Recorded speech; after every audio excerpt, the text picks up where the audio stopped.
And a very pleasant good afternoon, baseball fans, and welcome to another edition of Falcons Baseball on 104.3 and 960 Sports and MyBasin.com. The Falcons back on the road today for the first time since June 13th.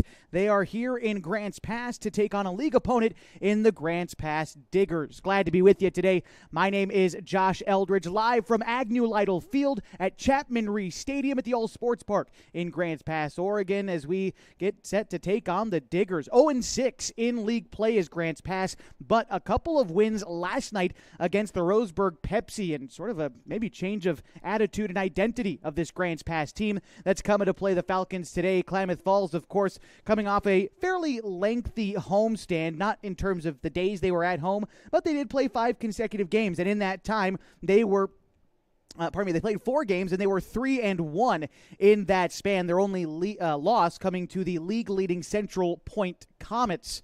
But otherwise, Grants Pass still looking for their first league win. Can they get it today against the Falcons, or can Klamath Falls come to town and ruin a Wednesday night for the Grants Pass faithful? We're going to find out in just a minute as our umpires and our head coaches meet at home plate. We are just a few minutes away from first pitch. We're going to step aside, and when we come back, we'll introduce you to the starting lineups and get ready to go. Klamath Falls Falcons baseball is next on 104.3 and 960 Sports and on MyBasin.com.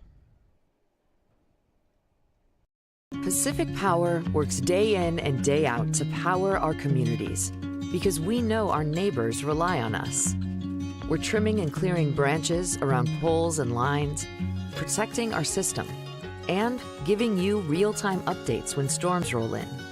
You can count on us in all seasons. 24/7, we're here for you. Powering your greatness. The cars we drive play an important part of our everyday. Whether we're going to work, dropping off the kids at school, or maybe even on that first date. Vehicles we drive play an important role in all of that. And that's why at Klamath Falls Subaru, we are so passionate about getting you the long-lasting vehicle that you will love. When you come to our store, you'll find that every department is dedicated to caring for our customers, which is why I can proudly send anyone here knowing that they will be treated like family. Stop by and say hi. When you come to Klamath Falls Subaru, you're coming home. Sports was kind of what defined me as a person. I loved to play every sport I could possibly play. The Abbeys was really the family stomping ground for all of our community. Saturday afternoon soccer tournaments, we'd head over to Abbeys afterwards. And then when we got up into middle school, on our way home, we'd stop at Abbeys after basketball games. When I go home, I want to see 2 things when I drive through Winston. I want to see my Abbeys, and I want to see my high school. And those are the 2 memories that stick out the most to me. As a parent of a high school athlete, I've given up trying to get pictures of my kid playing sports. It's nearly impossible to take pictures and enjoy the game. There is a solution, though. God's Gifts Photography attends high school sporting events in the Basin to take individual and team action photos at a great price. Search God's Gifts 2 on Facebook to learn more. They'll come and capture your athlete in action, creating those frameable lifelong memories so you can watch and just enjoy the moment. Call 541-281-2206 to get your athlete on their schedule. God's Gifts Photography. Josh Eldridge back with you from Agnew Lytle Field at Chapman Reese Stadium, home of the Grants Pass Diggers, as the Klamath Falls Falcons have an area doubleheader in front of them. First pitch just a few minutes away. Of the Diggers have already taken the field on the mound for them, and we'll take a closer look at the left-hander Blake Zamora in just a little while. But let's first go over the batting order, and we'll start with the visitors today, and that's the Klamath Falls Falcons. Leading off in center field is Max Price. Connor Shively bats second at shortstop. Jacoby Tacchini, the catcher, hits third. Colin Tacchini, the second baseman, bats fourth. P.J. Safford hitting fifth. The third baseman, Ian Meyer, the designated hitter, batting sixth. Corbin Hamilton hits seventh. He's at first base. The right fielder, Carson Sims, bats eighth. And Chase Barrett, the left fielder, batting ninth for the Falcons. The batting order for the Grants Pass Diggers: Tyler Meek leads off at third base. Jair Dominguez is in left field, batting second. Blake Zamora, the pitcher, hits third. Ryan Glenn, the first baseman, batting cleanup for the Diggers, followed by Cruz Carnes, the designated hitter. Cannon Clark, the catcher, bats sixth. Noah Dean in center field, bats seventh. Easton Schmidt, the shortstop, hitting eighth. And Nevin Diatti is the number 9 hitter. He plays second base for the Falcons, or for the Diggers, rather. And our first pitch is going to miss inside. Looked to be an off-speed pitch from Zamora and is taken by Max Price, and that's how we get things started today, right on time on the hour. 5 o'clock, first pitch. Now Price shows bunt on the second offering, lays it down the third base line. Zamora, the pitcher, comes off the mound, but the throw on to first is not in time. And Max Price with an infield single to start the ball game. And the Falcons have a base runner in the top of the first.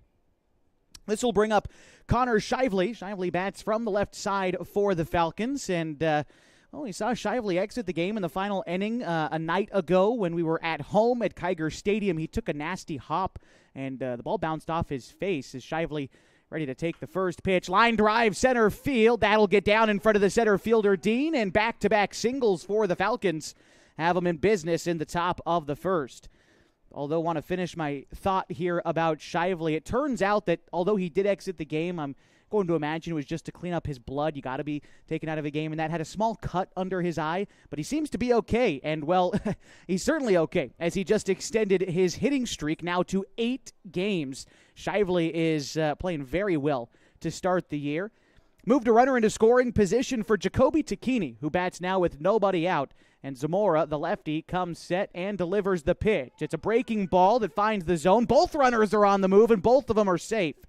As Price slides into third safely, Shively advanced without the throw going to him. So now 2 in scoring position for the All-State, All-Conference catcher, Jacoby Takini. He is in an 0-1 count. Again, that first pitch was a breaking ball that found the zone. And now another offering to Takini wraps that one foul towards the Falcons' dugout. For Klamath Falls today, they are wearing their red road uniforms with Falcons written across their chest in blue and white trim. And they've got their gray pants on today. For the Diggers, they're wearing their navy blue tops with red sleeves and Diggers written on their chest in white with a red outline. They've also got gray pants on, the team from Grants Pass. The count is 0-2 to Takini. Another breaking pitch, although this time missing upstairs to Jacoby. As we can take a quick look at Blake Zamora on the season for Grants Pass. This is going to be his 3rd start of the year. In his previous 7 1/3 innings, he has an ERA of 3.8. As Takini fouls off the 0-2 pitch, count will remain.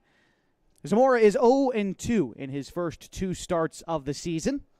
Looking for his first win today. Class of 27 for Grants Pass High School. In fact, all of the guys from the Diggers are Grants Pass cavemen when it comes to the prep season.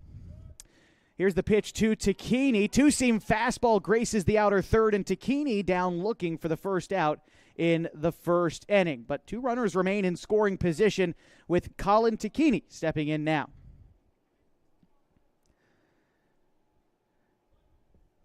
Colin getting the start at second base today, batting from the right side as he awaits the first pitch from Zamora. Zamora, the lefty, kicks and fires, goes off speed for the first pitch, and Takini waves and misses at it. Count is 0-1.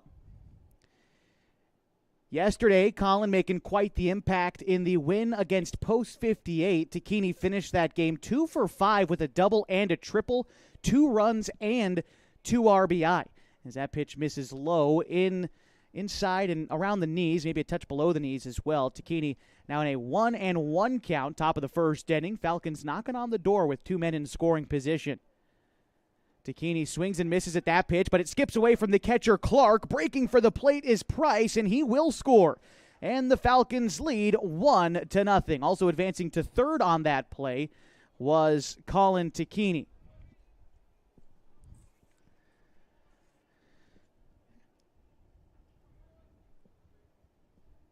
So Shively, like I said, to third. P.J. Safford is on deck. Colin, what I believe is a 1-2 count. The pitch is again in the dirt and again gets away from Clark, rolling all the way to the backstop, allowing Shively to score. And the Falcons now lead 2-0 in the top of the first inning. Now the count 2 balls and 2 strikes to Colin Takini. Again, 2 for 5, 2 runs, 2 RBIs. He had a double and a triple in that game. Takini now sort of tasked with starting a rally with 1 out, 2 runs already home, but the bases are empty. Takini takes an off-speed pitch outside for strike 3.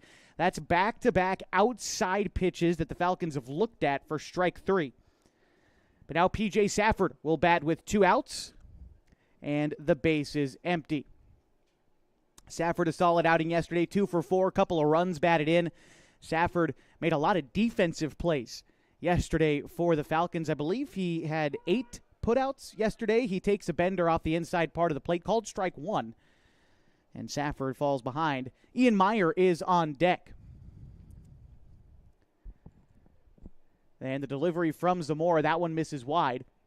Count is even. Taking a look at the season statistics for P.J. Safford, hitting .417 through the first 8 games of the season. 1-1 pitch to Safford. That nearly got him, but taken inside for a ball. Count is 2-1. Safford getting the start at third base today. I believe this will be his 6th start at third base for the Falcons. Has started 1 game on the mound, has started 1 game behind the plate as well. As that pitch misses outside, the count is 3-1.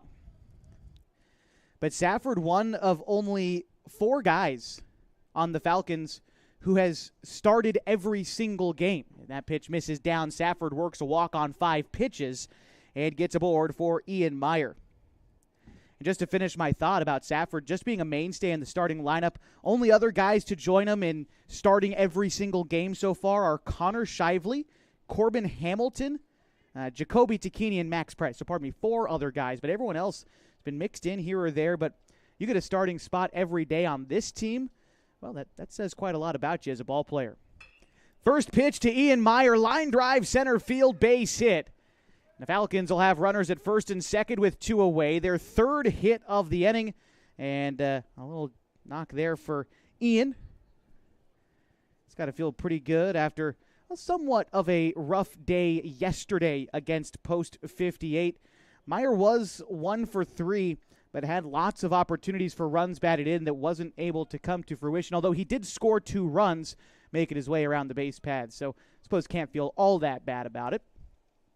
First pitch swinging for Corbin Hamilton. Takes a swing at the breaking ball and misses. The count is 0-1. Taking a look at Zamora early, you can tell he relies on that curveball quite a bit, and it drops off the table. He's got the 2-seam that runs away from the right-handed hitters as well as the lefty comes set and delivers to the righty Hamilton. That time goes inside and misses, and it gets away from Clark again, and both runners will advance into scoring position. Count a ball and a strike. Don't know if that was the changeup or if that was a 2-seamer that got away from Zamora, but again, Clark just having a little bit of trouble corralling those pitches in the dirt. That's now the 3rd one that's got by him, and each time the Falcons have advanced. And now 2 in scoring position. The 1-1 pitch is the outside 2-seam fastball, called a strike against Corbin. That's that put-away pitch that he had been going to earlier in the inning. That time he uses it to earn strike 2. Zamora looking in, gets the sign from his catcher, Clark, and delivers the pitch. Outside fastball. Hamilton that time, though, fights it off, 1-2. It's a beautiful day for baseball here at the All Sports Park in Grants Pass. It is 76 degrees in the Climate City, and the wind blowing straight away to center field, which from our vantage point is directly southeast towards the raging Rogue River, which is just over the center field fence.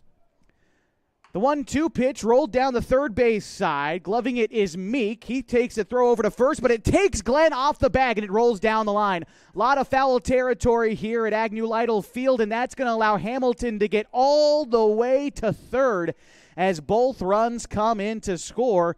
Klamath Falls now leading 4-0, and they'll have a runner at third for Carson Sims. As Safford scored from second, Meyer scored from first. And again, so much foul territory here at Grants Pass. That ball gets away from you, and it's like you have to run another 90 feet to go track it down sometimes. First pitch to Sims misses high and away.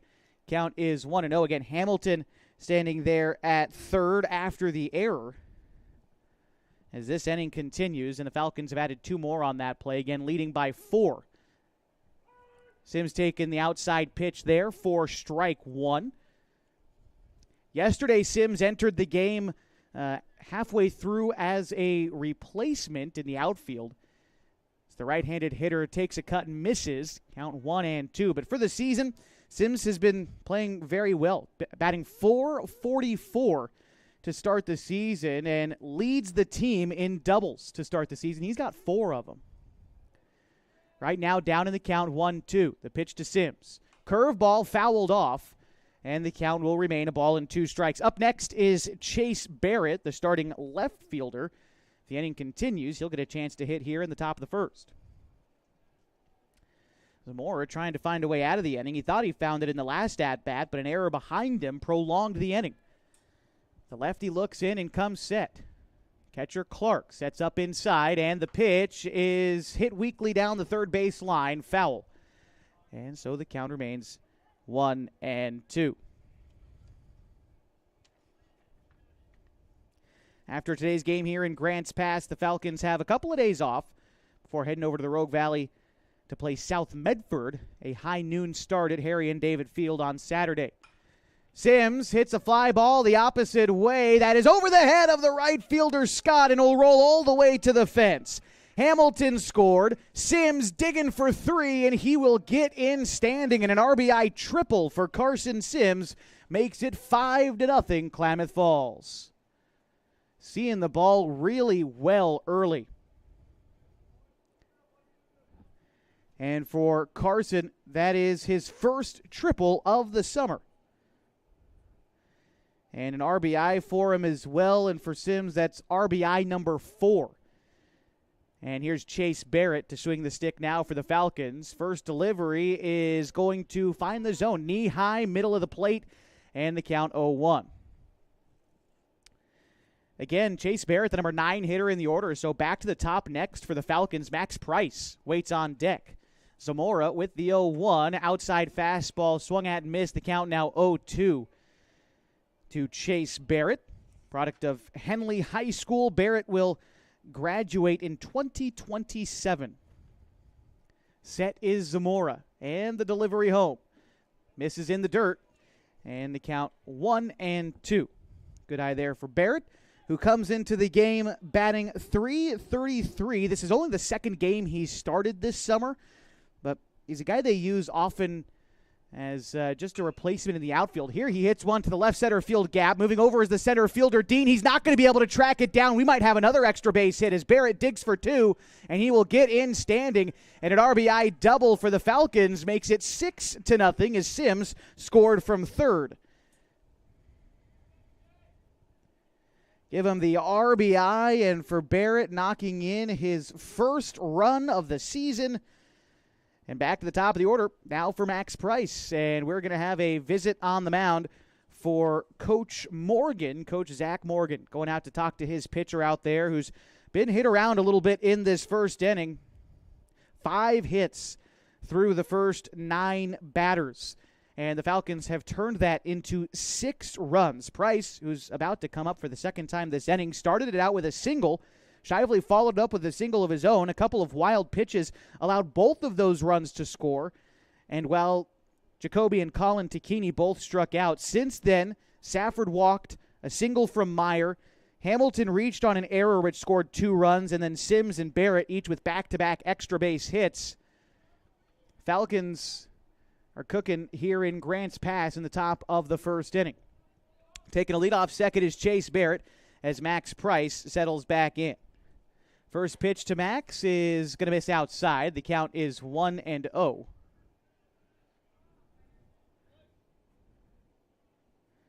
Like I said, Price already singled and scored earlier this inning. He hasn't even taken the field defensively yet. Pitch will miss wide, almost in the opposite batter's box. The count is 2-0. Looking at the dimensions here at Agnew Lytle Field at the All Sports Park in Grants Pass. Down either line, 325. Straightaway center is 390. So a little bit deeper than Kiger Stadium to straightaway center, but down either line it is about the same as our home stadium. little bit deeper in the gaps as well to make up for it being deeper in straightaway center. Looking at 360 in the left and right center field gap as Max Price works a walk on the 3-0 pitch. He is aboard at first, and that will bring up Connor Shively. Shively, as I stated earlier, also singled and scored earlier in the inning, but now a chance at an RBI. Shively from the left side waits for the pitch from Zamora. First pitch swinging again. Line drive center field down in front of Dean. They are waving in Barrett, and he will score standing. Also advancing to second on the play is Shively. All the way to third is Max Price. And the Falcons add another run, now up 7-0. 2 in scoring position for Jacoby Takini.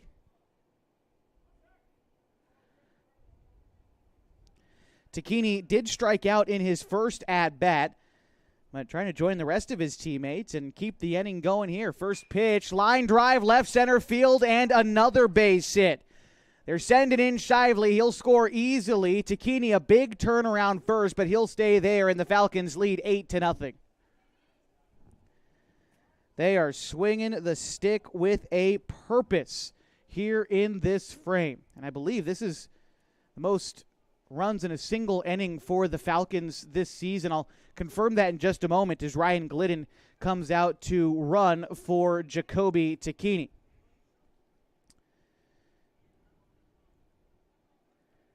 Runs scored in a single inning. It doesn't look like I've got that statistic in front of me so far. But, 8 runs already in the first frame. I don't think they've scored more than that so far this year. And we'll have to wait for the first pitch to Colin Takini as they take Blake Zamora out of the game. And they will bring in, I believe it's going to be Jair Dominguez, but we'll make sure of that in just a second. The Falcons have battered the starting pitcher for the Diggers, and they lead 8-0 in the top of the first inning. We'll step aside and introduce you to the new pitcher coming up next on 104.3 and 960 Sports and mybasin.com.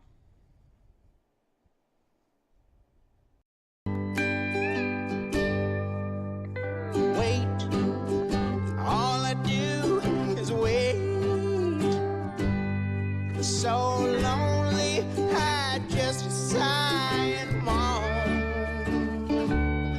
Seems like I've been away forever, wondering if you're coming home. I just saw your face, I know you're coming home. I swear there is no place home. And then I heard your voice, I know you're coming home, I know you're coming home. This is where unconditional love and immeasurable happiness reside. This is home. Coldwell Banker, where home begins.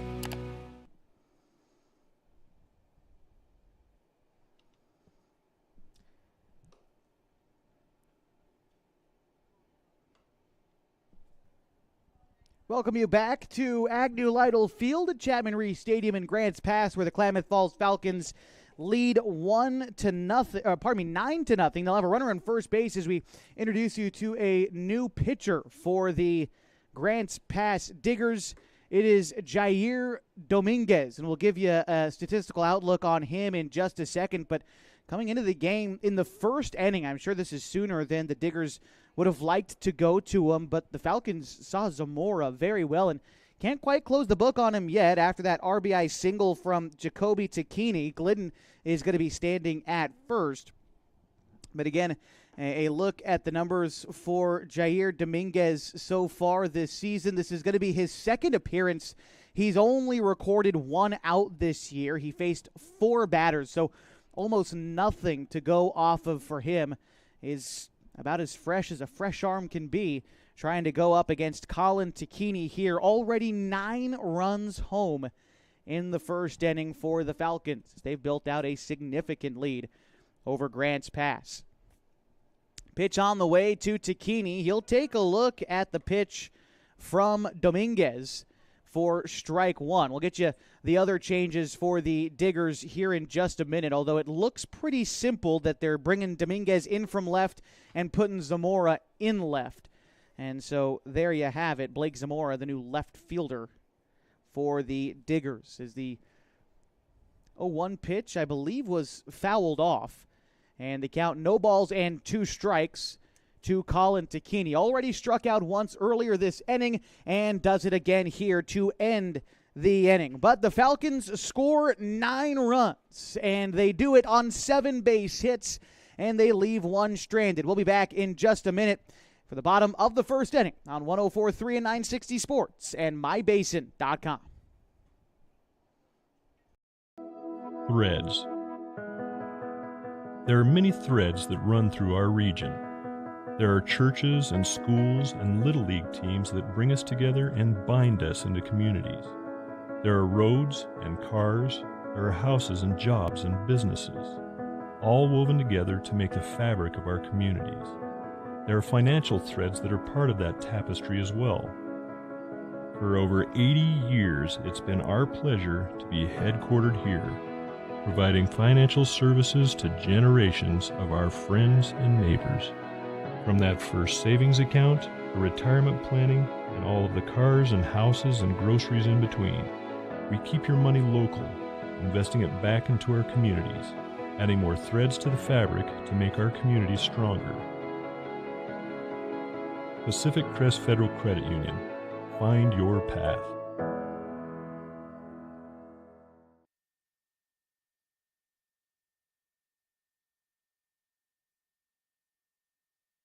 Gearing up for the bottom of the first inning on 104.3 and 960 Sports and MyBasin.com. The Klamath Falls Falcons jumping out to a 9-0 lead in the top of the first.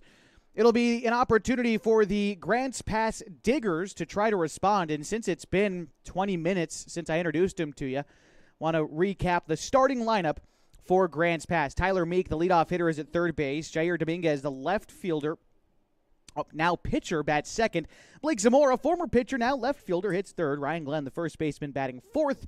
Cruz Carnes, the designated hitter, hits fifth. Cannon Clark, the catcher, batting sixth. Noah Dean, the center fielder, hits seventh. Easton Schmidt at shortstop, batting eighth. And Nevin Diatti, the second baseman, bats ninth for the Falcons. So here we go with Tyler Meek, as he will be tasked with leading off against Hayden Poor, the starting man for the Falcons. Right-hander from Henley High School. Hayden is making his third start of the season. The first pitch is bounced over to short, and Shively trying to backhand it, skips away from him. And that will likely go into the books as a base hit. We'll want to make sure that here in just a second as Jair Dominguez gets ready to bat. Want to finish the thought, though, on Hayden Poor. In his 3 starts so far, he's pitched 6 2/3 innings. He's got 11 strikeouts and a 1-1 record with a 4.2 ERA. Strike one into Jair Dominguez from Grants Pass High School. Spent most of his year with the junior varsity squad. It just finished up his sophomore year. Pops one in the infield. This looks playable for Shively, and he will move over to make the catch for the out. By the way, want to finish the thought on the hit from Tyler Meek. Tough ball for Shively to get to, and so goes in the books as a base hit for Meek. Again, he is aboard at first. Dominguez just popped out, so he is the first out in the inning. And in steps the former pitcher, now left fielder, Blake Zamora. Hoping to right the ship a little bit, as, again, he gave up 9 runs in the opening inning, although to be truthful, most of them were unearned, as Poor misses outside with the curveball. And the 1-0 pitch also misses outside. The count is 2-0. Zamora exited the game after 2/3 of an inning pitched. He gave up 7 hits, 9 runs, but just 2 of them were earned, as a 2-out error about halfway through that inning really spiraled on Grants Pass. So just 2 of those runs earned, but again, he did give up 7 hits in that effort. Count 2-1. This is taken the other way into left field and caught by the left fielder Chase Barrett on the run. And that'll be the second out in the first inning. This will bring up Ryan Glenn, another Grants Pass High School product, another guy who spent most of the year with the JV Cavemen, but of course, you got to start somewhere. Glenn just wrapped up his freshman campaign with the Cavemen, so expect him to keep on growing. His left-handed bat steps in against Hayden Poor, takes the pitch upstairs and a little bit outside. The count is 1-0. Again, bottom of the first inning of first game of a doubleheader today. Grants Pass, the Falcons lead 9-0. Here's the pitch. It is a ground ball to short. Shively tried to stab at it, but unable to come away with it there. And advancing to second is Tyler Meek. Aboard at first is Glenn. And this will bring up Cruz Carnes. See how they score that one as Cruz gets ready to step in, the designated hitter. It's going to be an error for Glenn. Shively committing that error there, and so 2 outs and 2 on. First pitch is the curveball, looped it in for a strike. Count is 0-1. Got a chance to talk with Hayden Poor, the starting pitcher for the Falcons, just very briefly before the game started today. He was in the dugout with Jacoby Tacchini, the catcher for the Falcons. As the pitch home is in the dirt, blocked by Tacchini. The count 1-1. I just told him I thought he's been off to a good start this year, for a young player like he is. Said thank you. He's been working at it. But he was all business in the dugout with Jacoby Tacchini, trying to get a little bit of rest before warming up for the ball game. That pitch is in the dirt, gets underneath the glove of Tacchini, and both runners will advance. And so the count will be 2 balls and a strike. Advancing to third is Tyler Meek. Now to second is Ryan Glenn. And Cruz Carnes, a chance to knock in a couple of runs in the bottom of the first inning. The Diggers have a tall mountain to climb in front of them, down 9. But got to start somewhere. Here's the pitch. Line drive back up the middle and through into center field. That will score Meek. They are waving around Glenn. He gets about halfway home before stopping and turning back. And so the Diggers content with just the single run on the RBI single from Cruz Carnes. And that will put runners at the corners for Cannon Clark.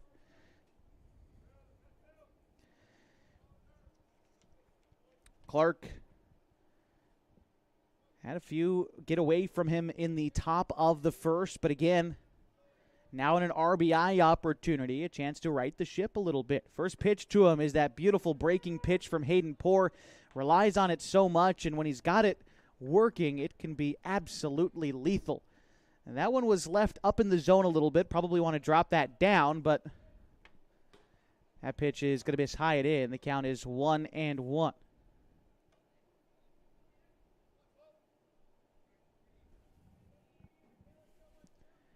Batting from the right side, Cannon Clark. And the pitch is in the dirt. Count is 2-1 to the Grants Pass catcher. Check on the season stats for Clark this year. Clark batting .118 through his first 17 at-bats this season. He's got 2 hits, 1 single and 1 double. But he has knocked in an RBI this year, but just off to a slow start for the young catcher for Grants Pass. Pitch on the way is in the zone, knee high on the outside. Count 2 balls and 2 strikes. On deck is Noah Dean if the inning continues for Grants Pass. Poor delivers the pitch. Another curveball. This time Clark just getting a piece of it. Great pitch location, though, by Poor, trying to backdoor him with the curveball. Started way in on the hands and just broke across the zone and stayed pretty inside. He tries to go for it again here, although this time high and tight with the fastball. Again, that pitch looks the same coming out of the hands, but when it's a curveball, drops off the table, although that time Clark didn't chase, laid off the inside fastball to run the count full. And the delivery from Poor is the inside fastball, and Clark offers up at and misses. And so they strike out to end the inning. Will allow the Diggers to strand 2 runners on base, but they do score 1 run in the inning on 2 base hits. We'll go to the second in a 9-1 ball game after this on 104.3 and 960 Sports and mybasin.com.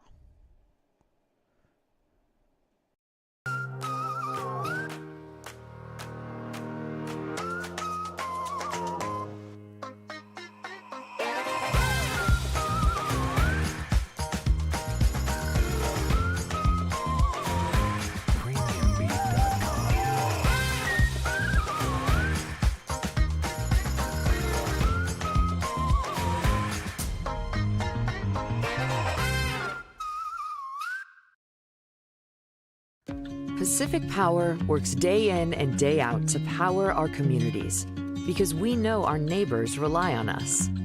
We're trimming and clearing branches around poles and lines, protecting our system, and giving you real-time updates when storms roll in.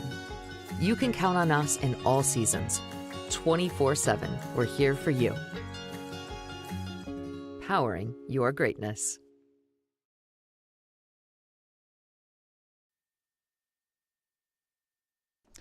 Top of the second inning here from Grants Pass, Oregon, the Klamath City, just a few miles more west of Medford, and always glad to come on back here where I started my baseball career was right here at this stadium. And so I always like coming back here, and the Falcons seem to have made home for themselves here at Agnew Lytle Field, up by 8 runs after the first inning as P.J. Safford steps up to the plate to lead off the inning, and he'll take strike one on the inside part of the plate and settle back in. He is without an at-bat today, although he walked and scored in the first inning. That time, P.J. gets plunked, and he will head on down to first and a leadoff base runner for the Falcons in the second inning. So this will bring up Ian Meyer for the Falcons. Meyer, the designated hitter, singled and would later score in the first inning.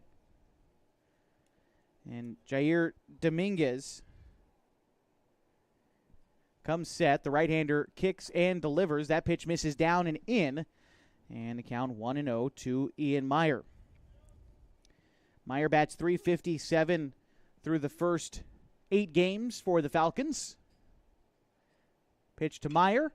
High fastball. He lifts it in the air to the left side. Shallow left field. Could be trouble and will drop between the shortstop and the left fielder. And a single will advance Safford to second. 2 on and nobody out for Corbin Hamilton. Now Ian Meyer, by the way, 2 for 2 on the day. And for Ian this season, this is the second game in which he's had 2 hits. Pitch on its way to Corbin Hamilton. First pitch swinging. He pops it up foul behind first. And the count is 0-1. Again, 2 runners on. Safford at second. Ian Meyer aboard at first. And we'll introduce you to the defensive order for the Diggers after this pitch to Corbin Hamilton. As Dominguez is set and delivers the pitch. Line drive, center field. Dean over a couple of steps to put it away for the first out. Cannon Clark behind the dish for the Diggers. Tyler Meek is at short. Schmidt plays short with Nevin Diotti at second and Ryan Glenn at first. Blake Zamora in left, Noah Dean in center, and Mason Scott in right for the Diggers. 1 away in the inning, 2 on, and here's Carson Sims. First pitch to Sims is a curveball that misses high. Just a little bit above the letters, and the count is 1-0 to Sims, who tripled in a run in the first inning. His first triple of the year and an RBI. Has another RBI opportunity here as he takes a look at one that misses below the zone. Count is 2-0 to Sims with Chase Barrett waiting on deck. You take a look at this Diggers team in the recent history this summer so far for them. The pitch on the way from Dominguez is rolled out to the left side of the infield. The third baseman, Meek, comes up with it, throws on to first, but it's not going to beat Sims there. As the ball bounced in the dirt over the head of the first baseman, Glenn, it allows Safford to come in and score from second. Advancing to third is Ian Meyer, and Sims takes an extra base on the throw as well. He winds up at second on that play, and it will bring up Chase Barrett. Barrett doubled in a run his first time up as well. And they're going to say Sims reached on an error and the run scoring, Sims reached on a single and the run scores on the error. And so no RBI for Sims there, unfortunately.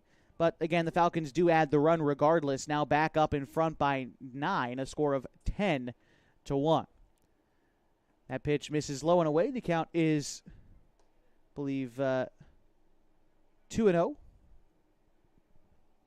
to Chase Barrett. On deck, top of the order for the Falcons, Max Price. Pitch to Barrett, misses in. And the count is 3-0 to the young left fielder for the Falcons. Wanted to continue my thought, though, about this Diggers team through the first 8 games of their season. Again, 2-6 record, and their last 2 games were their 2 wins. As that time, Barrett takes an off-speed pitch on the inside for a strike. Count is 3-1. They've given up a ton of runs this year. They lost to Central Point across 2 games, 17-3 and 15-2. As Barrett takes ball 4 high and tight, that will load the bases for Max Price. At third is Meyer. At second is Sims. And now Barrett aboard at first with Max Price to bat. 1 out in the top of the second inning, and the Falcons lead 10-1. As Jair Dominguez comes set and delivers the first pitch. It's an off-speed pitch, finds the inside corner, about thigh high for Price, and that is strike 1. Max is 2 for 2 today, a couple of singles and 2 runs scored for Max today, both in the first inning. And here's the pitch to Max. That one misses high and probably a little bit inside. Count is 1-1. After those losses that Grants Pass took at the hands of Central Point to start the season, they also lost to the league opponent North Jackson, which is the team out of Eagle Point, as that pitch is fouled back. Count a ball and 2 strikes to Price. Lost to those guys 2-1 and 9-0. Then they lost to South Medford, another team from our conference, 10-4 and 18-1. So again, just giving up a boatload of runs throughout their games, and we're seeing that here against the Falcons as that pitch misses high and away to Price. The count is even now, 2 balls and 2 strikes. Even yesterday in their wins against Roseburg, the teams both scored a ton of runs. It was a 15-10 win for Grants Pass in the opener and a 13-12 win in the nightcap as Price fouls off the 2-2 pitch and will do it again. In the opener against Roseburg, the Diggers were able to jump out to a lead, scoring 1 run in each of the first 3 innings before scoring 9 in the 4th. So pop up in foul territory. The catcher Clark will give chase for a moment.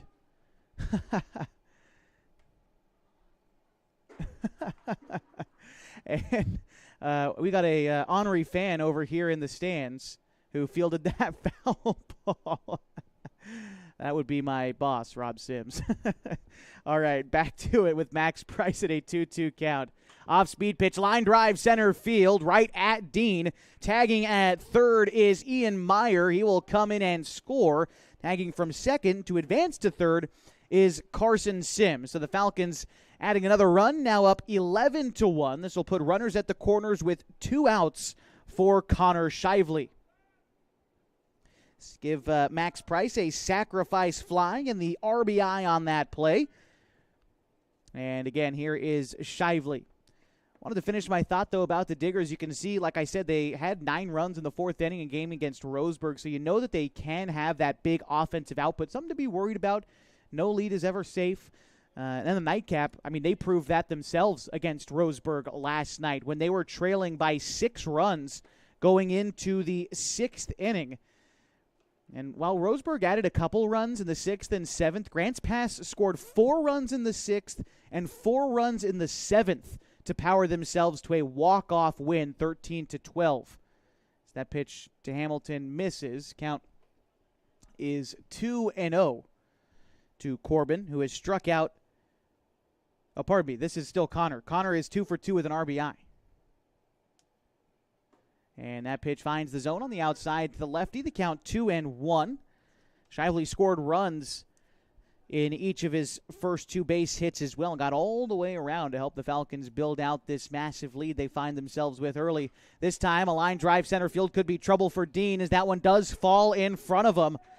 And scoring from third is Carson Sims. Falcons now lead 12-1. Advancing to second on that play was Chase Barrett. Shively aboard after another RBI single. Now 2 RBI in the game for Shively. And here is Jacoby Takini. Shively is just hitting the ball so well as of late. First pitch to Jacoby misses outside, and the count is 1-0.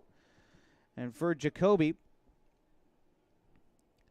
He is 1 for 2 today, singled in a run earlier in the first inning along with a strikeout. The 1-0 pitch to Jacoby, breaking ball, waved at and missed. The count even now at a ball and a strike.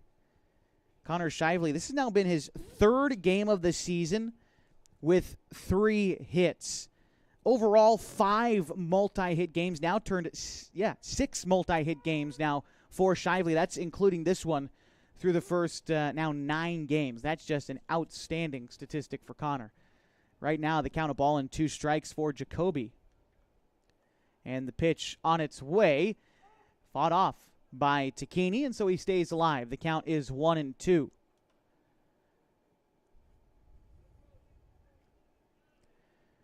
Shively has reached base safely in every single game this year and has a hitting streak of 7 games. The only game he didn't record a hit in was the opener against Medford. Here, Takini puts a jolt behind one and hits it over the head of the left fielder. That will score Barrett from second. Shively pulls up to third, and they'll keep him there. And an RBI double for Jacoby Takini puts the Falcons in front 13-1. It'll put 2 runners in scoring position as well. And looks like we'll have Glidden come in and run for Takini, but give him another RBI before he leaves the ballgame. As Shively pulled up to third, Barrett again, he came in to score. And the Falcons' lead continues to grow here in the second inning, up 13-1. Colin Takini bats now. He's 0 for 2 today. First pitch misses in. Count 1-0 to Colin. The lone Lakeview honker on this team. He'll be class of 26 for the team in Lake County. Stands 5'10" in the right-handed batter's box. Awaits the 1-0 pitch. Swings and misses at one that was probably out of the zone and a little bit low. But I think it was a changeup from the hands of Dominguez. And so understandable, you chase that circle change a little bit out of the zone for Takini. And the count is even at 1. The pitch underway from Dominguez. Slaps it the other way over the head of the second baseman and into right field. Shively will score. They wave in Glidden, and he scores as well. And a 2 RBI single for Colin Takini makes it 15-1 Falcons.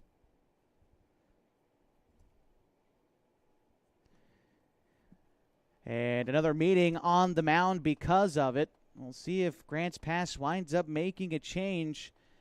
Again, that just all their guys have been hit by the Falcons today, and they are making a change.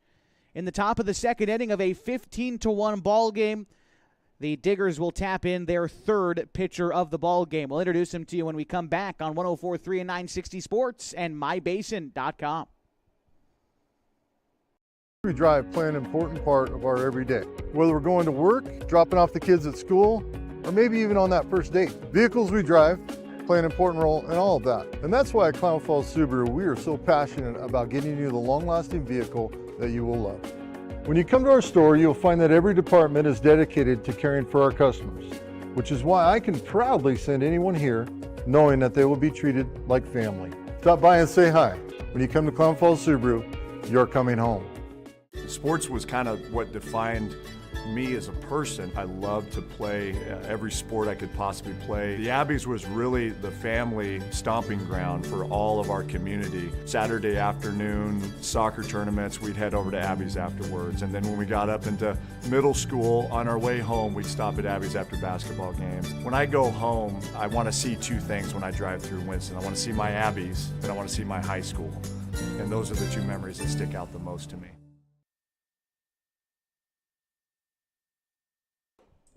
Looks like it's a straight across swap for the Grants Pass Diggers here in the top of the second inning on 104.3 and 960 Sports and mybasin.com. The former pitcher Jair Dominguez leaving the game, heading out to center field.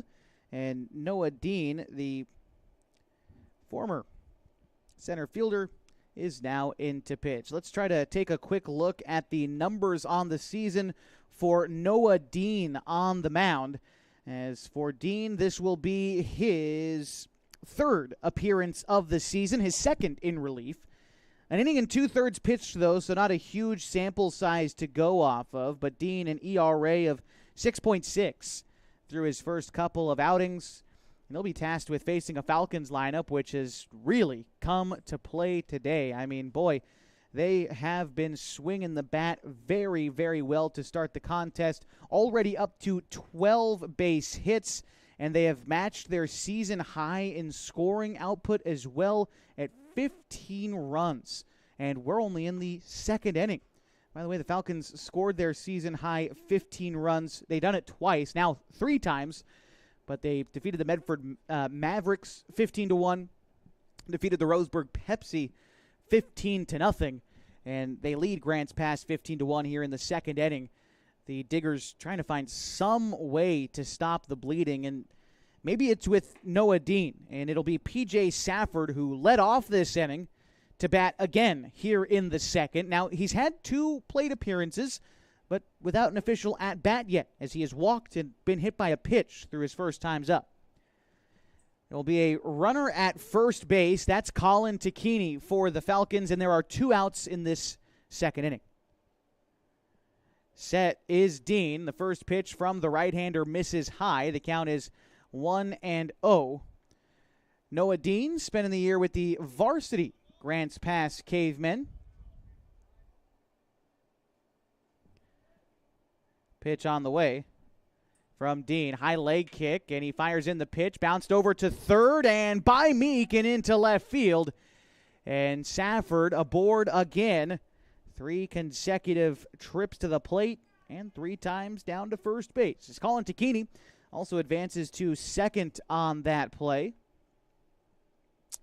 And this will bring up Ian Meyer for the Klamath Falls Falcons. Let's see exactly. It's a hard hit ball to third that got underneath the glove of the third baseman. But a single for PJ makes him his first hit of the ball game. Here a line drive down the line for Meyer. It could be extra bases. They are going to wave in Takini, and they're going to keep PJ at third, and standing in at second is Ian Meyer, and the Falcons add another in the second inning, up 16-1. 2 in scoring position for Corbin Hamilton. By the way, that makes Ian Meyer now 3 for 3 on the ball game. 2 singles and now that RBI double. Safford at third, and here's Corbin Hamilton. The pitcher Dean comes set and delivers. Curveball misses wide. Count is 1-0. Hamilton is 0 for 2 today. He reached on an error and scored in the first. Earlier this inning, flew out to center field. Here's the 1-0 pitch to him. That misses up by his eyes. And the count 2-0 to Hamilton. Corbin getting the start at first base. Got the save last night on the mound for the Falcons, pitching 3 innings. 3 shutout innings as the Falcons came back in a big way against the post-58 Crushers. They wound up winning that game 8-5, but it was never a sure thing. Falcons were at one point down by 4 runs, but battled back to win by 3 as that pitch misses low in the dirt, bounces to the plate. Count 3 balls and a strike to Corbin with Carson Sims on deck. Like I said, Corbin, when he reached on an error in the first, did score a run. And the pitch on its way from Noah Dean. Misses in, and that'll be a walk to Hamilton on 5 pitches. And it will also load the bases for Carson Sims. With Safford at third, Meyer at second, and now Hamilton aboard after the walk. Sims already today is 2 for 2, an RBI triple in the first inning. Then he scored a run. Earlier this inning had a single, and he takes the first pitch, a curveball that misses inside. And 1-0 to the young Carson Sims. Like I said earlier, Sims off to a great start, hitting .444 to start the season and leads the team in extra base hits as that pitch misses wide to him. The count 2-0, added his first triple of the year earlier in this ball game. Chase Barrett is on deck for the Falcons. Pitch on its way from Dean, fouled straight back, 2-1. Now the count to Sims. Falcons not wasting any time in these at-bats. They're not getting into many 2-strike counts. There have been 3 strikeouts today, but they are swinging often early in these at-bats and just racking up the base hits. Pitch on the way to Sims. They're going to get another base hit here down in front of the left fielder, Zamora. One run comes in to score as Safford touches home. Ian Meyer advances to third, and Sims, with his third base hit of the day, add an RBI in there. And the bases will remain loaded with 2 outs, as not only does Meyer go to third, Corbin Hamilton to second, and Chase Barrett batting for the Falcons. First pitch to Chase, fisted out towards short, caught by the shortstop Schmidt, and that will end the inning. But the Falcons tack on 7 more runs in this inning, and they lead 16-1 as we go to the bottom of the second. You've got Falcons baseball on 104.3 and 960 Sports and mybasin.com. The innocence of youth. Is there anything any better? But soon they'll be in high school and facing all the same challenges you faced. How to make friends, how to fit in, how to be cool. We want our children to have everything they'll need to live fulfilling and productive lives. Make sure the kids in your family are among the more than 120,000 participants here in Oregon who take part in high school sports or activities. At mybasin.com, we bring you the power of local radio, the pace and reach of social media, the information of 24-hour news, and the excitement of local sports. We do this with a team of radio professionals that is second to none. Klamath Falls is a community that we love and a place that we are proud to call home. Klamath Falls deserves a media group that is as committed to you as you are to Klamath Falls. mybasin.com is your go-to place for news, sports, events, and everything going on at home in Klamath Falls.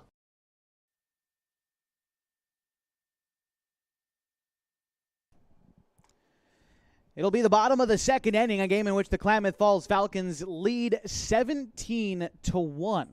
Due up this half for Grants Pass is the bottom third of their order. Noah Dean, Easton Schmidt, and Nevin Diotti. Still on the mound for the Falcons is Hayden Poor. I wonder how he's going to fare in this second inning. He threw well in the first, but he had about a 20-minute layoff between the end of the first inning and getting started here in the second. That's probably about double to what he's used to, if not more. But here he fires in strike one to Noah Dean. The right-handed batter for the Diggers rolls one over to short. Shively comes up with this, sets his feet. A strong throw to first is there, and a 6-3 putout to start the second inning. And in steps Easton Schmidt now for the Diggers. So you can take a look at the season for Schmidt so far, batting .231 on the season for the Diggers. Starting shortstop today, first pitch in from Poor, looked to be a slider perhaps, missed high. The count is 1-0, one away, bottom of the second inning. Game one of a doubleheader today between the Falcons and the Diggers. That pitch from Poor misses down and away, looked to be the fastball, and it's 1-1 to Easton Schmidt. Like I said, just about all these guys were Grants Pass cavemen during the spring. Here Schmidt rolls another one out to short. Shively is a little bit harder to play, but he does so successfully for the second out.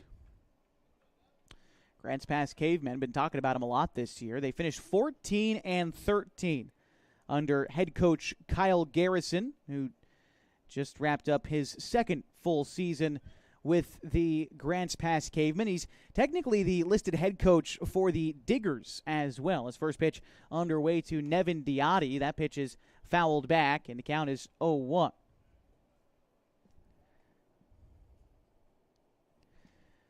It was Coach Garrison. He's actually not here today. It's the team being run by Coach Zach Morgan, who was the Grants Pass High head coach before Coach Garrison. Morgan spent 3 seasons as the head man for the Grants Pass Caveman and won 31 games and lost 40 games in his time with the Cavemen. As the 0-1 pitch was fouled off, the count 0-2 to Nevin Diotti, who himself, his father, was a Grants Pass high school baseball coach. Brian Diotti was the coach of the Cavemen from 2009 to 2017. Curveball lifted in the air behind shortstop. That is going to get down in front of the center fielder. Nicely placed base hit there for Nevin Diotti. And that will bring up the top of the order for Tyler Meek. Second hit of the day for the Diggers. So Tyler Meek has the other base hit of the day. Pardon me, that's the third hit of the day for the Diggers, and one of them going to Tyler Meek. He actually came around to score the only run of the ball game so far for Grants Pass. Here he takes ball one inside on the two-seamer from Hayden Poor. Pitch on the way. Another inside fastball fought off the opposite way in fair territory. Hamilton fields it down the line, picks it up, takes it to the bag himself, and that will be the inning. One base hit for the Diggers in the second, but they can't turn it into any runs. They trail 17-1 going to the top of the third on 104.3 and 960 Sports and mybasin.com. Introducing Smith Bates Marcom Solutions, your trusted partner in marketing and communication. We specialize in crafting compelling campaigns, eye-catching graphics, and impactful branding materials. Smith Bates is like working with dependable friends. They always help us build our professional image. Through the innovative strategies that the team at Smith Bates suggested, we've been able to give the brand at Calor the boost that it desperately needed. Unlock your potential with Smith Bates Marcom Solutions. What rhymes with great? Participate. Where does greatness start? Here, in the classroom. On the stage. In the pool. On the field. Where will your greatness take you? To better grades. To more friends. Yeah! Be great. Participate.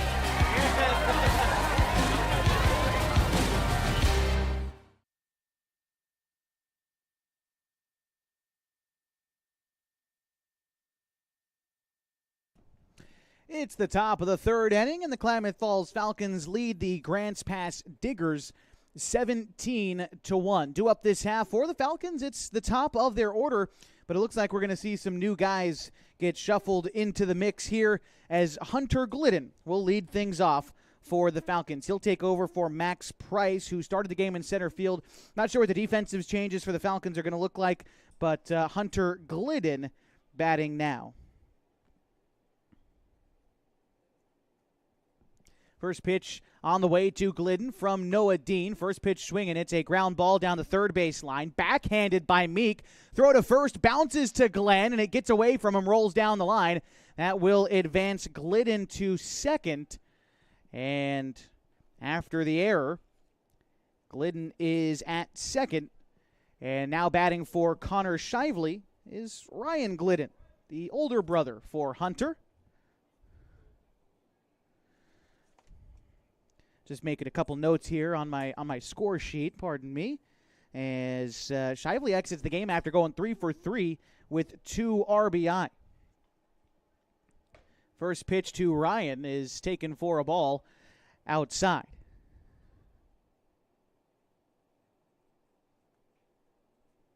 Shively there, and then right-hander comes set.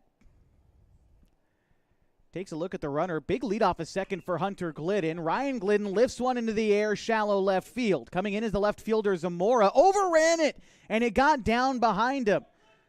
Ryan Glidden going to advance to second, hustling down the first base line and advancing there after the error. And Hunter Glidden into third. And so 2 runners in scoring position with nobody out. Stepping in now for the Falcons, I believe, is going to be Carson Pimley. Hits for Jacoby Tacchini here in the third inning.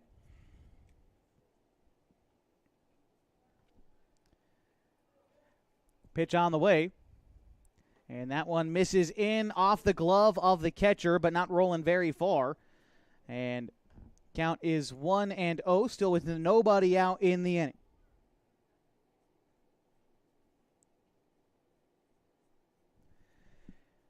Dean looking in, shakes off the first sign from Clark, and now ready for the pitch. Pimley, line drive to third.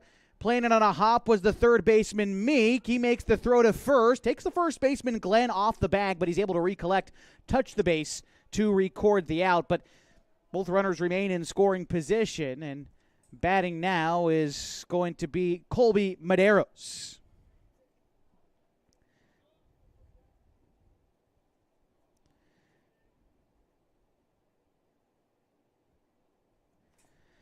Medeiros bats here for Colin Tacchini, who exits the game after going 1 for 3 with 2 RBIs that came on a single last inning. Here, Colby takes strike 1.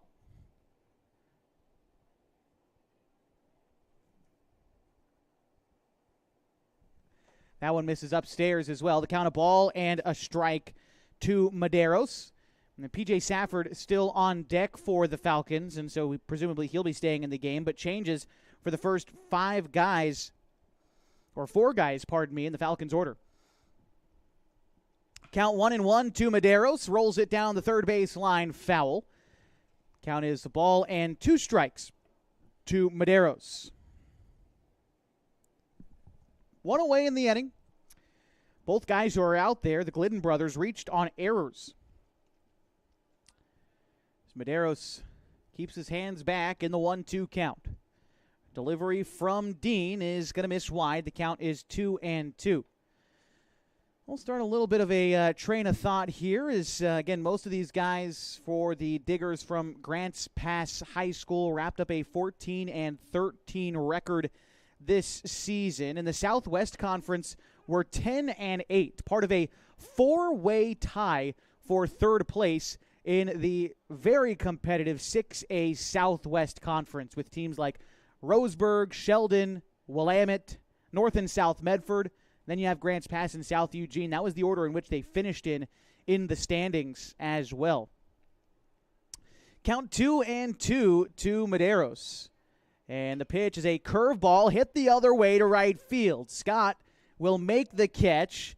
Hunter Glidden tags from third. He will score, and a sacrifice fly and an RBI for Colby Medeiros makes it 18-1 Falcons. Staying at second on that fly ball was Ryan Glidden, still in scoring position as P.J. Safford bats now. Give Colby a sacrifice fly and the RBI as he is the second casualty in the top of the third inning. P.J. Safford today has reached base 3 times and scored 3 runs. First pitch to P.J., sails outside. The curveball misses well away, and it's 1-0 now to Safford, who walked, was hit by a pitch, and singled, each in the first 2 innings. Well, Grants Pass, the pitch to Safford misses high and in. Grants Pass, despite playing in a really competitive league and finishing 4th in that conference, actually earned the number 11 seed in the 6A playoffs. They were able to host Lake Ridge, a game in which they won 8-0. That pitch misses outside to Safford. Well, after that, they ran into Central Catholic, who was, I believe, the 2 seed in the tournament. And Central Catholic defeated the Cavemen 11-0. That pitch misses outside to Safford, and he is now ahead in the count 3-0. Might have been a 2-seam fastball. No, pardon me, it looked like to be ball 4. Must have missed a pitch as I was looking at the numbers for GP. And so a walk to PJ, and that will bring up Ian Meyer. Second walk for Safford today. He's reached base all 4 times. Still 2 outs. Ian is 3 for 3. And the first pitch to him. First pitch swinging. High fly ball left field.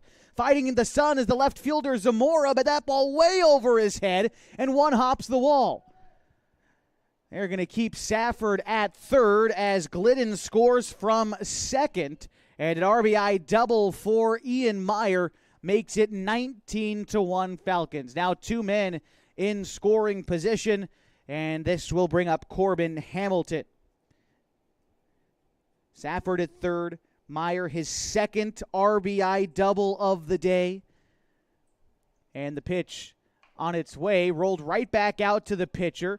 Dean goes to first with it and will record the out to end the inning. But the Falcons do add 2 more in the inning on 1 base hit, an RBI double from Ian Meyer, and they lead 19-1 going to the bottom of the third. This is Falcons baseball in Grants Pass on 104.3 and 960 Sports and mybasin.com.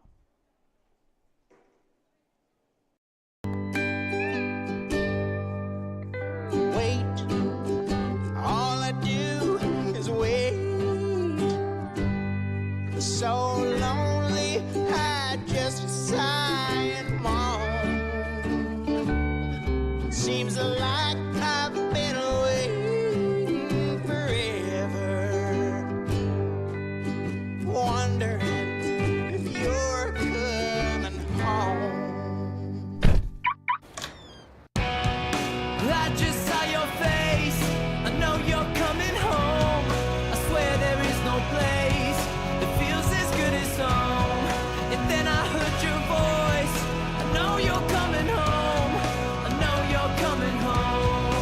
This is where unconditional love and immeasurable happiness reside. This is home. Coltwell Banker, where home begins. It's the bottom of the third inning, and the Klamath Falls Falcons lead the Grants Pass Diggers 19-1. Due up this half for Grants Pass is going to be Jair Dominguez, Blake Zamora, and Ryan Glenn. Again, the Falcons have just been all over the Diggers through the first three innings. 9 runs in the first, 8 more in the second. They added 2 more in the third. There are going to be some defensive changes for the Falcons, and we'll get them for you in just a second as some new guys entered the game in the last half inning. Ground ball to third base side, kicks off the third base bag and into left field. Big turnaround first, but staying there is Jair Dominguez. He's on board with a leadoff single for the Diggers, making him 1 for 2 today. Let's go around the diamond for the Klamath Falls Falcons with almost an entirely new defensive setup. We'll do it after the first pitch to Blake Zamora, which sails outside 1-0. Behind the dish is Carson Pimley. P.J. Safford plays third. Carson Sims at short. Colby Medeiros at second with Corbin Hamilton at first. In the outfield after the 1-0 pitch home, which looked to be the slider that missed outside 2-0. In the outfield left to right, Chase Barrett, Hunter Glidden, and Ryan Glidden. Hayden Poor still on the hill for the Falcons, and the pitch. Bouncing ball out towards Medeiros. Underhand toss to Sims for 1. Throw to first for 2. And the 4-6-3 double play with a couple of the new guys in the infield. The Falcons turn 2. And this will bring up Ryan Glenn.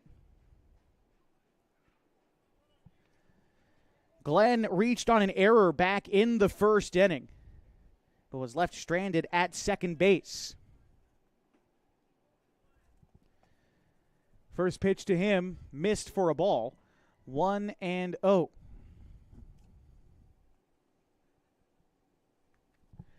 Pitch now is two-seamer, missed in.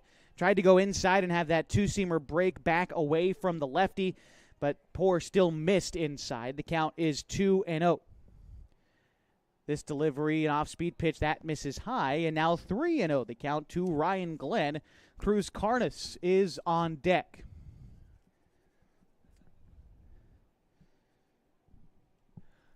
Pitch on the way. 3-0, and that'll be a 4-pitch walk. 4 straight outside misses to Ryan Glenn, and he is aboard with 2 away in the inning.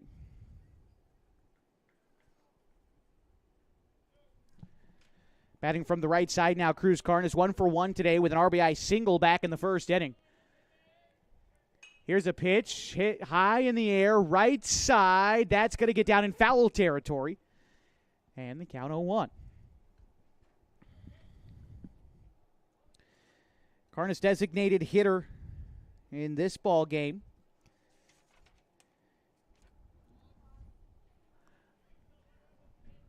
Hitting for, I believe it was the right fielder for the Diggers, and that would be Mason Scott, guy who's not swinging the bat today for the Diggers. The count is a ball and a strike to Carnes, and Poor is set, kicks and fires. Another fly ball to the right side. This one close to the Diggers' dugout, and it stays foul. The count is 1-2 to Carnes. Cannon Clark is on deck if the Diggers are able to find a way to extend this inning. They sure hope they are. Right now they trail by 18 against the Klamath Falls Falcons. Poor is set, and the pitch. That one sails outside again. Poor trying to dance the outside corner with that two-seam fastball, but missing it up there. I think it might have been over the plate, but still up out of the zone. I'll try it again, a 1-2. That time it's the curveball. Pardon me, now the count's 3-2. Trying to get Carnes to chase there on the full count pitch. Poor trying to get out of this inning. This will be pitch number 45 in the ball game. Runner on the move and ball 4. Glenn advances to second. Carnes aboard at first for the second time in the game. Back-to-back walks given up by Poor with 2 outs in the third inning. And now Cannon Clark bats for the Diggers. He is 0 for 1 today. He struck out back in the first inning. Clark, a tall batting stance from the right side. And he takes ball 1. It misses below the zone and away. Sport just trying to find the strike zone here. He got off to a good start this inning. After a leadoff single, he was able to produce a ground ball double play, but has since walked the last 2 batters. There, though, finds the inside corner, evens the count at 1, and now delivers the 1-1 pitch. Goes off speed, but again finds the inside corner. Looked to be maybe a slider that time for Hayden, and the count is a ball and 2 strikes.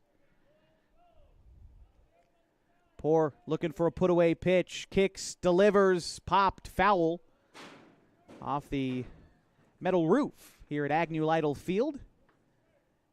Chapman Reese Stadium, named after 2 longtime contributors to the Grants Pass area baseball program. 3 Legion teams. As a swing and a miss on an outside pitch, Cannon Clark goes down on strikes for the second time today. 1 hit in the inning for Grants Pass. They leave 2 runners stranded, and they trail 19-1 as we go to the 4th on 104.3 and 960 Sports and MyBasin.com. Threads. There are many threads that run through our region. There are churches and schools and Little League teams that bring us together and bind us into communities. There are roads and cars. There are houses and jobs and businesses, all woven together to make the fabric of our communities. There are financial threads that are part of that tapestry as well. For over 80 years, it's been our pleasure to be headquartered here, providing financial services to generations of our friends and neighbors. From that first savings account to retirement planning and all of the cars and houses and groceries in between, we keep your money local, investing it back into our communities, adding more threads to the fabric to make our communities stronger. Pacific Crest Federal Credit Union. Find your path.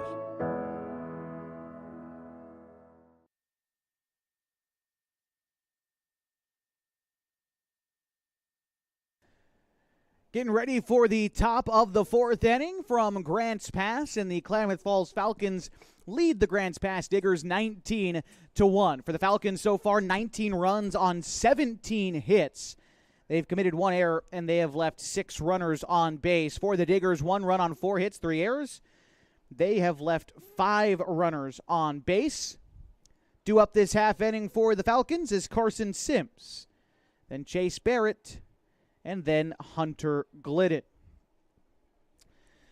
Falcons, for their 19 runs so far, have already surpassed their season high in terms of run output, but also in terms of hits.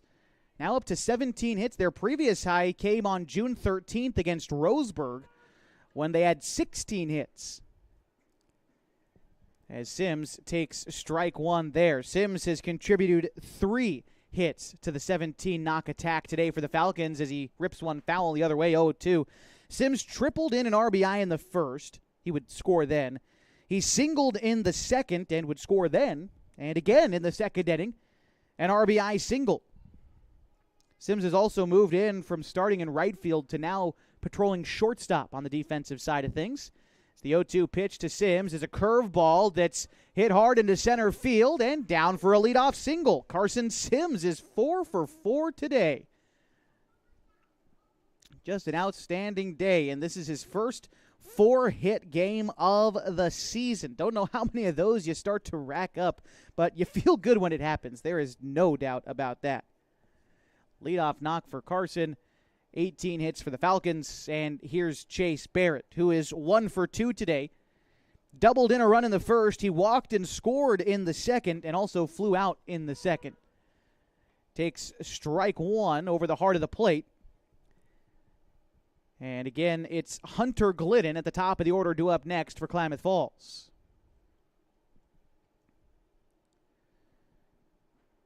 Pitch on the way. After coming set, the delivery to Barrett goes way outside, And Carson Sims is going to advance to second on the wild pitch. I think he was hesitant to go, as the Falcons, I think, are easing up off the gas a little bit on the base paths. You'll start to see that happen when you build out just a significant lead like this. But what will likely happen is the Falcons will not try to score on those plays, but they'll still take the free base out there when they can get it. Pitch on the way is lined to left field and down for a base hit. They are going to wave in Carson Sims to score from second, and he will do so standing, and the Falcons lead 20-1. Pulling up at first after the RBI single is Chase Barrett, his second RBI of the game.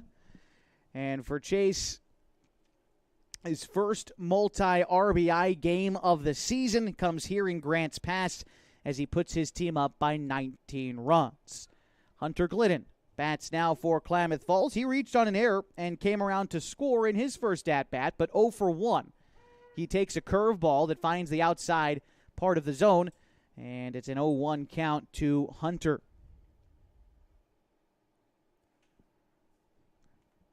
Noah Dean looking in, has the sign and comes set.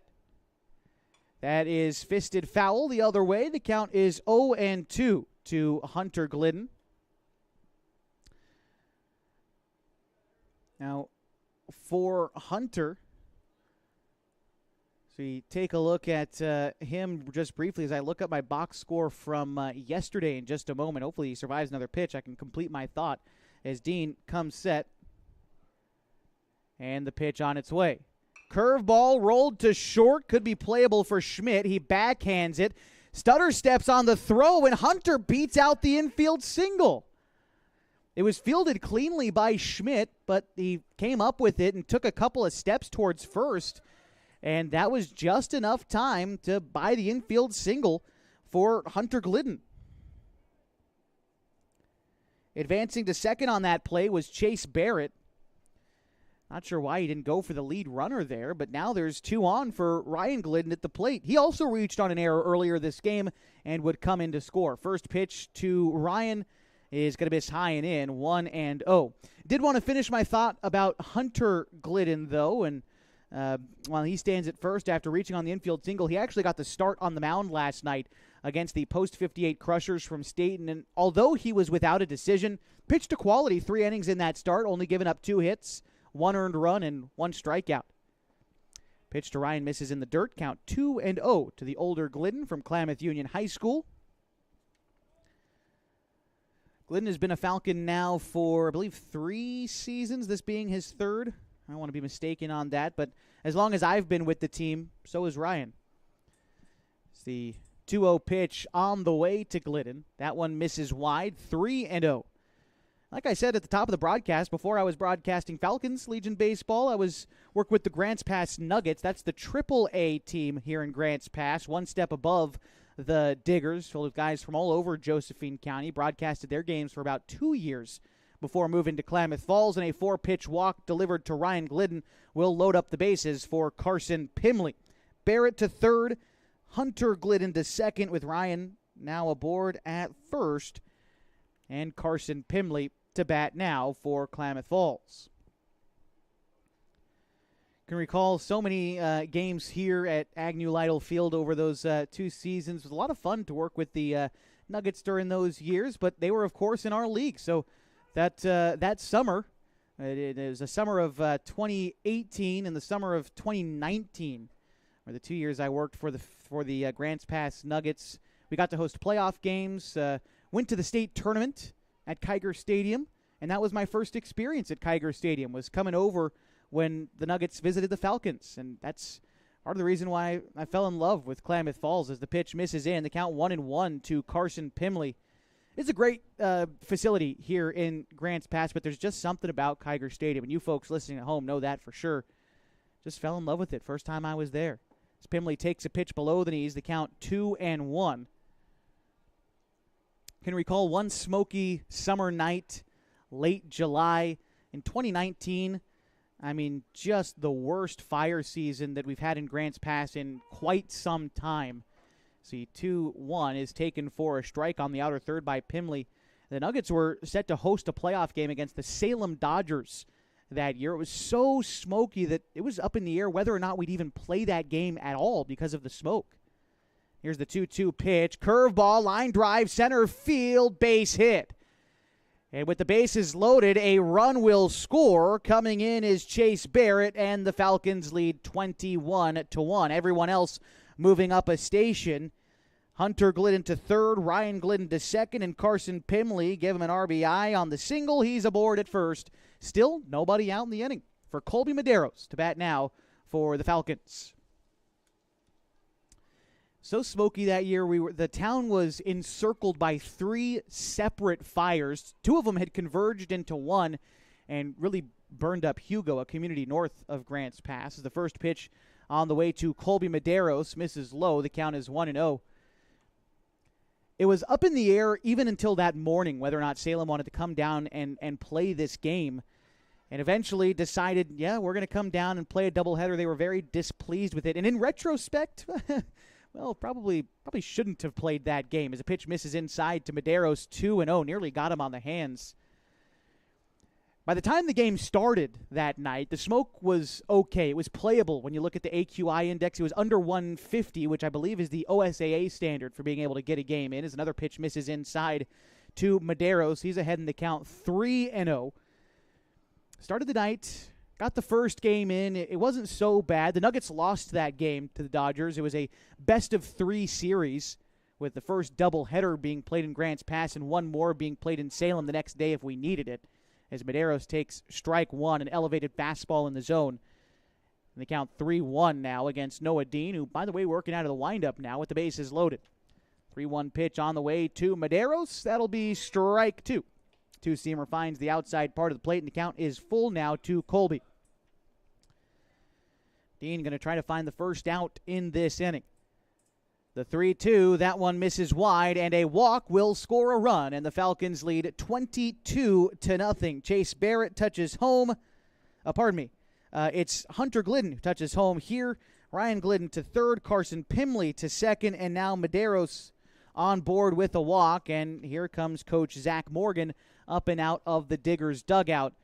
And we'll see if he relieves Noah Dean here in the top of the 4th inning. It's gotten away from him here, and Coach Morgan takes the ball. A new player coming in from the dugout. We'll see a couple of changes here for the Diggers. We'll step aside while they sort things out. The Falcons lead 22-1 in the top of the 4th inning. More baseball next on 104.3 and 960 Sports and mybasin.com.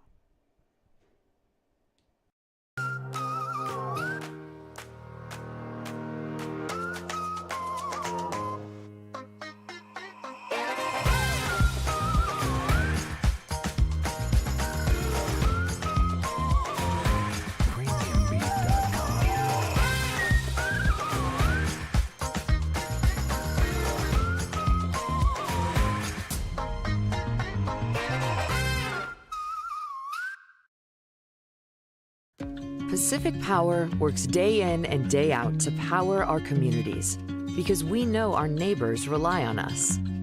We're trimming and clearing branches around poles and lines, protecting our system, and giving you real-time updates when storms roll in. You can count on us in all seasons. 24/7, we're here for you. Powering your greatness.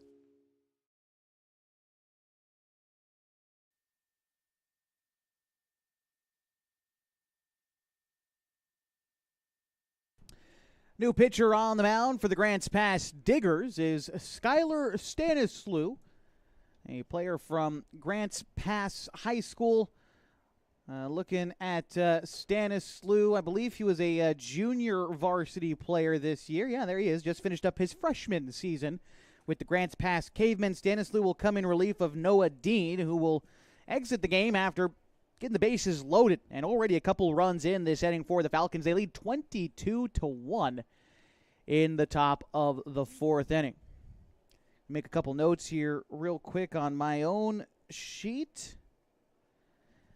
No other changes for the Diggers, it looks like. It was just a pretty clean swap, I believe. I'll confirm that here in just a second as P.J. Safford ready to step in. A breaking ball misses up and out of the zone.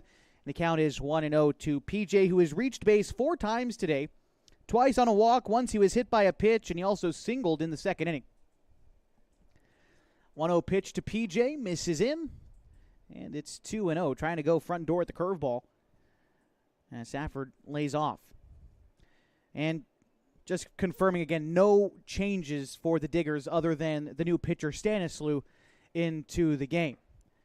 Pitch misses wide, just outside. And the count now 3-0 to Safford. Ryan Glidden's on third. Carson Pimley's at second. Colby Medeiros is at first. And Safford in a 3-0 count. And it's grounded right back up the middle. The shortstop Schmidt touches second for one. Throw on to first is in time. And a 6-3 double play will make it 2 outs in the inning. However, a run does score as Ryan Glidden touches home. And the Falcons lead 23-1. There will just be one runner on base. And it is going to be Carson Pimley who stands at third. And Ian Meyer to bat now for the Falcons. Pardon me, they're going to have a new hitter come in.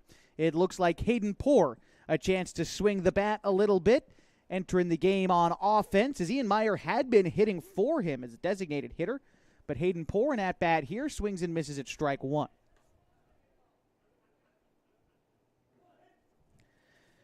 Poor enters for Ian Meyer, who exits after going 4 for 4 with 2 RBIs and 2 doubles. Here's a chopper out to short. Schmidt backhands it. Throw to first is not going to be there. Glenn on the stretch, I think it just rolled under his glove, and a run scores on that play as Pimley touches home from third. The Falcons lead 24-1. And this will bring in Corbin Hamilton.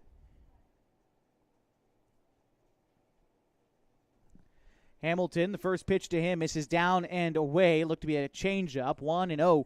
The count to Hamilton, who is still looking for his first base hit of the day, although he did reach on an error and score in the first inning. Hayden Poor coming out of the game as the pitcher, afforded a courtesy runner. I believe that's Ryan Douglas who went out there for the Falcons. Yeah, Douglas aboard at first now for Hayden Poor. Pitch on the way.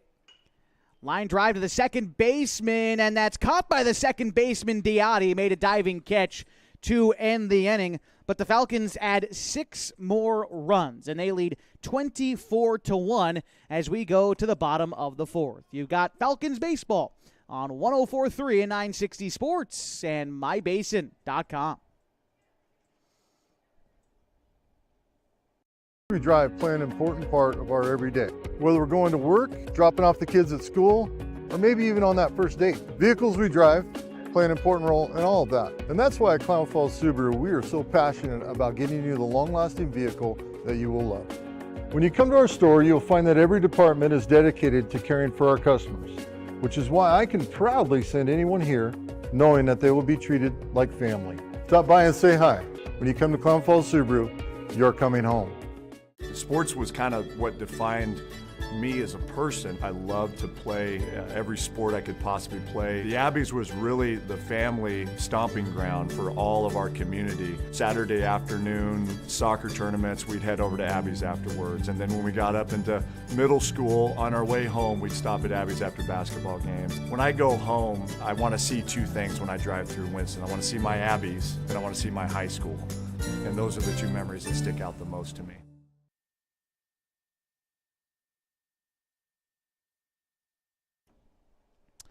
Getting set for the bottom of the fourth inning, a game in which the Klamath Falls Falcons lead the Grants Pass Diggers 24-1 on the road. It'll be the bottom third of the order for the Grants Pass Diggers. It's Noah Dean, Easton Schmidt, and Nevin Diotti. That's center fielder, shortstop, second baseman. These guys have not really been able to get much going. Hayden Poor's thrown very well. And considering the fact that he's had these really long layoffs when his team is on the offensive end, he's been able to stay consistent. By the way, Noah Dean rolls over the first pitch, rolls it out to Hayden Poor, who picks it up and goes on to first for the out. 1 pitch and 1 away in the fourth inning. And this will bring up Easton Schmidt, who's 0 for 1 today. Wanted to finish the thought I had started earlier in the game about my time with the Grants Pass baseball team, and that was what the last games that I did with them before coming to Klamath Falls for the state tournament, what would be my last games with the Nuggets that year. We actually lost the Super Regional that season, so that shows you how bad my memory was after that game. 1 pitch and 1 swing for Easton Schmidt, and he is aboard at first with a 1-out single.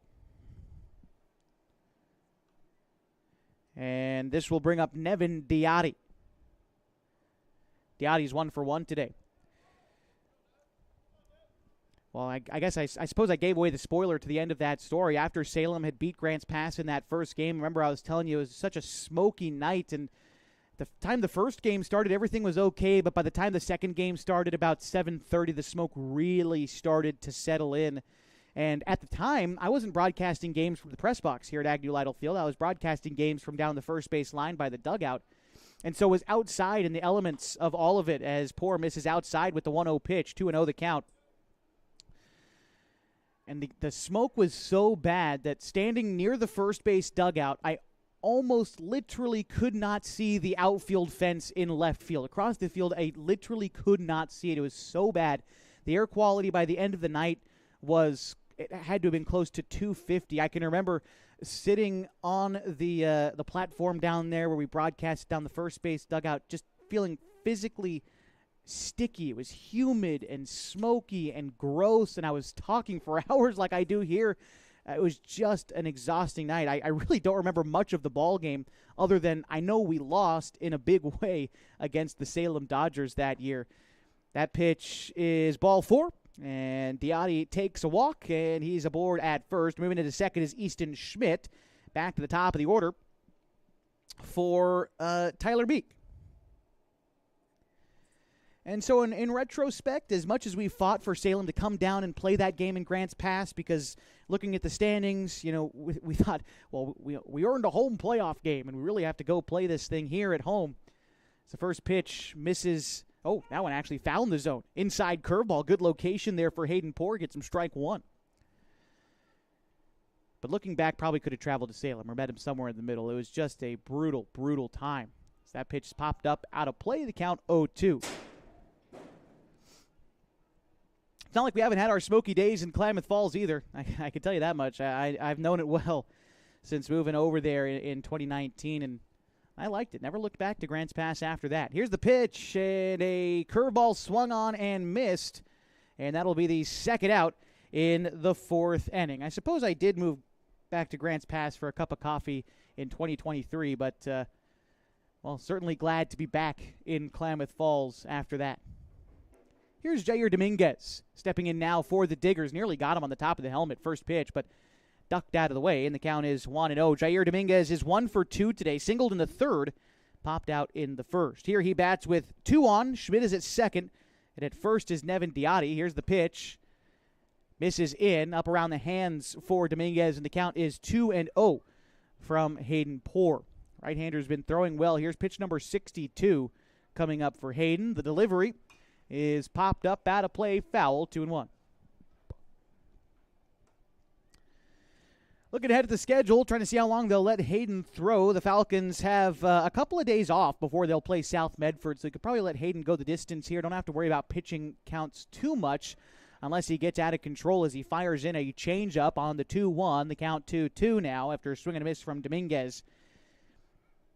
It'll be pitch number 65 coming up. So, like I said, that's usually the golden number that you see guys get pulled out and around. But here, they're going to let Poor play it out as a single to right field and a 2-strike count prolongs the inning and loads the bases. Now for Blake Zamora to bat for the Diggers. As advancing to third was Schmidt.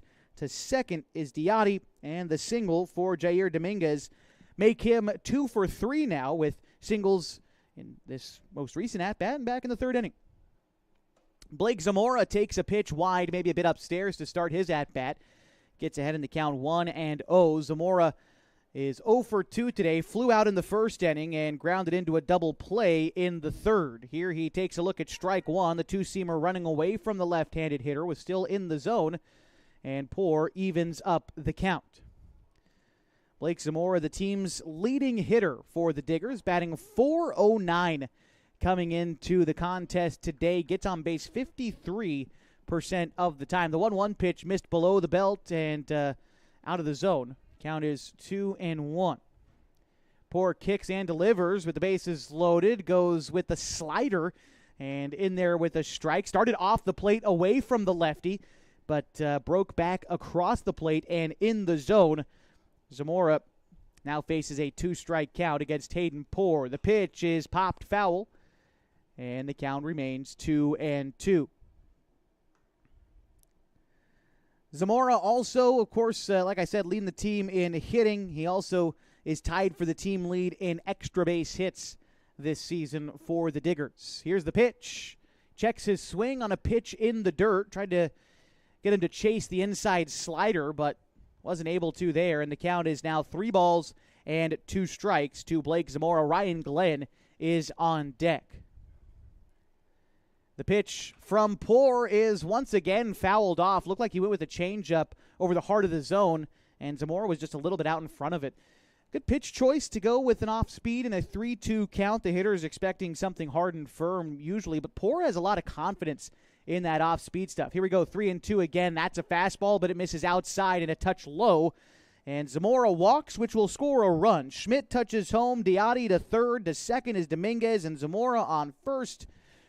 New score is 24-2, and the bases will remain loaded for Ryan Glenn. I believe it's Glenn. Do we have a batter for the Diggers? Oh, waiting for foul balls. Okay. I was thinking they got the bat boy running around over here. The home plate umpire is walking over towards the dugout. But I guess sneaking under my eyesight, Ryan Glenn is waiting for the first pitch out of the left-handed batter's box. Still 2 outs in the bottom of the 4th inning, and Hayden Poor ready to deliver the pitch to Glenn. It's taken upstairs and away from the lefty. The count is 1-0. So far for Ryan Glenn today, he reached on an error in the first and walked in the third, was left stranded at second base both times. So that pitch again misses high from Poor. The count is 2-0. After recording a strikeout to get 2 outs in the inning, last 2 guys have reached on a single and a walk from Poor, looking to get out of this inning. Right now down in the count 2-0, and here's a chopper out to short. Sims plays it, and the throw to first is in time, and that will end the inning. The Diggers get 1 run on 2 hits, and they leave the bases loaded. They trail 24-2 as we go to the top of the 5th on 104.3 and 960 Sports and MyBasin.com.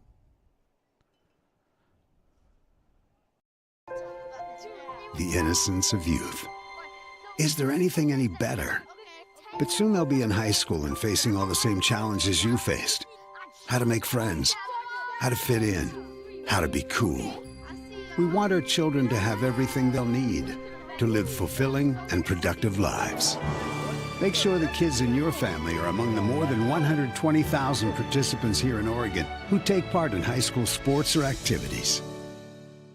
At MyBasin.com, we bring you the power of local radio, The pace and reach of social media, the information of 24-hour news, and the excitement of local sports. We do this with a team of radio professionals that is second to none. Klamath Falls is a community that we love and a place that we are proud to call home. Klamath Falls deserves a media group that is as committed to you as you are to Klamath Falls. MyBasin.com is your go-to place for news, sports, events, and everything going on at home in Klamath Falls.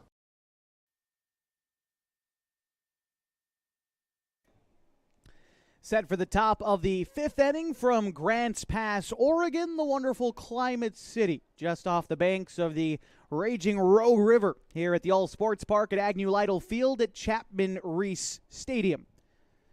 Due up this half inning for the Klamath Falls Falcons is Carson Sims. He'll be followed by Chase Barrett and Hunter Glidden. That is 8, 9, and 1 for the Falcons this half inning. Taking a look at the day for Sims so far, he is 4 for 4. He tripled and singled in his last 3 at-bats. Sends a screamer foul down the third base side. And the count is 0-1 to Sims. He's also scored 3 runs today and has 2 RBI. For Sims, so far, 4 hits in a single game is his most of the season. Now he sends a towering fly ball to left field. Zamora giving chase.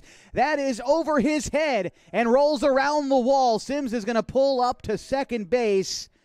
And now, after that double, Sims just a home run away from the cycle as he leads this inning off with a double. Sims now with 5 hits in the game. He is the first Falcons player to record 5 hits in a game this season. What a day for Carson Sims. Now brings up Chase Barrett, who had an RBI single in his last at-bat. Back in the first inning, had an RBI double. Here's the first pitch to him. Nearly hit him. Had to duck out of the way of that. The count is 1 ball and no strikes.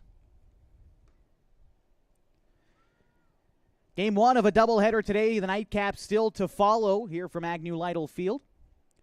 Walked into the ballpark today and saw what I think is a new sign here at Grants Pass, hanging off the back of the press box. That pitch to Meyer missed high and tight, the count 2-0. And that was that they have branded this place Chapman Reese Stadium, which I started this thought earlier on today, but those two guys, those two families, really supporters of all the Grants Pass baseball teams here in Josephine County, not just the Legion teams, also the Nuggets, the Diggers, and the Miners, but also the high school teams, Hidden Valley, North Valley, and Grants Pass. Those named, of course, most of the Reese family has contributed a lot to the Grants Pass baseball teams. You talk about Glenn Reese, who passed away in 2007, but he's got a plaque out front of this place for the many years and decades of contributions to prep baseball here in Josephine County. But, I mean, coaches include, of course, Glenn and Mike Reese, who now is an assistant coach for Hidden Valley. Mike was the head coach for the Nuggets when I was working for the team back in 2018 and 19. By the way, Chase Barrett working a walk on that last at-bat, so he is aboard at first. 2 on for the top of the order in Hunter Glidden. But for the namesake of Chapman, Rich Chapman was the longtime director of the Active Club here in Grants Pass, and I believe he was head of the Legion Board. I believe that was his title, as head of the Legion Board over here, making decisions for the team. And Rich Chapman was one of the guys who kind of helped pioneer the idea of doing the broadcast for the Nuggets at the time, and hope that he's doing well. And not sure if he's listening, but always appreciate to work with him as Glidden takes a swinging strike, and the count is 1-1. This one's hit in the air, center field. Going back is Dominguez. He is going to make the catch on the run for the first out. F8 in the book brings up Ryan Glidden for the Klamath Falls Falcons. Glidden so far in the game has reached on an error and walked, but he's scored each time. At second is Carson Sims. At first is Chase Barrett. And the pitch on the way from Stanislaw is an off-speed pitch. Looped it in for a strike, and the count is 0-1. After Glidden, Carson Pimley waits on deck for the Klamath Falls Falcons. Pitch on its way, and Glidden chases that one, and the count is 0-2.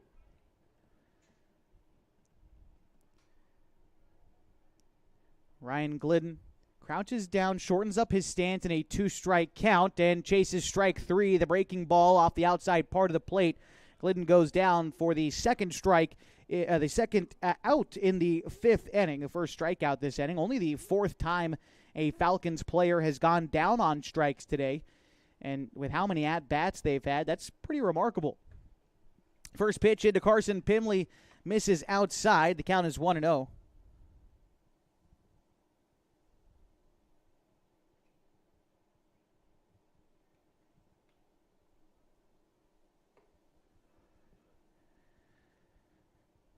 Up near 40 at-bats now for the Falcons. Was just doing a quick little math there.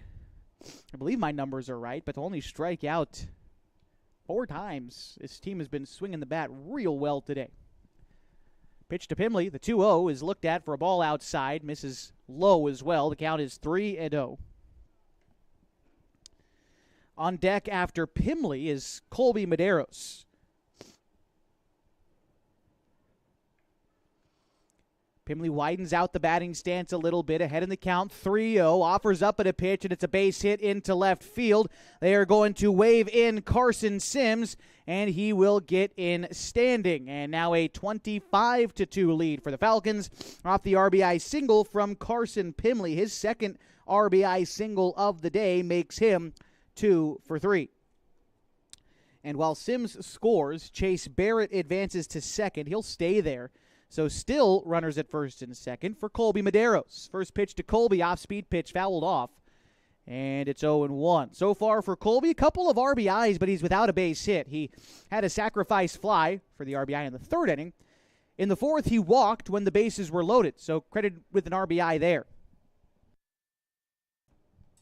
Carson Pimley on first. He's afforded a courtesy runner now as the catcher. And so they are going to send out Ryan Douglas to run for Pimley. So Douglas at first and Barrett at second, and the 0-1 pitch will sail high to Colby Medeiros. The count is even at a ball and a strike. If the inning continues, P.J. Safford is on deck for the Klamath Falls Falcons. The pitch on the way from Stanislaw is in the dirt, 2-1. Right-handed pitcher Stanislaw back on the rubber as he comes set with the 2-1. Delivery on the way to Medeiros. Line drive, right field, base hit. They are going to keep Barrett at third. And now it's Douglas who advances to second. So the bases are loaded for P.J. Safford. Back-to-back two-out singles continue this inning for the Falcons. And a chance for more damage off the bat of P.J. Safford, who has reached base 4 times already today. Reached on a walk in the first, was hit by a pitch in the second, singled also in the second, walked in the third, and grounded into a double play last inning. 2 outs, bases loaded. First pitch to Safford. He checks his swing on the inside fastball and gets ahead in the count 1-0. Safford on the season, batting .417. As he takes a pitch there, the count is 1-1. After that one found the inside third of the zone. Looked to be the off-speed pitch that Safford looked at for the strike. Readies for the 1-1 pitch. Safford, ground ball back up the middle. Schmidt is going to go to first with it, and unable to pick it out is Glenn, and a run will score. Chase Barrett touches home. Safford safe on the error as runners advancing to third is Douglas. To second is Medeiros.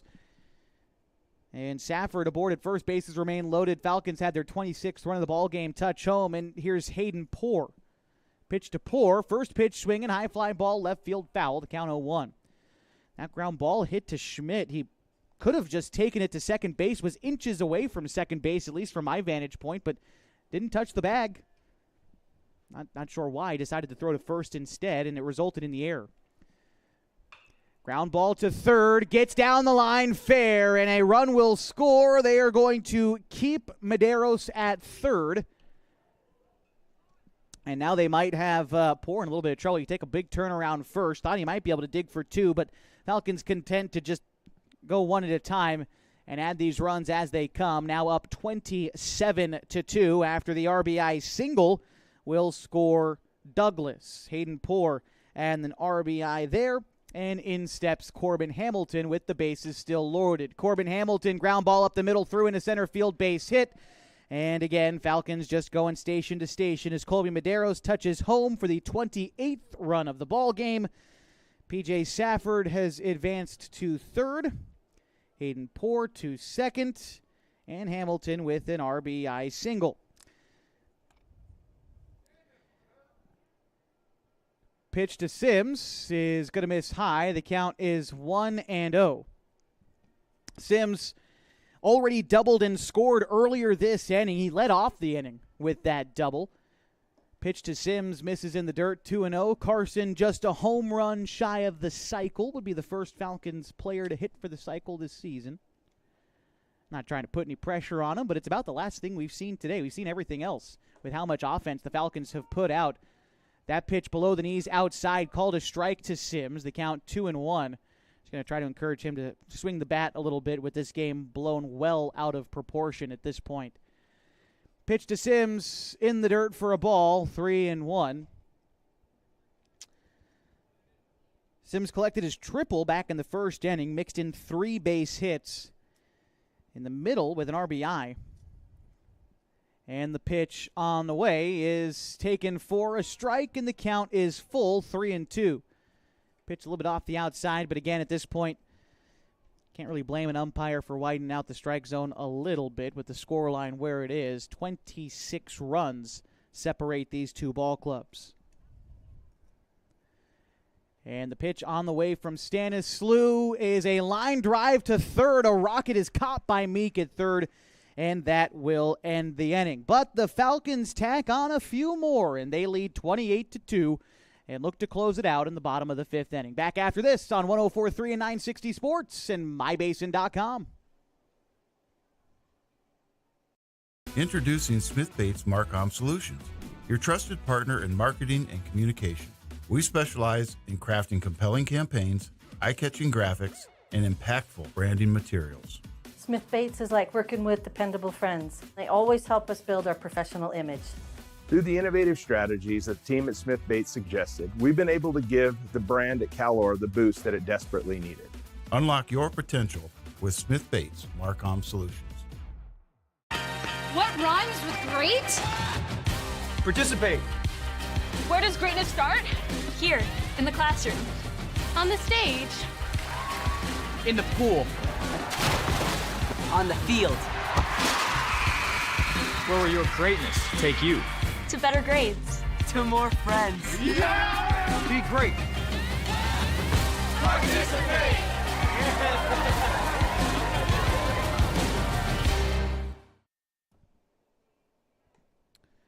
28-2, Falcons lead the Grants Pass Diggers as we head to the bottom of the 5th inning. Hayden Poor will look to close things out and move us on to the nightcap. Still another game to go tonight from Grants Pass, Oregon, as it'll be 5, 6, and 7 due up for the Diggers this half inning. It's Cruz Carnes, Cannon Clark, and Noah Dean. At least that's who's due up. We'll see if the Diggers get any guys some at-bats here in the 5th inning. First pitch swinging and a foul ball off the bat of Cruz Carnes, who is 1 for 1 today. Had an RBI single back in the first inning, also walked in the third. And he leads off here in the bottom of the 5th. The pitch from Hayden Poor, taken for a ball, misses high and in. Looked to be the fastball from Hayden. And the count is even now at a ball and a strike. Hayden already back on the rubber, ready to move. I think he was just trying to move a little bit too quick there. Set his feet and just threw very quickly on the mound. Missed well inside, and the count 2-1. Falcons 26 hits in this game, leading to 28 runs. Pitch is in the zone, 2-2. So the umpire is widening out the zone for everybody at this point in the game, and again, hard to really blame him. The 2-2 ground ball to short. Sims takes his time up with it. The throw is a strong one on to Hamilton in time for the out. So one away in the bottom of the 5th inning, and this will bring up Cannon Clark for the Grants Pass Diggers. Clark is 0 for 2 today, a couple of strikeouts on the ledger for him. As Hayden Poor, just a couple outs away from going the distance here to Mercy Rule win in Game 1. The first pitch to from Poor is in the zone for a strike, and the count is 0-1. Stick around with us after this game concludes. We'll give you a brief post-game show, run down some final numbers, and get ready for the nightcap. Ground ball to P.J. Safford, the third baseman, makes a strong throw to Hamilton onto first, 2 away in the 5th.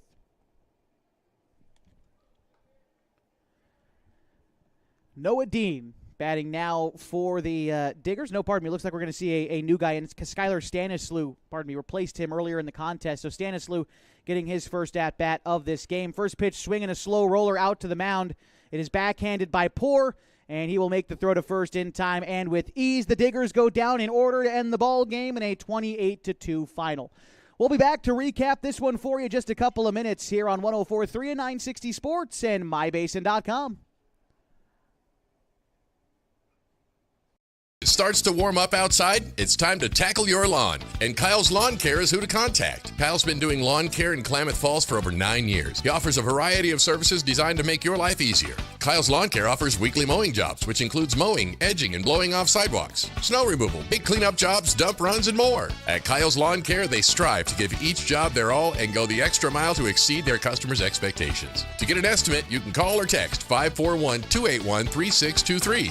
Kyle's Lawn Care. At mybasin.com, we bring you the power of local radio, The pace and reach of social media, The information of 24-hour news, and the excitement of local sports. We do this with a team of radio professionals that is second to none. Klamath Falls is a community that we love and a place that we are proud to call home. Klamath Falls deserves a media group that is as committed to you as you are to Klamath Falls. mybasin.com is your go-to place for news, sports, events, and everything going on at home in Klamath Falls.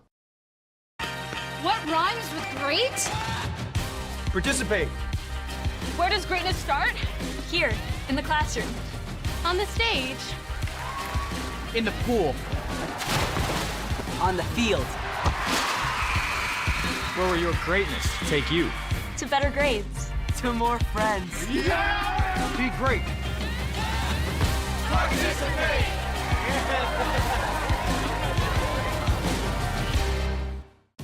Introducing Smith Bates Marcom Solutions, your trusted partner in marketing and communication.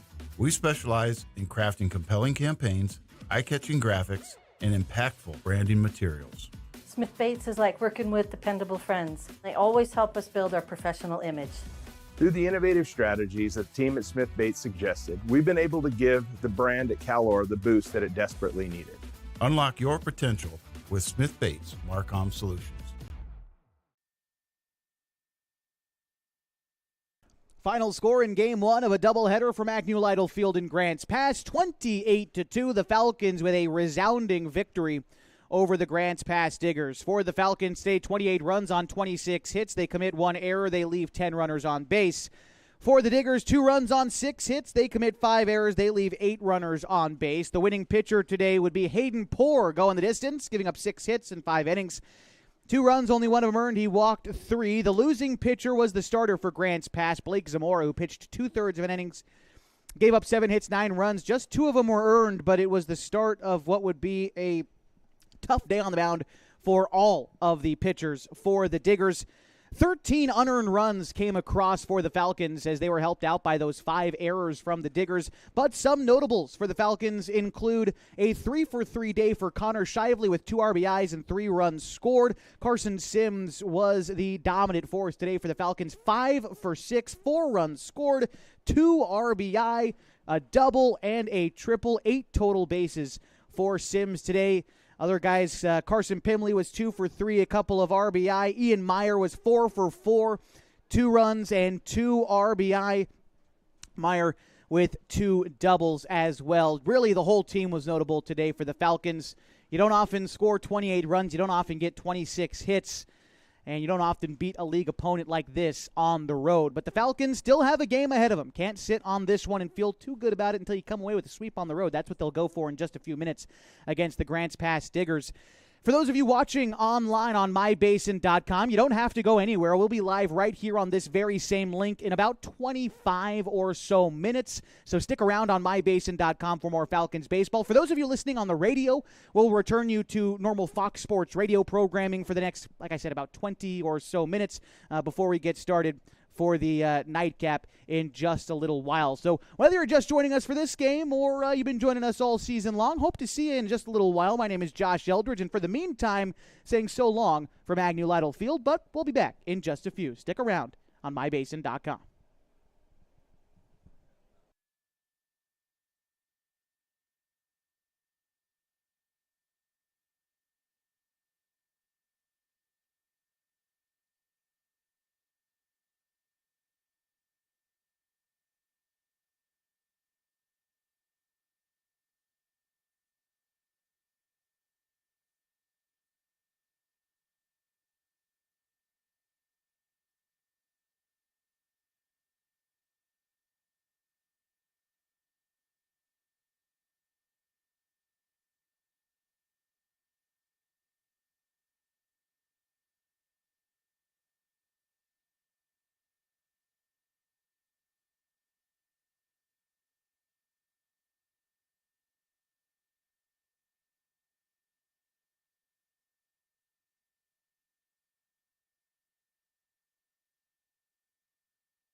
And welcome back to Klamath Falls Falcons baseball on 104.3 and 960 Sports and MyBasin.com. The nightcap ahead of us is the Klamath Falls Falcons on the road tonight in Grants Pass, taking on the Diggers. My name is Josh Eldridge. Thank you for joining me live from Agnew Lytle Field at Chapman Reese Stadium for this area doubleheader. The Falcons took the first one in convincing fashion, and that might be underselling it. A 28-2 win in the opener today. They look to continue their momentum into the nightcap against the Grants Pass Diggers. We're going to step aside for one quick break. When we come back, the teams will take the field, and we'll introduce you to the starting lineups for game number 2 tonight from Grants Pass. Live on 104.3 and 960 Sports and MyBasin.com.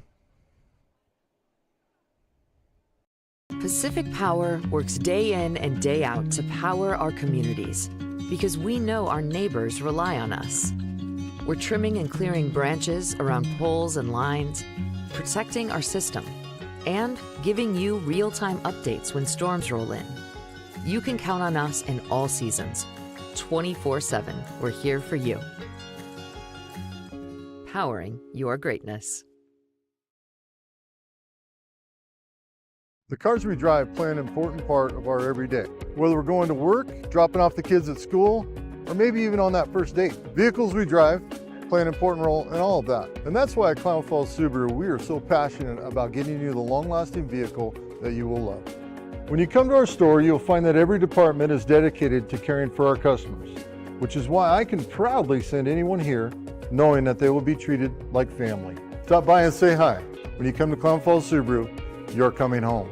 Sports was kind of what defined me as a person. I loved to play every sport I could possibly play. The Abbeys was really the family stomping ground for all of our community. Saturday afternoon soccer tournaments, we'd head over to Abbeys afterwards. And then when we got up into middle school, on our way home, we'd stop at Abbeys after basketball games. When I go home, I want to see two things when I drive through Winston. I want to see my Abbeys and I want to see my high school. And those are the two memories that stick out the most to me.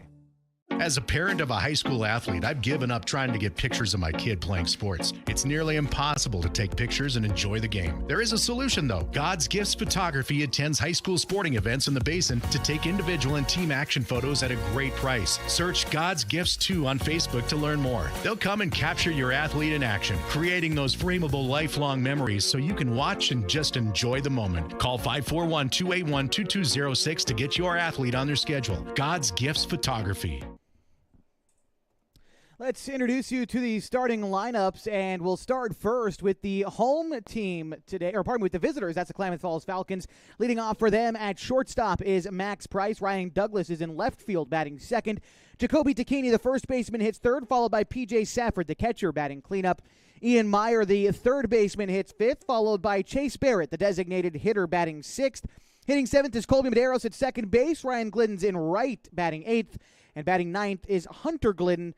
He is in center field for the Klamath Falls Falcons. On the mound for the Grants Pass Diggers is going to be Easton Schmidt. And we'll take a look at the numbers for him so far this season. Schmidt is making his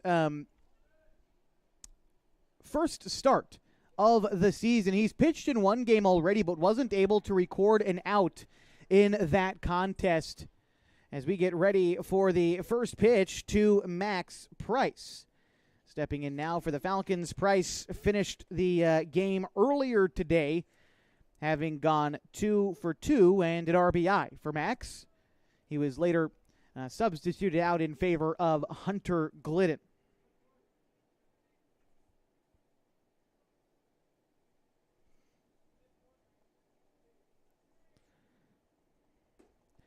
First pitch is in there for a strike, getting started at 7:18 here in Grants Pass. A little bit when we were scheduled to start, a little bit past that, but that's okay. It's earlier than a typical doubleheader, which sometimes won't start until 7:30 or 8. Here's a high fly ball left field. Moving over is Dominguez, and he's unable to bring that one in. And Max Price will wind up with a lead-off double to start the ball game for the Klamath Falls Falcons, who are seemingly picking up right where they left off in Game 1. A 26-hit attack led to 28 runs for the Falcons. And here, a leadoff double As Price gets into scoring position, batting now is Ryan Douglas. Douglas bats from the right side. And awaits the first offering from Schmidt. That pitch will miss inside, and the count is 1-0 to the right-handed hitting left fielder for the Falcons, Ryan Douglas. Only saw him as a courtesy runner in the opener today. And here he rolls one foul down the third base side. The count is now even to Douglas, 1-1.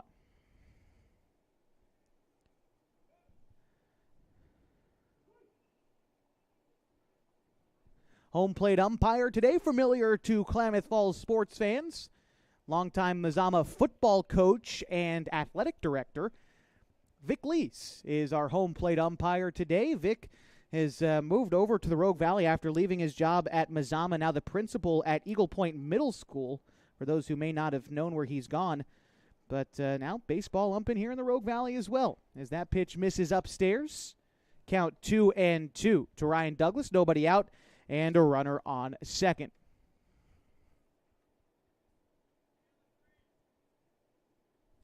Pitch is fouled back into the glove of the catcher. That would be strike 3. Douglas goes down on strikes for the first out of the ball game.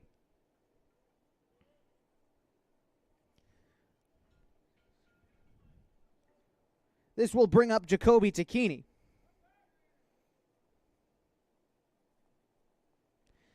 Takini, in the opener today, was eventually substituted out in favor of Carson Pimley, but Jacoby was 2 for 3 with 2 RBI. He did strike out once, but a double in the third inning knocked in a run. In the second inning knocked in a run. He would come in and score then, too. Here's the pitch to Jacoby, misses upstairs, and the count is 2. And I believe it's actually 1-1. Pardon me, kind of tough to read the scoreboard here at the All Sports Park sometimes. I believe the scoreboard says 1-1 is the count to Takini. That pitch misses high. Counts 2-1 to Jacoby with P.J. Safford on deck for the Falcons. And there is one away in the inning. Pitch out of the hands of Schmidt, misses in the dirt. And the count is now 3 balls and a strike to Jacoby Takini. Max Price led the inning off with a double. That's why he's out there. Pitch on its way. Fouled straight back, and the count is now full, 3-2 to Jacoby, who coming into the ball games today was batting .240 on the season, and he's now started in every game, including this one this summer for the Falcons. In a full count, Easton Schmidt checks on the runner at second before delivering home. Takini hits one in the air left field. Dominguez moving over into the gap, gives chase, but he's unable to bring it in. They're going to wave Max Price around. The throw is cut off. There is no throw home, and scoring standing is Max Price. And the Falcons lead 1-0 after the RBI double from Jacoby Takini. And this will bring up P.J. Safford with 1 out and still a runner in scoring position for the Falcons. Safford in the opener reached base all but 1 time. Got on 5 times in the opener. He walked twice, was hit by a pitch once, reached on an error once, and singled once. He scored 3 runs in those 5 trips around the bases. Here he fouls off the first pitch he sees. The count is 0-1, still 1 out in the inning, and Ian Meyer is due on deck. Back on the rubber is Schmidt as he comes set. And the pitch is a curveball to Safford, started out of the zone and called a strike, elevated in the zone against Safford. The count now 0-2. Second baseman Stanislaw holding the runner now returns home as Safford takes a pitch high. The count of ball and 2 strikes. PJ getting the start as the catcher today. Only his second start at catcher this season. It was one of his primary positions for the Klamath Union Pelicans during the prep season. The 1-2 pitch to PJ misses away, and the count 2 balls and 2 strikes to Safford, who will be a senior next year for the Klamath Union Pelicans. Also plays a little football. Rumor has it he's going to be playing center this year for the Pelicans, who look to take another step in the right direction under Coach Josh Overstreet. The 2-2 pitch to PJ. Line drive left center field. That'll get down. They are going to wave to Keeney in to score. Safford's going to pull up to second. They'll go ahead and trade places. And another RBI double makes it 2-0 Falcons.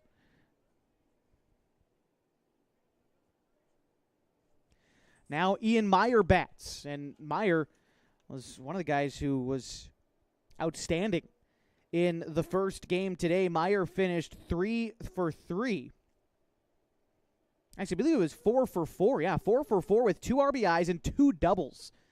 Meyer was just brilliant in our opener today, in which the Falcons won by a bundle, 28-2.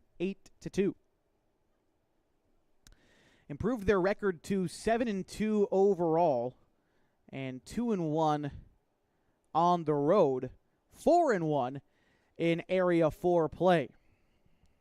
A couple other games going on in our league tonight. We'll try to run down some scores for you.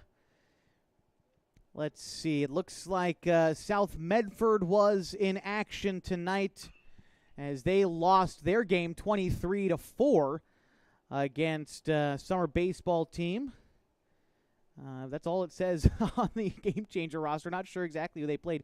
They're playing again right now against that same team. Most everyone else seems to be in action tomorrow. As the pitch to Meyer misses high and in. And with a runner on second and still just 1 out, another good RBI opportunity for Ian. It's a ball and a strike to the Falcons starting third baseman. Here's the pitch to Meyer, and it misses wide. The count is 2-1. Looked to be the off-speed pitch there from Schmidt, but it broke out of the zone and probably a touch low as well. Count 2 balls and a strike to Ian. Chase Barrett is on deck, the designated hitter. Here's the pitch. Misses high. The count 3-1 to Ian.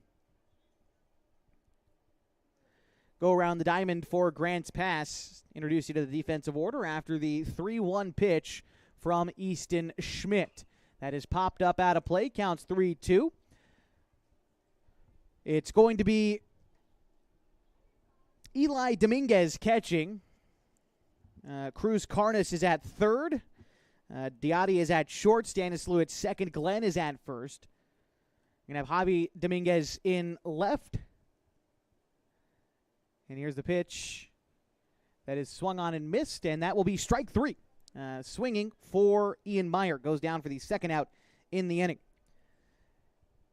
Andrew Snodgrass in center, Blake Zamora in right, just to finish the order defensively for Grant's pass. And so stepping in now is Chase Barrett, the designated hitter for the Falcons. Barrett in the opener today had an RBI double in the first inning, later an RBI single in the fourth inning. Here's the first pitch to Barrett. First pitch swinging and a foul ball. The count is 0-1 to Chase. He's hitting for the pitcher today. Starting pitcher for the Falcons is Carson Pimley. Right-hander from Henley High School. Going to be getting some work in for the Falcons in the bottom half of this inning. We'll see him, and we'll give you a statistical outlook on Carson Pimley. Right now, the count 0-1 to Chase Barrett. He watches a slider miss well outside, nearly in the opposite batter's box. And the count is 1-1 to Barrett. Colby Medeiros is on deck for the Falcons. He is playing second base today for Klamath Falls. That pitch also misses outside. Same location, except that was the fastball. So it didn't break all the way into the opposite batter's box, but still well off the plate outside the delivery from Schmidt as he falls behind the right-handed hitter Barrett 2-1. He'll step off. I think it looks like he might have got something in his eye. He's kind of holding his head. Now he's about refocused, out there ready to go once more for the 2-1 pitch. Here's the delivery. Hit in the air, left center field. Not terribly deep. The center fielder Snodgrass will make the catch, and that will any inning. But the Falcons score 2 runs in the top of the first, and they use 3 doubles to get there. They leave a runner stranded, but they carry a lead going to the bottom half of the first. Back after this on 104.3 and 960 Sports and MyBasin.com.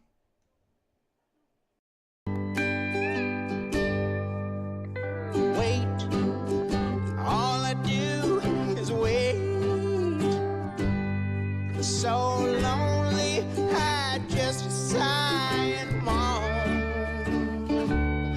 Seems like I've been waiting forever, wondering if you're coming home. I just saw your face, I know you're coming home. I swear there is no place that feels as good as home. And then I heard your voice, I know you're coming home. I know you're coming home. This is where unconditional love and immeasurable happiness reside.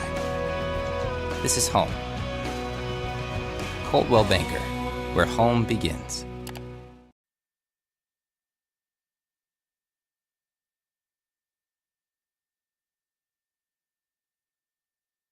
Getting ready for the bottom of the first inning, a game in which the Klamath Falls Falcons lead the Grants Pass Diggers 2-0.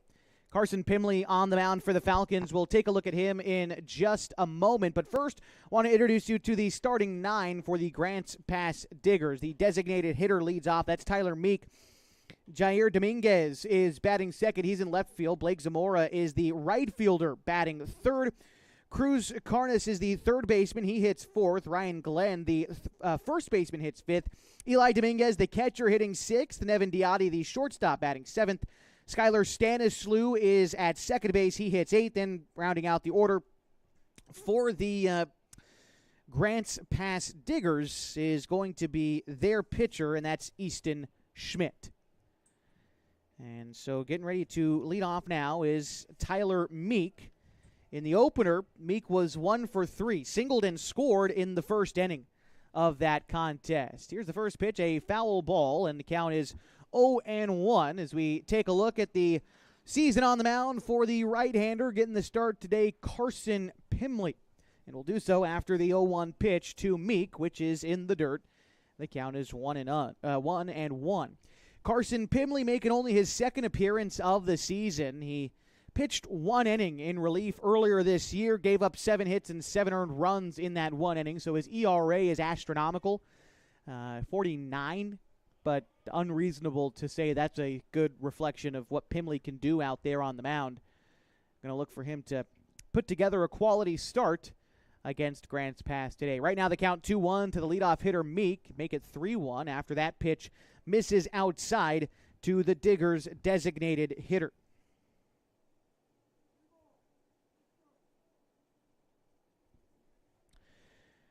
Pimley from the windup, looking to find the zone on the 3-1 pitch. And he pulls the string on the changeup, produces a swing and a miss for Tyler Meek, and the count runs full, 3-2. By the way, the designated hitter Meek hitting in place of not the pitcher, but Andrew Snodgrass, the center fielder.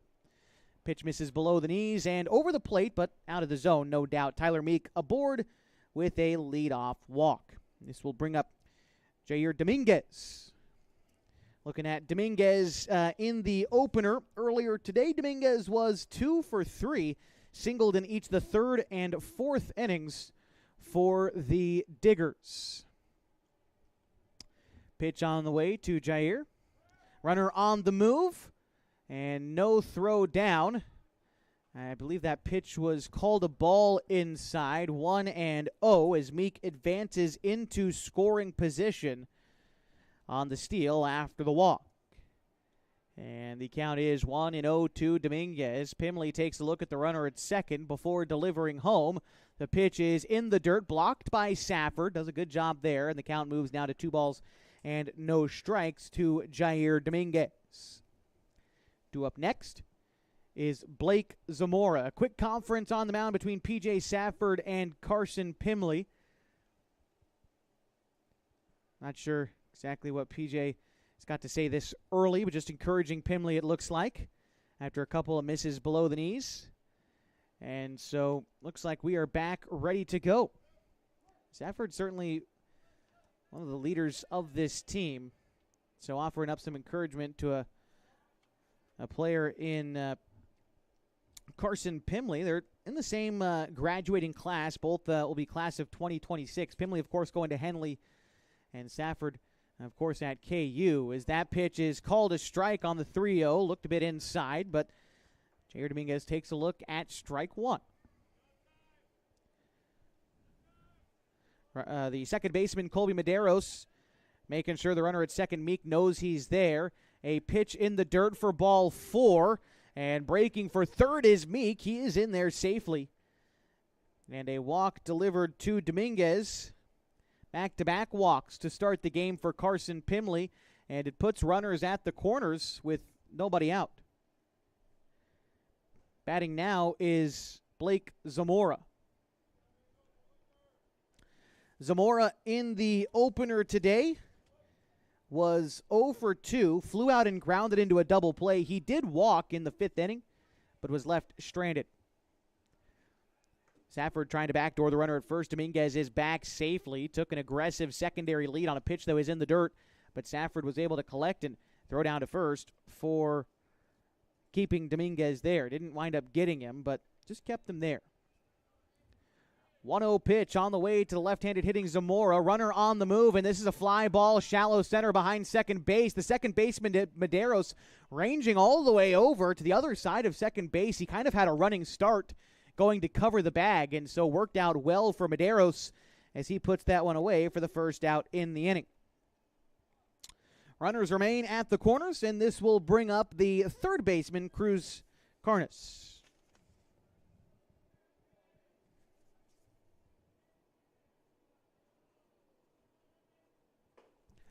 First pitch to him is called a strike. 0-1, the count to Carnes. Batting in the 4-hole here in this game. Earlier today was the designated hitter batting 5th. Sends one in the air, center field. It is caught by Glidden. Tagging from third to score is Meek. And there is no throw in as it was cut off by Takini. And the Diggers are on the board in the bottom of the first inning, a score of 2-1. Remaining at first on that sacrifice fly, and an RBI for Carnes. Dominguez still there. Batting now is the first baseman, Ryan Glenn. Getting his first look at Pimley, and a runner is on the move, and he will get in there safely as Safford had a bit of trouble receiving that pitch that was out of the zone and low. And so he'll just have to eat it up as Dominguez advances to second. In scoring position now for Glenn as Pimley readies for the pitch. Here it comes. That one misses down again, and this time skips away from Safford. Now advancing to third is Dominguez. And so he is very close to tying up this ball game in the bottom of the first.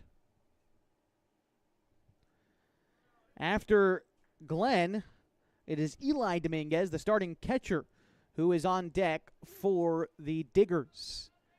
The pitch from Pimley misses outside, and the count is 3-0 to Ryan Glenn.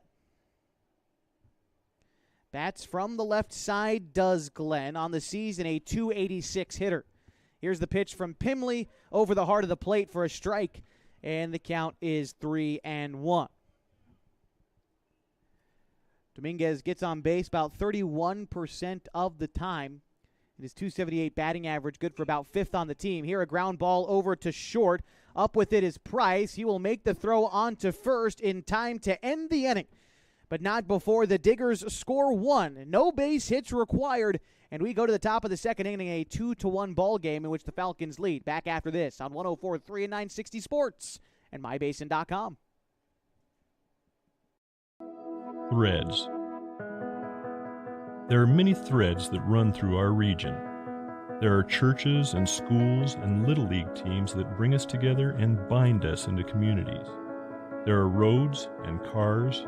There are houses and jobs and businesses, all woven together to make the fabric of our communities. There are financial threads that are part of that tapestry as well.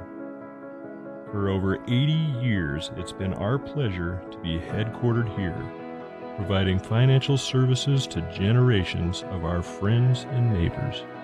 From that first savings account to retirement planning and all of the cars and houses and groceries in between, we keep your money local, investing it back into our communities, adding more threads to the fabric to make our communities stronger. Pacific Crest Federal Credit Union. Find your path.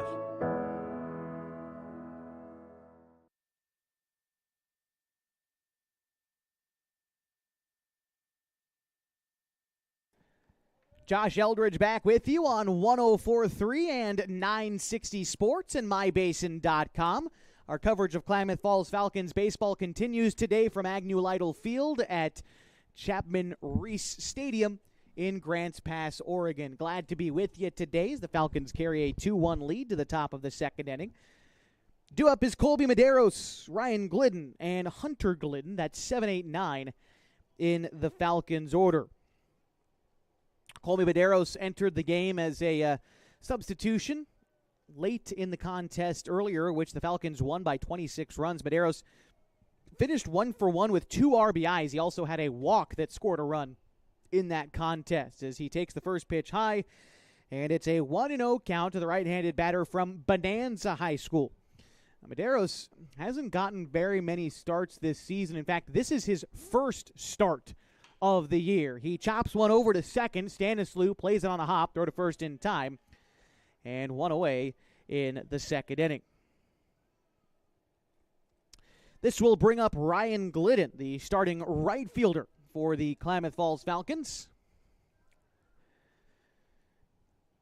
Glidden getting the start in this game and was a replacement in the opener today. Finished that game 1 for 2. He scored 3 runs. He walked once as well and came in as a courtesy runner earlier in the game when he would be running for Jacoby Tacchini. Takes pitch upstairs.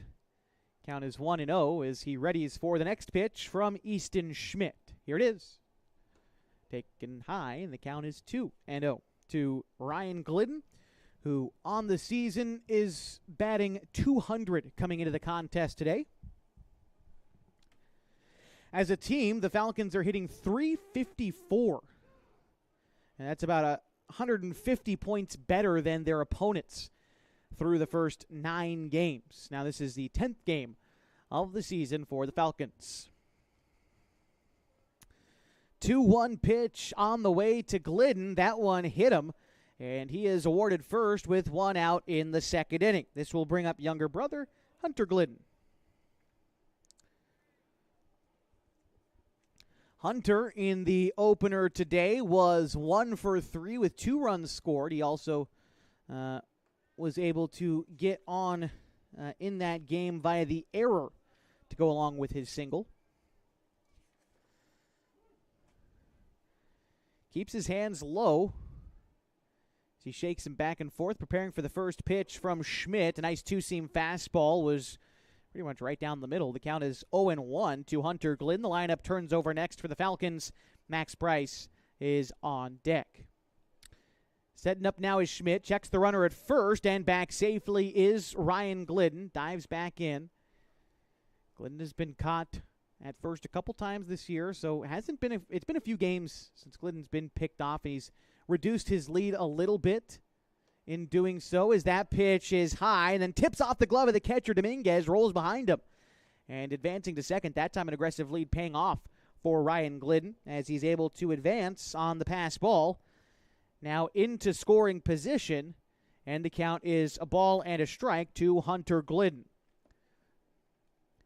Hunter bats .750, although a very small sample size. He is 3 for 4 on the season. I suppose you can add his 1 for 3 performance there, which makes him, do some quick math, 4 for 7. So not quite .750 anymore, but still a very good batting average through his first handful of at-bats in his first season with the Falcons. But here he takes a look at the curveball for strike 3. Started up out of the zone, but broke right back over the middle of the plate, and that is a strikeout for Hunter Glidden. Stepping in now is Max Price, back to the top of the order for the Falcons. Price doubled and would come around to score in the first inning. Here's the pitch. Misses high and tight. The count is 1-0.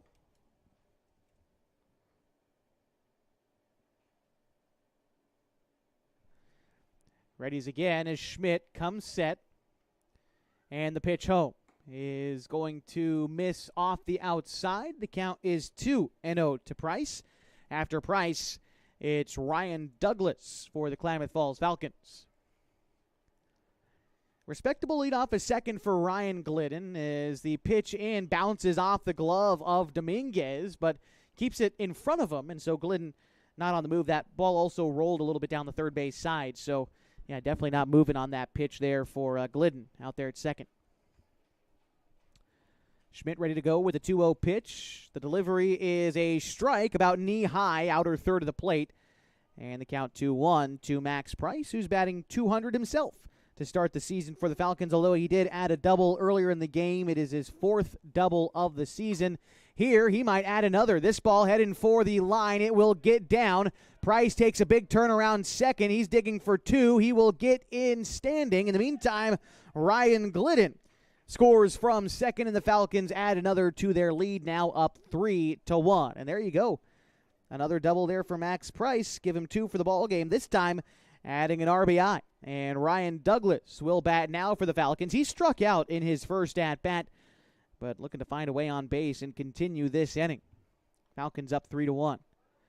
Here's the pitch to Douglas. A big curveball misses high. And the count 1-0. Looking at Douglas on the season, Ryan is batting .500. It's not including his strikeout earlier in this ball game, but still a great start to the season for Ryan Douglas, who has really been important to the Falcons in big spots this year. Douglas has 4 RBI, but maybe 2 of the biggest RBI of the season. In a game earlier against Central Point, late innings, Douglas comes out with a 2-out, 2 RBI double that at the time brought the Falcons within 1 run of that team. Later they would manufacture a final run in that inning to come back and tie and eventually win that game. But Douglas really, I think, keyed part of that rally. Here's the pitch to him. He will take strike 2. The count is even. 2 balls, 2 strikes, 2 outs. Runner at second in the top of the second inning in a 2-run ball game in game 2 of a doubleheader. Pitch on the way to Douglas. Line drive, center field. That's down for a base hit. They are waving in Price, and he will score in an RBI single for Ryan Douglas. Makes it 4-1 Falcons.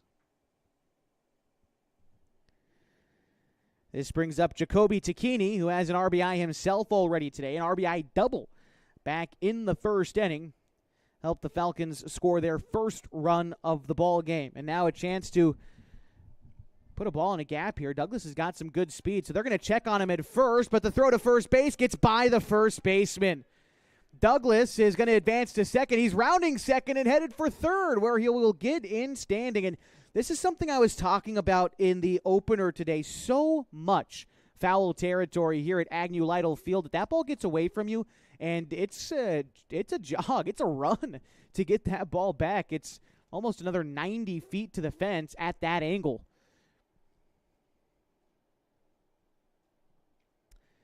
Pitch into Jacoby Takini, misses upstairs. The count 1-0. Maybe I'm exaggerating a little bit, but that's at least 60 feet, at least, from that angle, rolling to the fence. 1-0 pitch to Takini, hits him. He'll be put on first, which puts runners at the corners with 2 outs for P.J. Safford. Safford doubled in a run his first time up. Dominguez goes out to talk to his pitcher for just a second, gives us a moment to recognize some of our sponsors here on mybasin.com. Sponsors like the Pacific Power Foundation, who donated nearly $70,000 in 2024 to the Tule Lake Rotary Club, to the Ross Ragland Theater, and to the Oregon Tech Foundation. Big thanks to the Pacific Power Foundation for coming on board and supporting this season of Klamath Falls Falcons baseball. Safford steps in now, the right-handed hitter, after the meeting on the mound is concluded. PJ settles in, awaits the offering from Schmidt, who checks on both runners before coming set. And the delivery is a fastball inside corner, swung on and missed. And Safford falls behind in the count 0-1. Again, he doubled back in the first inning, added an RBI. Safford coming into the game was hitting .417, but really he's been getting on base a ton in the last few games for the Falcons. Safford awaits the 0-1. He watches it miss outside. 1-1. Safford's on-base percentage coming into the ball game was .483 and boosted up quite a bit there. He's got to be about third or fourth best on the team right now. The 0-1 to Safford, pardon me, the 1-1 to Safford, a big bender in for the strike. That was about inside third, started way up by Safford's shoulders and broke a ton at the very end. It's probably a 5 or 6 inch break there. 1-2 pitch to Safford. Another curveball and another one in the same spot. Got Safford looking for strike 3 to end the inning. But the Falcons do add 2 more runs on 2 base hits, and they lead 4-1 as we go to the bottom of the second next on 104.3 and 960 Sports and MyBasin.com.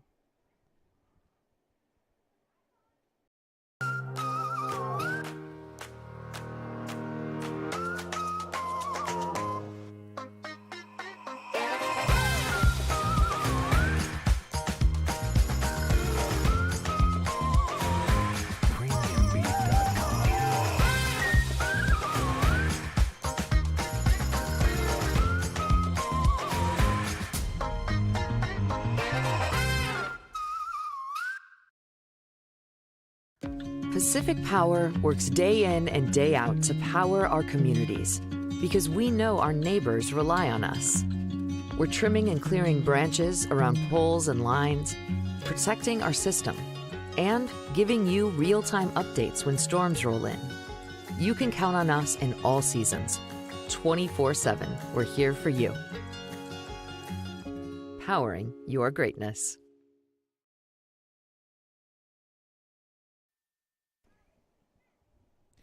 Bottom of the second inning ahead on 104.3 and 960 Sports and MyBasin.com. The Klamath Falls Falcons lead the Grants Pass Diggers on the road 4-1. Due up this half inning for the Diggers is going to be Eli Dominguez, Nevin Diotti, and Skylar Stanislew. That is 5, 6, and 7 in the order for the Diggers. Looking to get back to winning ways. They are 2-7 on the season. Their last 2 games against the Roseburg Pepsi Bottle Caps are their only 2 wins of the year so far.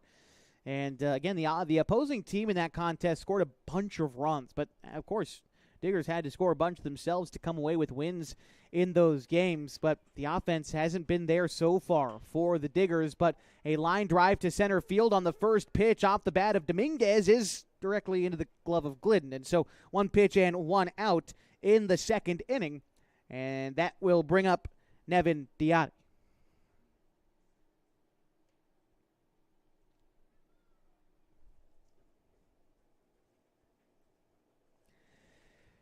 Diotti, the starting shortstop today after starting at second base in the opener, swings the first pitch and fouls it back. Count is 0-1. Diotti in the opener today was 1 for 1, and he also walked. Here he bloops a single behind short. And he's now 1 for 1 in this contest, too, after that single, bringing up Skylar Stanislew. Stanislew got 2 at-bats in the opener today, but was without a hit in the contest. Came in to pitch in the contest and was the final pitcher of the game for Grants Pass as he takes a strike here. Count is 0-1. Stanislew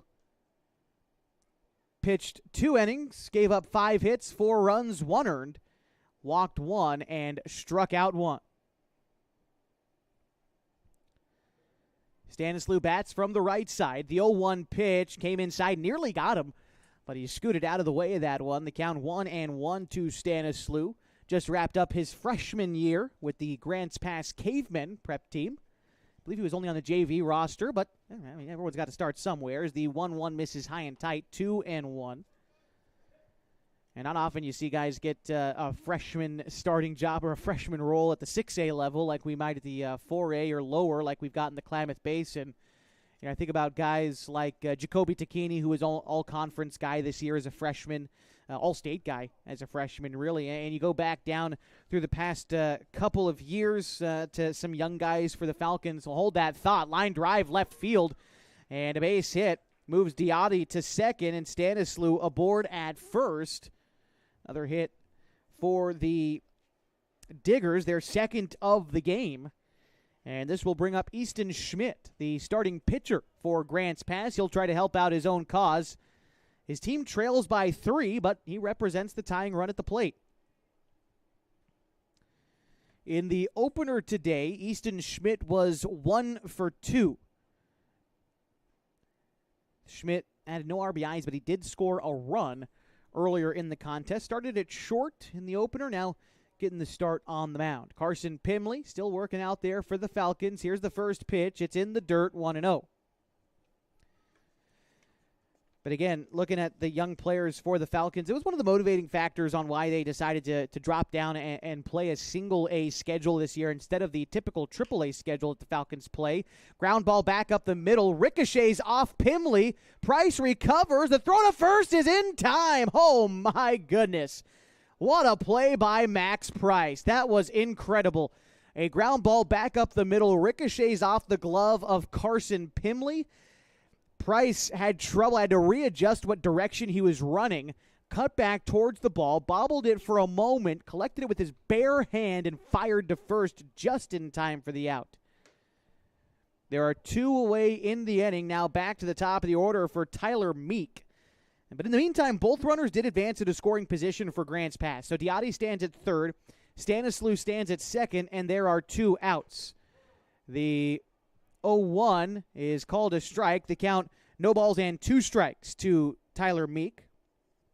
Meek walked and scored back in the first inning. Here's the pitch from Pimley. It's a ground ball right side of the infield. Medeiros lays out for it, knocks it down, but is unable to recover the ball in time to make a throw. So an infield single for Tyler Meek, give him an RBI as well as Diotti scores on the play, making it 4-2.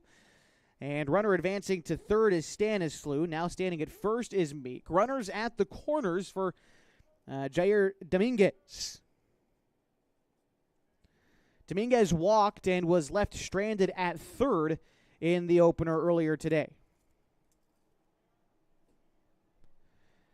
Hamilton comes set with the pitch. Move over to first, but back safely is Meek, the runner over there.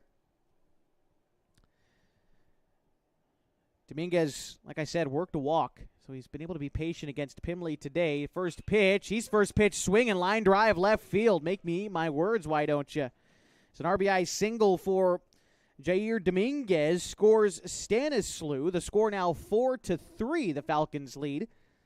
And a runner advances into scoring position. Tyler Meek there as Dominguez reaches first. And this will bring up Blake Zamora. Zamora popped out to second base in his first at-bat. Here he takes a ball off the outside. Count is 1-0. Looked to be the off-speed pitch there for Pimley that just drifted away to Zamora.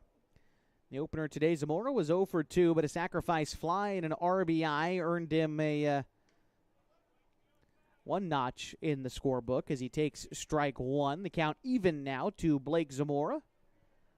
Left-handed bat awaits the delivery from Pimley. Again, tries to go outside, but the count 2-1 to Zamora. Pimley coming up on 40 pitches through 2 innings. The Diggers have made him work a little bit here, and a swing and a miss to make the count 2 balls and 2 strikes to Zamora. On deck, if he's able to find a way to get on base, is Cruz Carnes. Pimley gets the sign from Safford, who gives the signal away. The fastball is fouled off the opposite way, and so we'll do it again. 2 balls and 2 strikes. They've been trying to work Zamora away all at bat.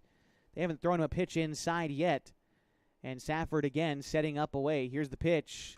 That is popped up in foul territory behind third, and making the catch on the run is Ryan Douglas. ran a long way to bring that one in and leave the tying run in scoring position. The Falcons will carry a 4-3 lead to the top of the third inning on 104.3 and 960 Sports and mybasin.com. We drive play an important part of our everyday. Whether we're going to work, dropping off the kids at school, or maybe even on that first date. Vehicles we drive play an important role in all of that. And that's why at Klamath Falls Subaru, we are so passionate about getting you the long-lasting vehicle that you will love. When you come to our store, you'll find that every department is dedicated to caring for our customers, which is why I can proudly send anyone here knowing that they will be treated like family. Stop by and say hi. When you come to Klamath Falls Subaru, you're coming home. Sports was kind of what defined me as a person. I loved to play every sport I could possibly play. The Abbeys was really the family stomping ground for all of our community. Saturday afternoon soccer tournaments, we'd head over to Abbeys afterwards. And then when we got up into middle school, on our way home, we'd stop at Abbeys after basketball games. When I go home, I want to see two things when I drive through Winston. I want to see my Abbeys, and I want to see my high school. And those are the two memories that stick out the most to me.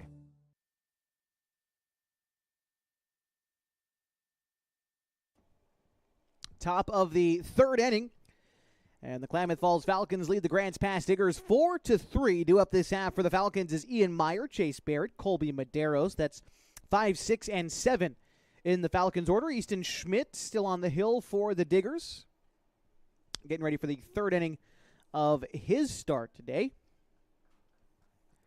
As Ian Meyer settles in, he's 0 for 1 in this contest. Meyer struck out back in the first inning. Pitch on the way to Meyer. I had to duck out of the way of that one. The count 1-0. Well, this game 2 of a doubleheader here in Grants Pass. After the conclusion of tonight's game, the Falcons will have a couple of days off. They're not in action again until Saturday when they play South Medford for a noon doubleheader at Harry and David Field. Here's a ground ball to short. Diotti is going to have it eat him up. It rolled up his arm and behind his head and into the outfield. And so Ian Meyer reaches on the error as Chase Barrett bats now.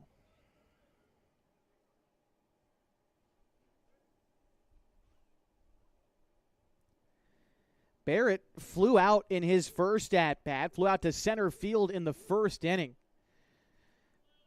Then Barrett in the opener today was 2 for 3, 4 runs scored, 2 RBIs. He walked twice and scored every time around the bases. Here he shows bunt, takes a pitch which was outside for a ball, 1-0. They're trying to move Meyer over into scoring position with the bottom third of the order due up next. Colby Medeiros is on deck.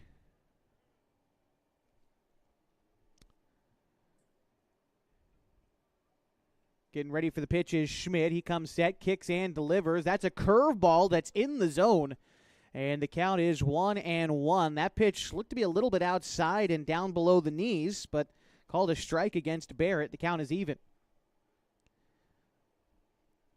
Schmidt looks over the runner at first. Meyer with a decent lead, nothing too much.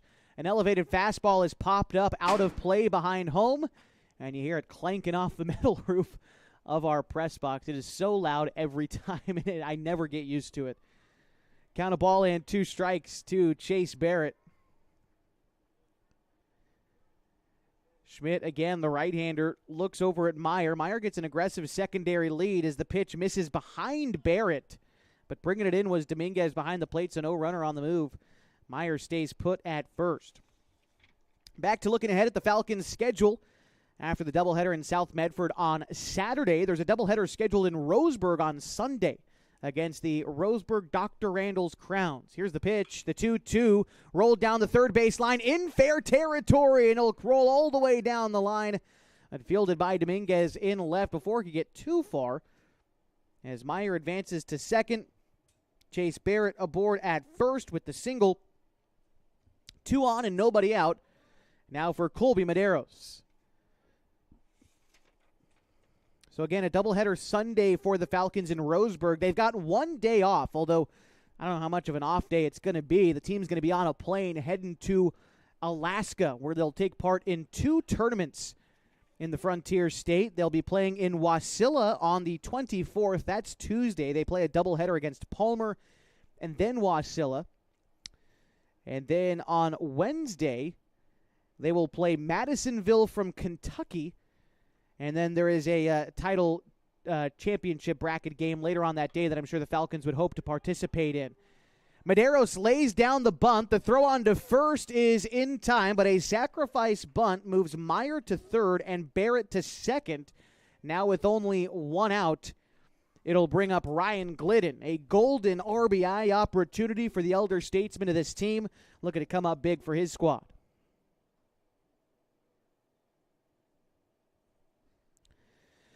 Glidden was hit by a pitch in his first at-bat in the second inning and would come around to score in that frame.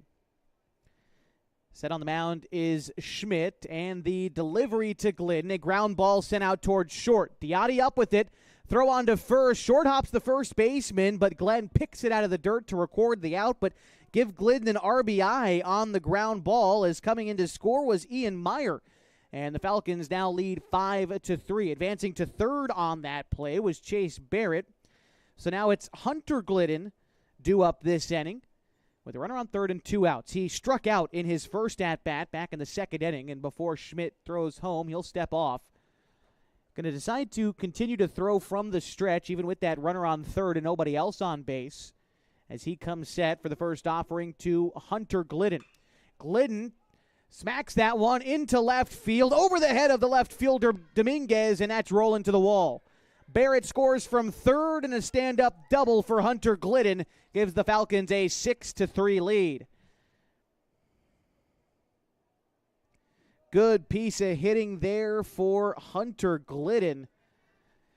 And for him, that is his third double of the season and his fifth run batted in. I suppose that's not counting the game earlier today. I'll try to add in some of those totals if there were any. Let's see. Hunter did not have an RBI, and he did not have a double in that opener. So my numbers were correct. Hunter, fifth RBI and third double. Makes it a 6-3 ball game. Here's Max Price. He takes the first pitch well inside, and the 1-0 misses well outside. And Price ahead 2-0. He is 2 for 2 today with 2 doubles and 2 runs scored. He also knocked in an RBI in the second inning. And another RBI opportunity here with Glidden standing at second. The 2-0 pitch will miss well low in the dirt.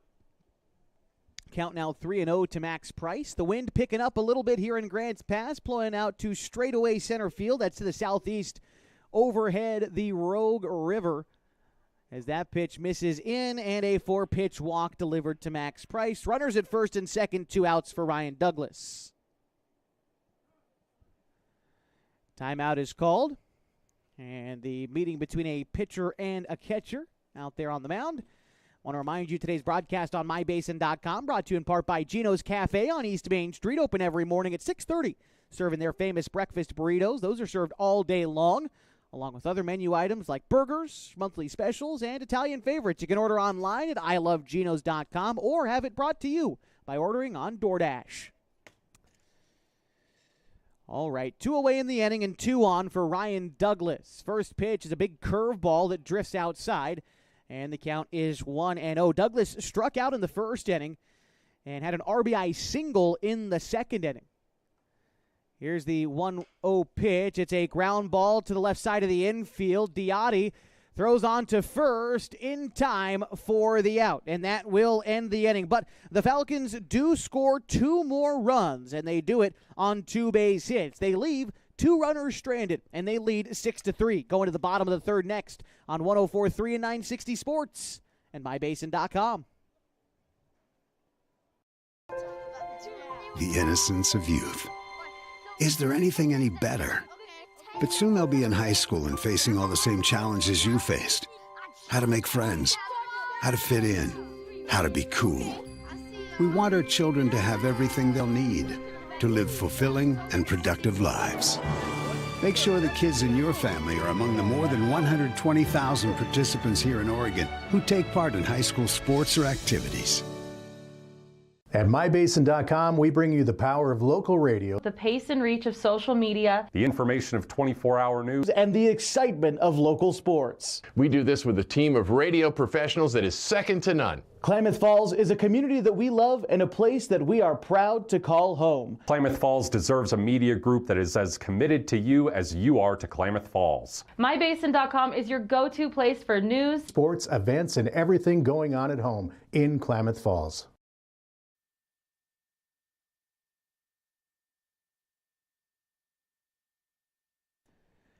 Set for the bottom of the third inning, and the Klamath Falls Falcons lead the Grants Pass Diggers 6-3. Due up this half for the Diggers is Cruz Carnes, Ryan Glenn, and Eli Dominguez. That's 4, 5, and 6 in the order for the Diggers. Still on the mound for the Falcons is Carson Pimley. Has gotten through the first 2 innings while keeping the lead for his team. Although the Diggers have been hitting the ball a little bit better in this game than they did in the opener, have already surpassed their run output from the opener, scoring 3 runs so far, whereas, again, they only scored 2 in the opener. First pitch was a strike called against Carnes. The second pitch, he rolls out towards third. Ian Meyer moves over to make the throw, and it's in time, a 5-3 putout to start the third inning. So now in steps Ryan Glenn, the first baseman, batting from the left side for Grants Pass. Glenn is 0 for 1 in this contest. He grounded out in the first inning. Here's the first pitch to him, and it's another ground ball out towards second. Colby Madero stays down on it. Easy throw to first. 2 gone in the fourth. Here comes Eli Dominguez, 0 for 1 in this game. Flew out to center field to start the second inning. Eli Dominguez did not see any playing time in the opener today. Didn't come in as a courtesy runner, didn't play in the field at all. And so just 0 for 1 for the whole afternoon thus far. First pitch from Pimley, and that's knee-high inside corner on the fastball from Pimley. Count is 0-1. On deck, if the inning continues for Grants Pass, is Nevin Diotti. And the 0-1 pitch is fouled off. 0-2. Pimley trying to make quick work of the Diggers here in the third would go a long way to keeping the bats hot for the Falcons, who've scored 2 runs in each of the first 3 innings. Bouncing ball up the middle. The shortstop, Price, unable to make the play, moving into the gap. And that will likely be scored a base hit, although I'll make sure of that here in just a second. Regardless, Dominguez is aboard at first and does extend the inning. And it brings up Nevin Diotti. A courtesy runner in at first, by the way, for the catcher. It looks like coming in number 15, Noah Dean, to run at first. So here's Diotti, who's 1 for 1 today. And, yeah, they are going to score that a single for Dominguez. First pitch to Diotti, outside fastball, called a strike. Nevin Diotti, I believe it's his dad, Brian Diotti, the former Grants Pass high school baseball coach, a former coach here at the Nuggets, is Nevin. Hits a line drive into left field. Coach Brian Diotti was an assistant coach for the AAA Nuggets for a long time. Just wanted to finish my thought on this. Also, the owner of the 2 big local radio stations here, KAJO, and KLDR here in Grants Pass. Brian Diotti offered me one of my very first radio jobs out of high school. The pitch here is going to miss low. The count is 1-0 to Skylar Stanislew. Standing at second is Eli Dominguez after the base hit from Diotti. He stands at first. Stanislew 1 for 1 today as well. That pitch misses below to him. Mr. Brian Diotti out of high school wanted me to come in and be a board op for him at KJO, which I was very excited about at the time. I thought it might mean getting to do play-by-play games at some point. It's a 2-0 pitch.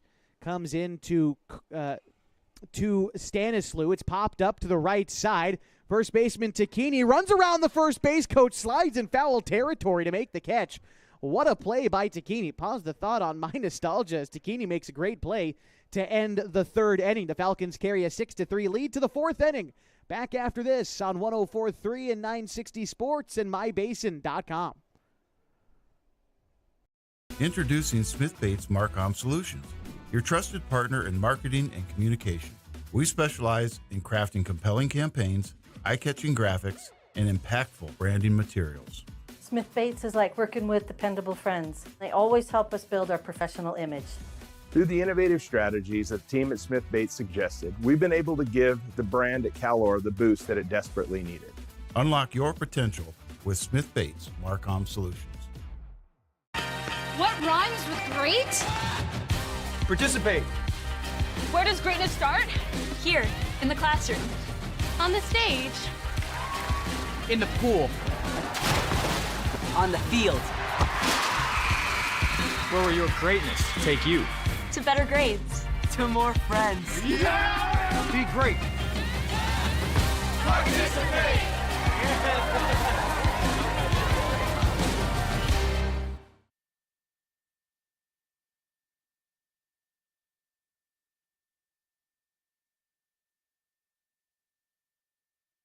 Josh Eldridge back with you on 104.3 960 Sports, mybasin.com. Falcons baseball continues.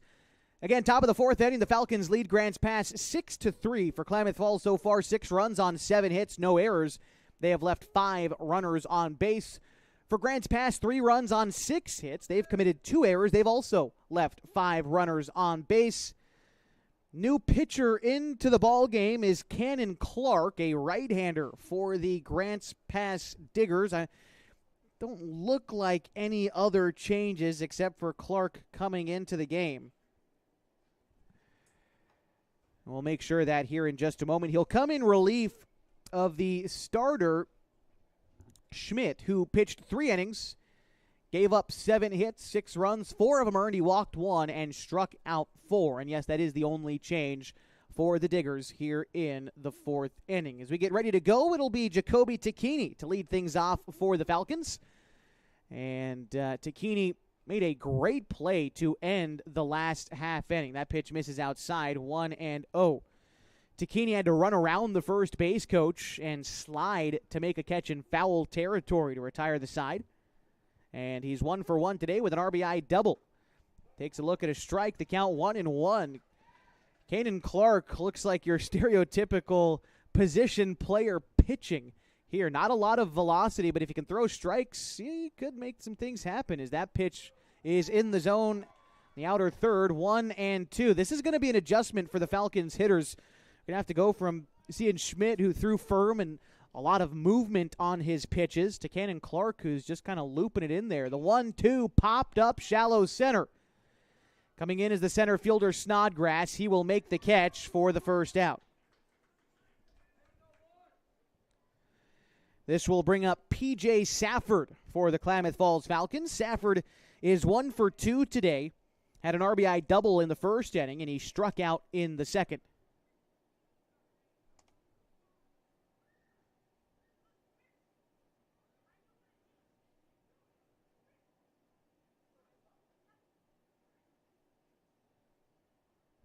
Pitch misses outside. The count is 1-0 to P.J. Safford. And only the second time he's started at catcher this season, but really commands his presence back there. So the 1-0 pitch is lined into right center field. Moving over is the center fielder and making the catch, Snodgrass on the run for the second out in the 4th inning. And this will bring up Ian Meyer. Meyer is 0 for 2 today. He struck out in the first inning and reached on an error to lead off the third, but would eventually come in and score. And so now with the bases empty and 2 away, Meyer tasked with trying to get a 2-out rally going for his squad. First pitch coming in from Clark is going to miss outside. The count is 1-0. Grants Pass coaching staff and Coach Morgan, I was in their dugout waiting for the starting lineups to get finalized as they were deciding who they were going to throw in relief in this game if they needed some help late in the game, and called Cannon over, and it's like, hey, you ready to throw your first innings of the season? And he said, yes, I am. I'm ready to go. He had a smile on his face as the 2-0 is fouled back. The count 2 balls and a strike. And so even though I not broadcasting for the Diggers here, you see a guy like Cannon Clark, who I assumedly does not get very many opportunities to pitch at all, And here he is throwing against the Falcons, and he's gotten 2 quick outs. The count will be 2 balls and a strike to Ian Meyer in just a moment, as the foul ball looks like it caught the catcher pretty good, so they're going to give him a second to catch his breath. That's Eli Dominguez back there. And it looks like he caught it kind of inside the thigh area. I don't think he caught the worst of it, but never feels good when you take a foul ball off the inside of your leg. All right, back ready to go. The count 2-1 to Ian Meyer. And the pitch is going to miss wide, maybe a bit upstairs. Count is even. 2 balls, 2 strikes, 2 outs. Top of the 4th inning in a 6-3 ball game. And the Falcons lead Grants Pass. The 3-1. It's a looping fastball. I believe that missed upstairs to Ian Meyer. And he gets aboard on a walk. And that will bring up Chase Barrett for the Falcons. Barrett so far in this ball game is 1 for 2. He flew out to end the 1st inning and had a single and would later score in the 3rd inning. Pitch on the way to Barrett, misses low and away. The count is 1-0 to Chase Barrett. Designated hitting in this contest. Got the start in left field in the opener. And the 1-0 pitch, here it comes. Barrett takes a look at a pitch that misses high and away this time, getting to see both ends of the spectrum there, and the count is 2-0. Class of 2027 for the Henley Hornets. The pitch on the way to Barrett. He hits it foul behind home plate. Count 2 balls and a strike. Able to maybe continue my thought from a little bit earlier. And the upcoming schedule for the Klamath Falls Falcons ended what I was talking about in their tournament in Wasilla, which is going to end on Wednesday next week. Then they head to the big mid-season 529 Classic in Anchorage, Alaska. Well, they will start that tournament against the host team, Anchorage. They'll play on the 27th at 7:30 against another Alaska team, and then finally playing Kenai from Alaska on the 28th before bracket games begin on Sunday. Here's a line drive left field down for a base hit. Turning second and headed for third is Ian Meyer. He'll slide in safely, and advancing on the throw is Chase Barrett into scoring position. And so score that a single for Chase, and then advancing to second on the throw. Ian Meyer advancing to third from first. And this will bring up Colby Medeiros with 2 in scoring position and 2 out. Top of the 4th inning in a 6-3 ball game that the Falcons lead. Pitch is on the way, and a line drive the opposite way. It gets down.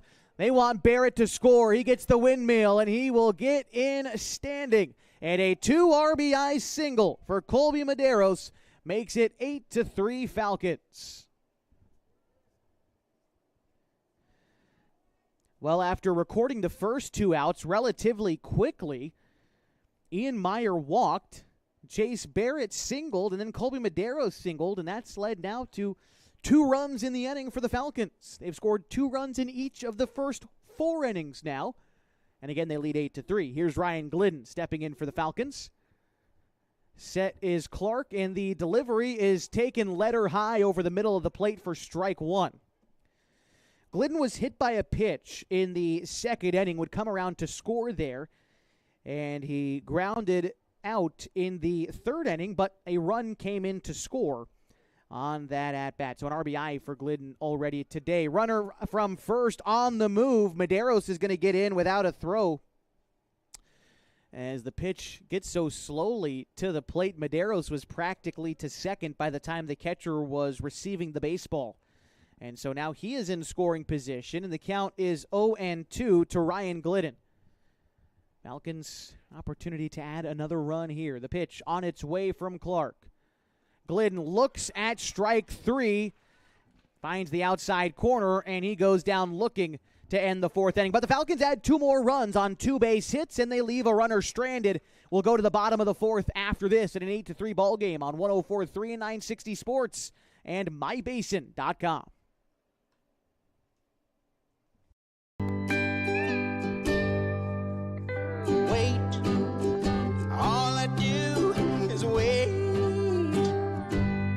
So lonely, I just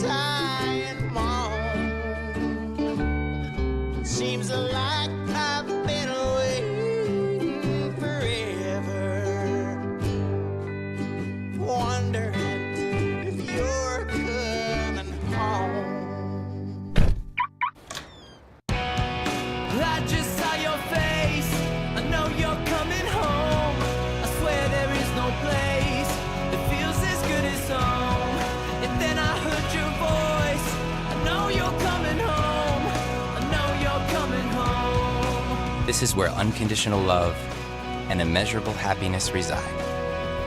This is home. Coldwell Banker, where home begins. And we're getting set for the bottom of the fourth inning between the Klamath Falls Falcons and the Grants Pass Diggers, live from Agnew Lytle Field at Chapman Reese Stadium, the All Sports Park in the climate city of Grants Pass. Just over the center field fence, you could probably throw a baseball into the Rogue River as the wind blows out that way, clouded by the trees here at the All Sports Park. As Easton Schmidt, this is Cannon Clark leading things off for the Diggers. He will come in and hit for the 9 spot, which was Easton Schmidt. He was the starting pitcher, but now, of course, after Clark replacing him in the batting order 2. A swinging strike 1, followed by a swinging strike 2 to Clark. He'll be followed in the order by Tyler Meek and Jair Dominguez.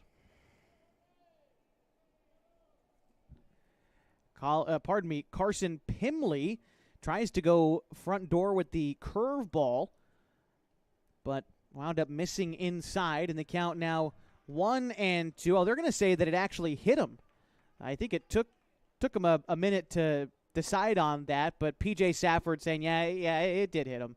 We don't have to get all up in a work over that. So runner at first now is Clark. And this brings up Tyler Meek, who's 1 for 1 today. He walked in the first inning and came around to score. And then he singled in a run in the second inning. It's a designated hitter. Meek takes ball 1 low out of the zone in the dirt. And the 1-0 pitch on the way, fouled back. Count even, a ball and a strike. What's interesting is for the Falcons, again, looking ahead at their schedule, after their trip to Alaska and a anywhere between 12 and 14 game road trip coming up, depending on how the bracket games play out and whatnot in Anchorage and in Wasilla. Their first home game, July 1st, is against these guys again, the Grants Pass Diggers. Line drive up the middle. Pimley has to get out of the way of it in a hurry, and a single in for Tyler Meek makes him 2 for 2 today. It also advances Clark to second, so 2 on and nobody out to start the fourth inning for Grants Pass. Here's Jair Dominguez. Dominguez is also 1 for 1 today. He did walk in the first inning, but singled in a run himself in the second. A runner in scoring position is Clark. And Carson Pimley, he's been throwing well for the Falcons, has gotten himself out of a couple jams. He's given up a few runs. Like I said, score 8-3. Here's a line drive left field. That's going to get over the head of Douglas and bounce up against the wall. It'll score 1 run. In is Clark. They are going to hold Meek at third, and an RBI double for Jair Dominguez makes it 8-4. Falcons still in front, but now the Diggers will have 2 in scoring position and nobody out for their leading hitter, Blake Zamora.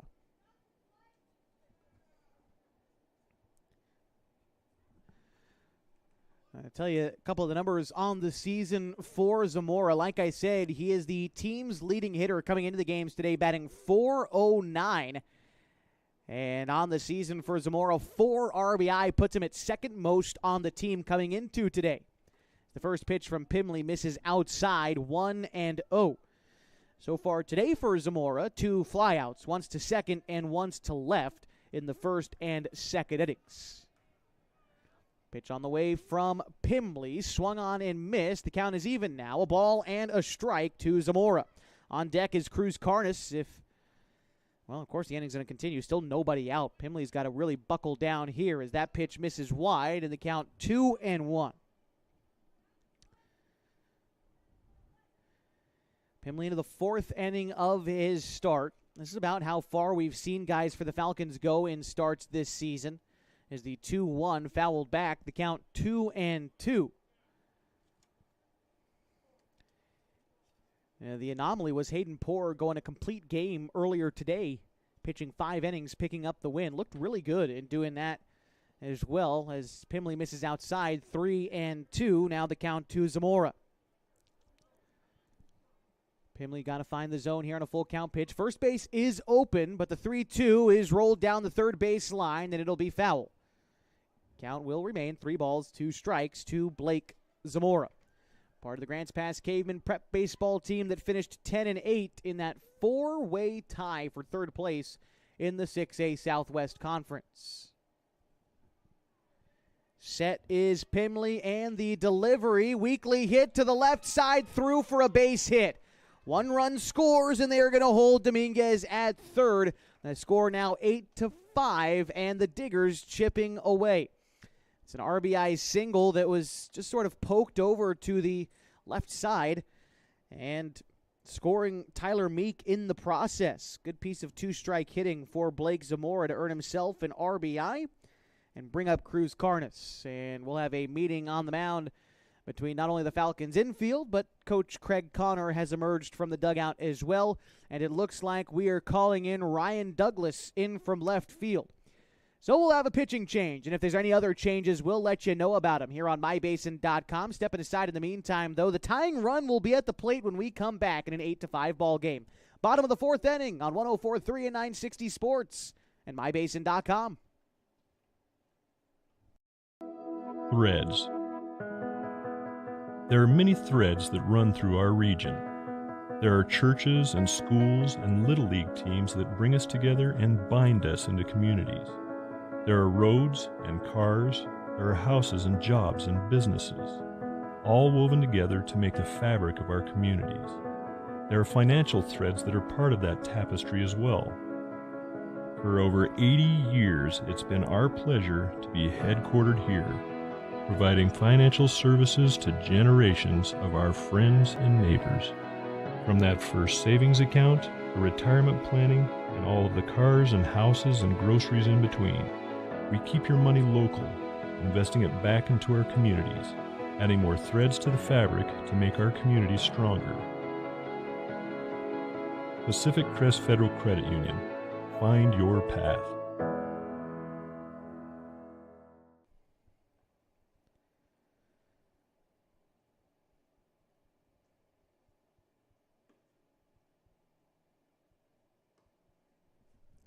Back with you in the bottom of the 4th inning. Ryan Douglas, the new man on the mound for the Klamath Falls Falcons. Taking a look at Douglas's season on the hill so far. This will be his 3rd appearance, and he's pitched 2 2/3 innings. Coming into the ball game today, he's given up 4 hits. He's walked 1. He struck out 3. He is yet to allow an earned run against him.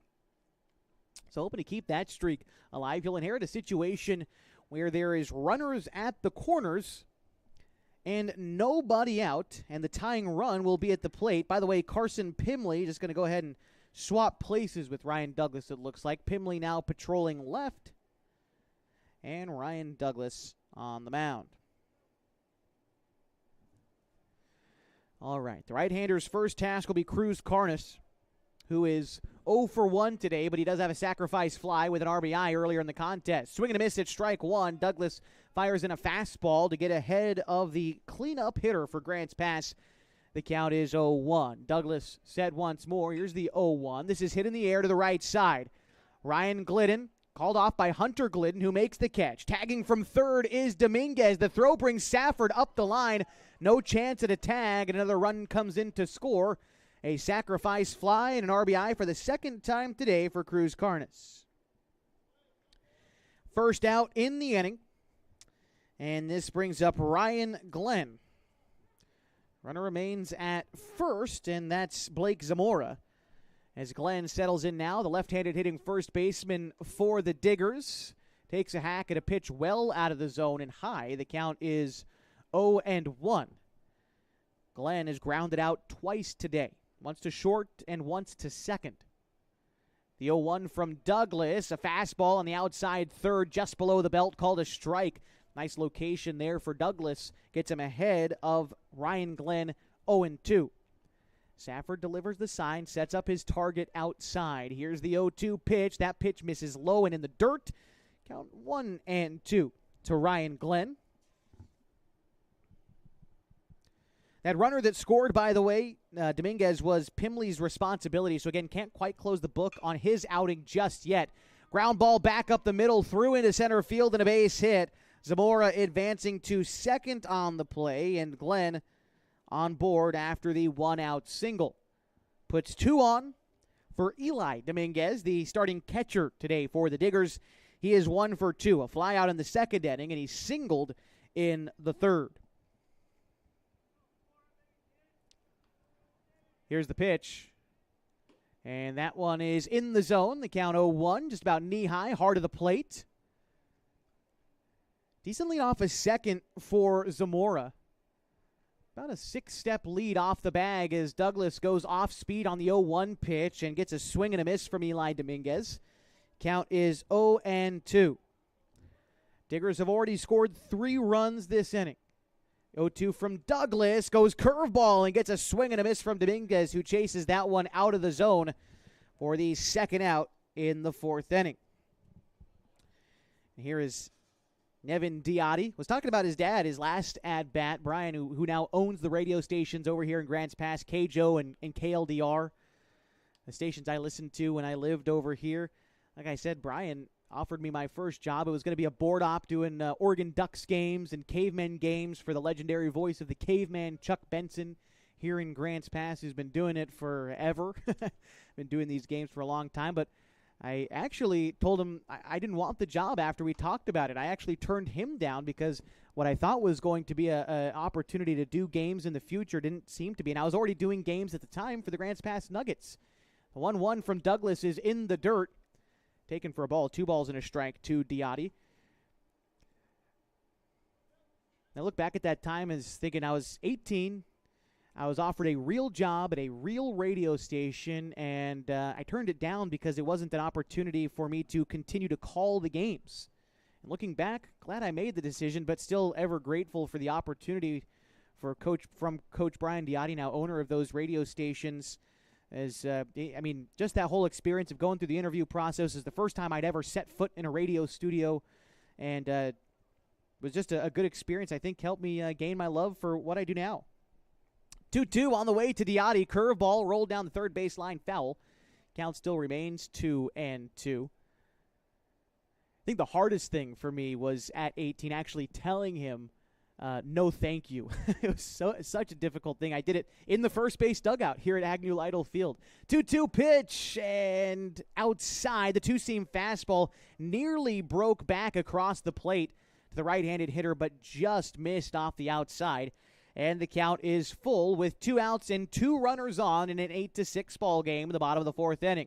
Both runners on the move. The pitch is hit into center field. Waving in Zamora from third. The throw in is not going to make it to the plate. Cut off by Tacchini. And the Diggers bring themselves within a run. 8-7 after the RBI single from Diotti.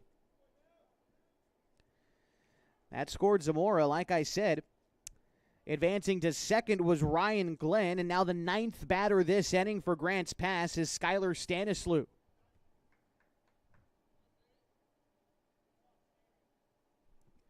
Stanislaw will bat from the right side. Earlier in the game, he is 1 for 2. He singled and scored in the second and popped out in foul territory to end the 3rd inning. And the pitch from Douglas is in the zone, knee high, corner in.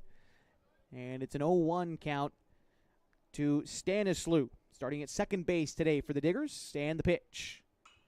Line drive, first base, foul. And the count moves to 0-2.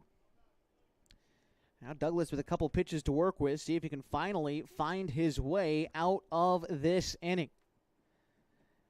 4 runs already in for the Diggers here in the 4th. And the pitch is going to miss behind the batter. Neither runner on the move. And the count 1-2 as Safford had to reach behind the hitter to try to bring that one in. Just knocked it down more or less, but was able to gather in time to keep both runners there. Douglas still in a 1-2 count. Set and fires in a curveball, swing and a miss. And the Falcons escape the 4th inning, clinging to a 1-run lead. 8-7 as we head to the 5th on 104.3 and 960 Sports and MyBasin.com.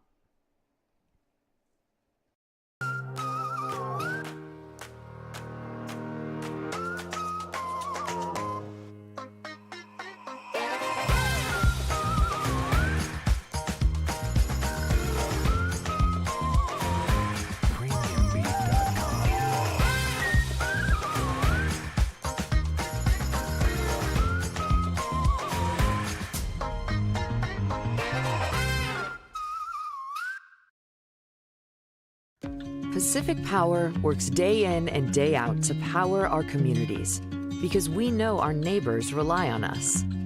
We're trimming and clearing branches around poles and lines, protecting our system, and giving you real-time updates when storms roll in. You can count on us in all seasons. 24/7, we're here for you. Powering your greatness.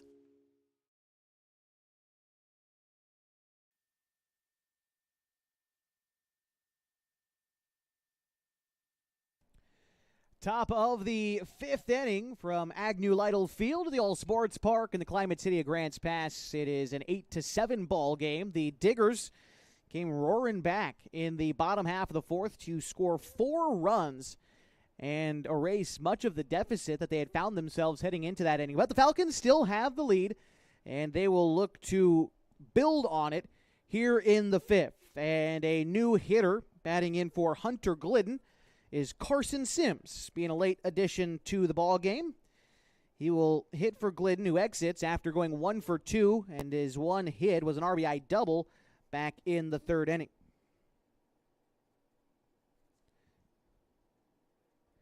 Sims was, well, for lack of a better term, just magnificent in the opener today, a game in which the Falcons won 28-2. Sims was 5 for 6 with 4 runs scored, 2 RBI, a double and a triple, 8 total bases for Sims in that contest. It was the first 5-hit game for anybody on the Falcons this year. Don't know if we'll see, 5 of those for the whole summer. It's just a rare feat, and Sims was dominant in the first game. Here he gets his first at-bat in the nightcap, and he watches a curveball miss outside. Cannon Clark still in the game for Grants Pass. Remember, he comes in relief of Easton Schmidt, and it doesn't pack a lot of punch with his fastball. Was locating the ball okay, but 1-0 is popped foul. The count is even 1-1. Interesting thing about him, and this is something that we said back when the Falcons played Central Point and Post 58 as well. And if you know baseball, you know that if the pitcher's throwing hard, it's a lot easier to hit the ball hard. So with Clark throwing the way he is, it's a 1-1 pitch, nearly hit Sims. He had to duck out of the way, 2-1. With Clark not providing a lot of that velocity, it's going to be up to the Falcons to really square up the ball or just hopefully bloop a single where guys aren't playing defensively. It's going to be different moving forward. Pitch to Sims. That one misses upstairs. The count 3-1. Also kind of hard to tell if Clark is mixing in any changeups or off-speed pitches or if he's really just trying to toss strikes out there. The 3-1. That looked to be a curveball that Sims did square up. Gives it a ride deep to left field. That's down. Going to be extra bases. Sims digging for 2. Have yourself a day. Carson Sims continuing it from the first game and a leadoff double in the top of the fifth. Grants Pass has just had a heck of a time trying to get him out today. Undeniable here in this doubleheader. Back to the top of the order for Max Price and the Klamath Falls Falcons. Price 2 for 2 today. A couple of doubles on his box score. And the pitch to Price is going to miss low and away. That's what I was saying, is it's going to be hard for the Falcons to square up a pitch like that, but Sims absolutely did. Gave that one a ride probably close to 280 or more feet, probably more, closer to 300. As it one-hopped the wall in for a leadoff double. The 1-0 pitch to Price is rolled back towards the mound. Up with it is Clark. He'll toss on to first for the out, but Sims advances to third on the play. And so with Price going down on the 1-3 putout, that will bring up Ryan Douglas, who is 1 for 3 today. Douglas struck out in the first, but had an RBI single in the second inning before grounding out in the third. Douglas trying to give the Falcons a little insurance here in the fourth inning. He will watch ball 1 miss outside and low. Count is 1-0. We've talked quite a bit about what's coming up for the Klamath Falls Falcons with their road trip continuing, taking them all the way to Alaska next week. Well, for Grants Pass, they're also off until Saturday, and they also embark on a 4-game road trip where they'll play the North Medford Mavericks in Medford on Saturday, and they will also play the North Coos Waterfront on Tuesday next week. Douglas hits a ground ball into left field, and that will score. Carson Sims from third, another RBI single for Ryan Douglas, and the Falcons lead 9-7. Big time hit there for Douglas. Again, his second RBI of this game, and helping himself out a little bit too now that he's taken over pitching duties for the Falcons. Here's Jacoby Tacchini, starting first baseman today. As Clark comes set, delivers the pitch. Douglas is on the move. The throw is going to be way right and wind up in center field. Douglas had the base stolen anyway, as the slow motion from Clark followed by the low velocity pitch allowed Douglas to probably get about 60% of the way there before the ball was even really received by the catcher. So he's in scoring position for Jacoby Tacchini. By the way, that pitch was called a strike. It's 0-1. Delivery on the way. That one sails outside as well. Looked to be a curveball from Clark. Starting to see a little bit more break on those pitches. And he also kind of freezes his arm angle a little bit on that curveball, too. The 1-1 on the way to Tacchini is grounded back up the middle and through into center field. Douglas gets the green light, and he will score on the RBI single for Jacoby Tacchini, and the Falcons lead 10-7. That's Tacchini's second RBI of the day, his first single as Douglas scored from second. And P.J. Safford bats now, still with just one out in the inning.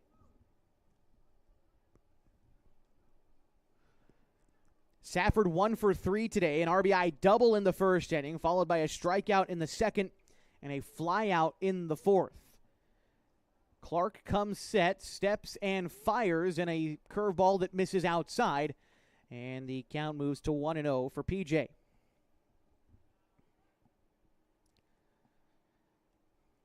Continuing the thought for Grants Pass, after their game on Tuesday next week against North Coos on the road, they will return home on the 25th to take on the North Medford Mavericks and wrap up their season series with them. As we approach nearly the halfway point in league play, when we play South Medford on Saturday, and I'm talking about the Falcons, when we play the Falcons on Saturday, we play South Medford, we'll only have one more team to play in our league. As a ground ball to first eats up the first baseman Glenn. It's a foot race to the bag, and it is won by the first baseman Glenn.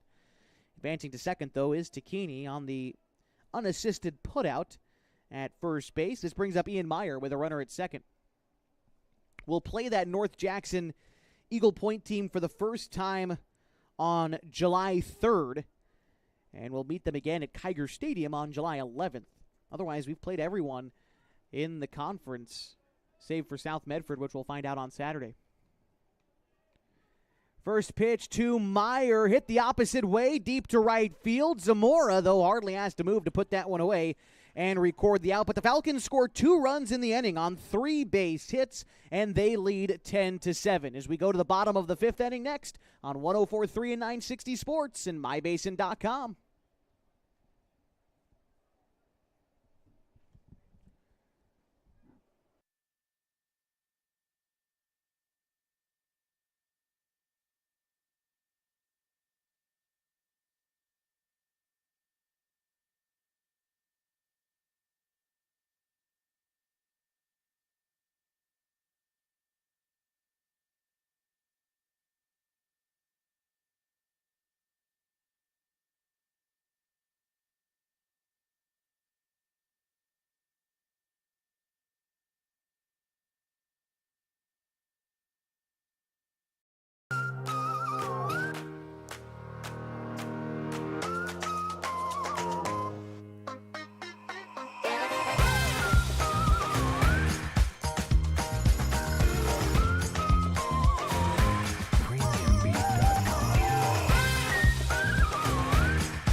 Set for the bottom of the fifth inning here in Grants Pass, and the Klamath Falls Falcons lead the Grants Pass Diggers 10-7.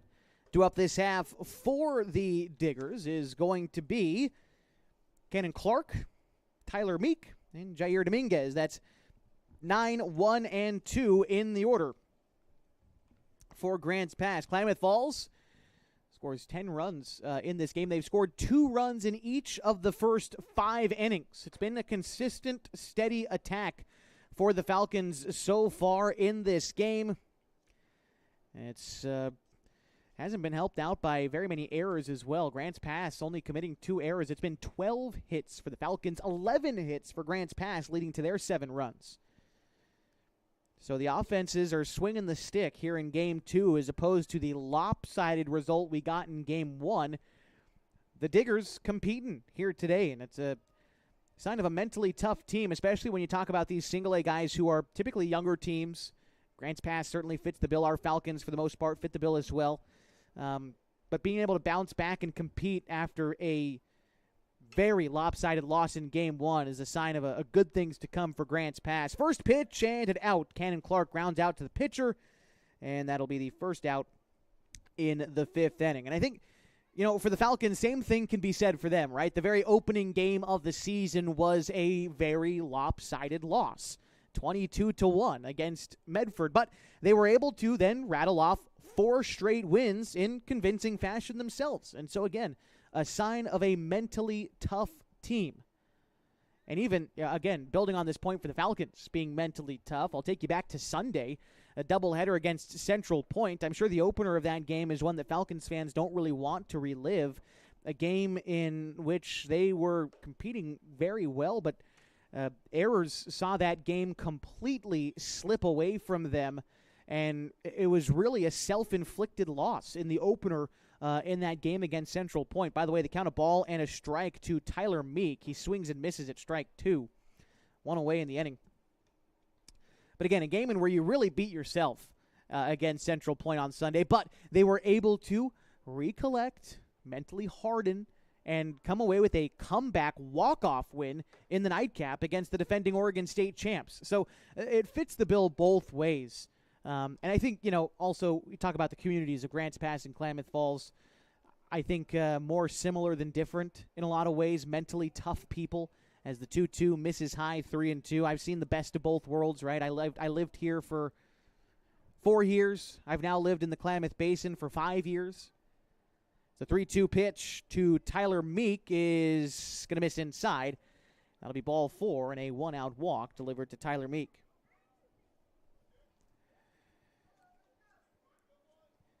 Seems like for a long time, Grants Pass and Klamath Falls and the Legion kind of mirrored each other, at least the years that I was covering Grants Pass. The first year in which the Nuggets that I was covering were pretty good. Falcons were also pretty good. And then as the years went on, Grants Pass started to slip a little bit right at the same time that the Falcons program started to go through their own hiccups. And, they went down to Babe Ruth. They came back to Legion, now playing single A again.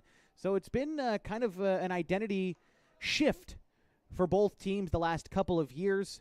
I would hope to think that have found some stability, though. Of course, you talk about the coaching staffs for both of these squads. Now I think that the high schools in which they mostly originate from have found their guy. At least I seem to think so. You'll start to see that consistency. The 1-1 pitch swung at in the dirt. Taken off for first is Meek, but now they've got him caught in a rundown, chasing him back to first. And he will dodge the tag and be tagged out at the base. So, throw down to first, and the Falcons win the pickle, so to speak.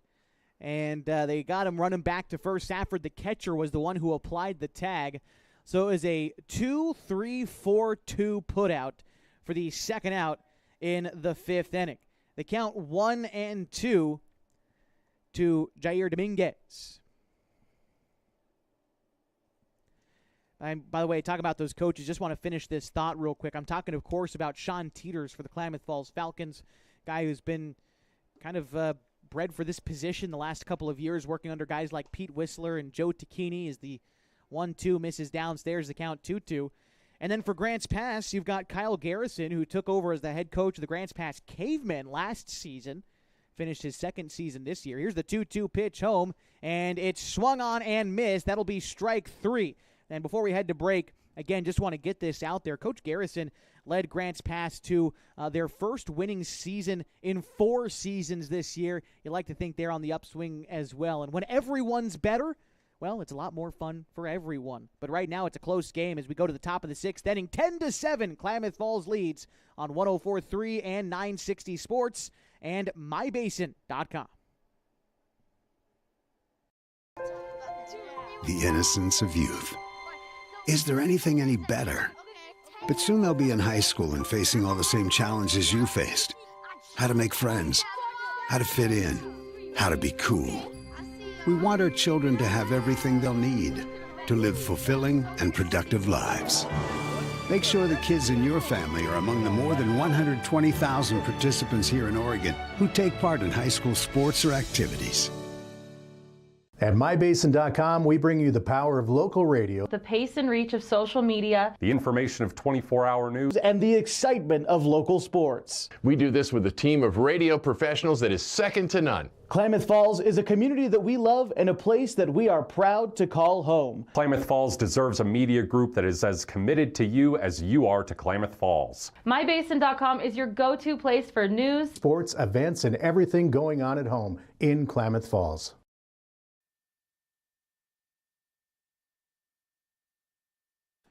Josh Eldridge back with you, getting ready for the top of the 6th inning, and the Klamath Falls Falcons lead the Grants Pass Diggers 10-7.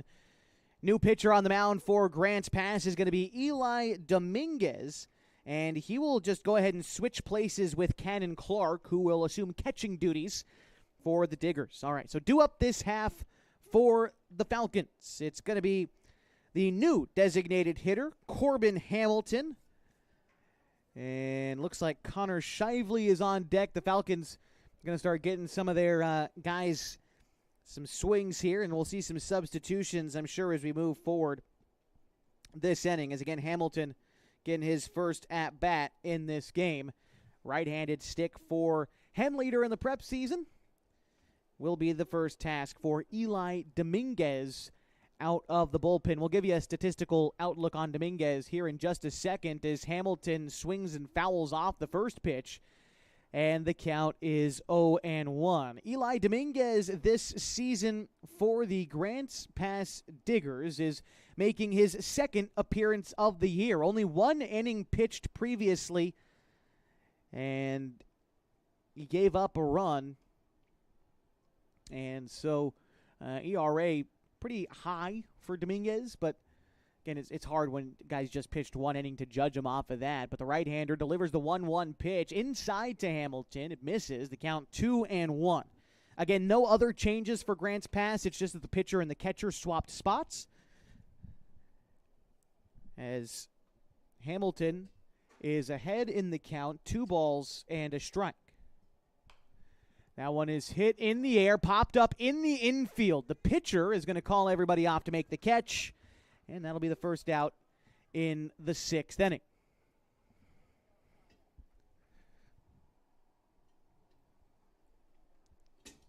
Stepping in now for the Falcons is going to be Connor Shively. The left-handed stick bats for Colby Medeiros here in the 6th inning. Medeiros will exit after going 1 for 3 with a 2 RBI single in his most recent at-bat. Here, Shively sends a fly ball shallow right field, and that is going to get in between the second baseman and the right fielder, and a first pitch single for Connor Shively as a base runner for the Falcons. So another new hitter in for the Falcons here. It looks like it's going to be Colin Takini, who bats for Ryan Glidden. Glidden will exit after going 0 for 2, but he does have an RBI. Throw down to try to get Shively stealing, and he is safe in scoring position with 1 out. That pitch, by the way, to Takini, called a strike.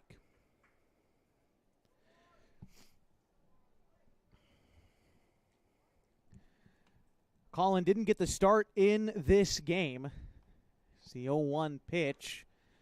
He's on its way. Curveball misses upstairs. 1-1. Flash you back to the opener. Check the line score for Takini in that game, where he finished 1 for 3 with 2 RBI. Pitch to Colin here. High fly ball in the infield once more. Again, called off by the pitcher, and again, Dominguez makes the catch. 2 outs and a runner at second. Now for Carson Sims. Sims is 1 for 1 and a run scored in this ball game. He had his first at-bat in the 5th when he came in to replace Hunter Glidden. Sims rocketed a double down the left field line, adding another extra base hit for him, extending his team lead in extra base hits as he takes ball 1 on the inside. Sims has been seeing the ball very, very well to start the year. Adding in that double he had earlier today, he is now at 6 doubles on the season. So that pitch is called a strike, 1-1. 6 doubles through now 10 games. Yeah, that's not so bad. Count the ball and a strike to Carson Sims right now. Keeps his hands low in the box. And the 1-1 pitch is, again, hit deep to left field. That is going to be run down and caught by Dominguez in left. And he took a sure thing extra base hit away from Carson there, and it will end the inning. Falcons get a base hit, but they don't do anything with it. They'll carry a 3-run lead to the bottom of the 7th next on 104.3 and 960 Sports and mybasin.com.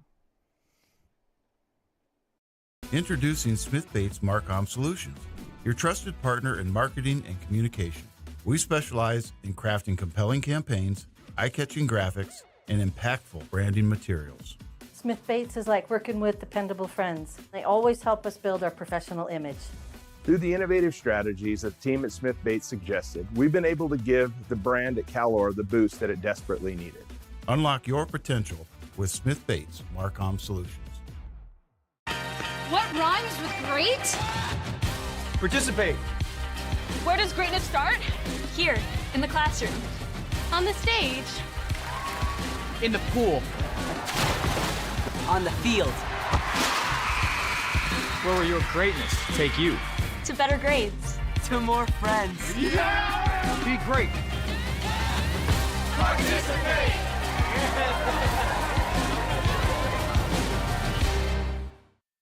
Couple of changes for the Klamath Falls Falcons here in the bottom of the 6th inning. We'll have a new pitcher, and that new pitcher is P.J. Safford. He comes in after catching the first 5 innings. Replacing him at the catcher position is Jacoby Takini. Replacing Takini at first is Corbin Hamilton. We'll also see Colin Takini come in and replace Medeiros at second. Carson Sims is in right, Max Price is in center, and Ryan Douglas is in left. Ian Meyer still at third, and Connor Shively, a new addition to short. So a ton of changes here for the Falcons.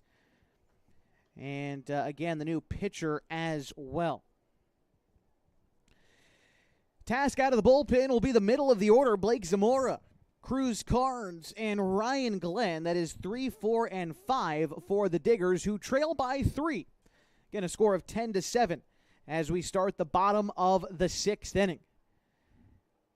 Falcons, that top half of this inning was the first inning this game in which they hadn't scored any runs. In fact, scoring 2 runs in each of the first 5 innings as the first pitch from Safford misses 1-0. We can check on the numbers for P.J. Safford, making his 3rd appearance of the season, his 2nd in relief this year. Safford carries an 0-1 record, and in 7 innings pitched, he has a 0 ERA. And before we see his second pitch, Jacoby Takini goes out and has a chat with him briefly before returning behind the dish. The count is 1-0 to the lefty Zamora. Safford from the windup. Here's the pitch. That one's flared foul the opposite way. Count a ball and a strike to Zamora, who is 1 for 3 today. His RBI single came in the 4th inning, and he also came around to score during that at-bat. Otherwise, he flew out to second base, and he flew out to left field. Inside fastball. Might have been a slider, actually, for PJ. He keeps the velo relatively similar, but it found the inside corner around the knees. Now the 1-2 pitch is a check swing Yes, he did. It's a drop third strike. Throw to first is in time, and Safford sets down Zamora on strikes for the first out in the 6th inning.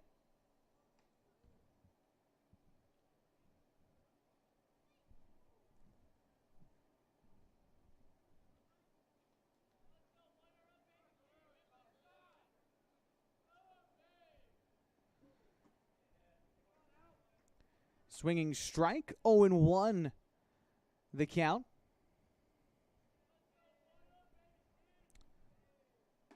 And that one is looked at for a ball. The count is 1-1 to Cruz Carnes.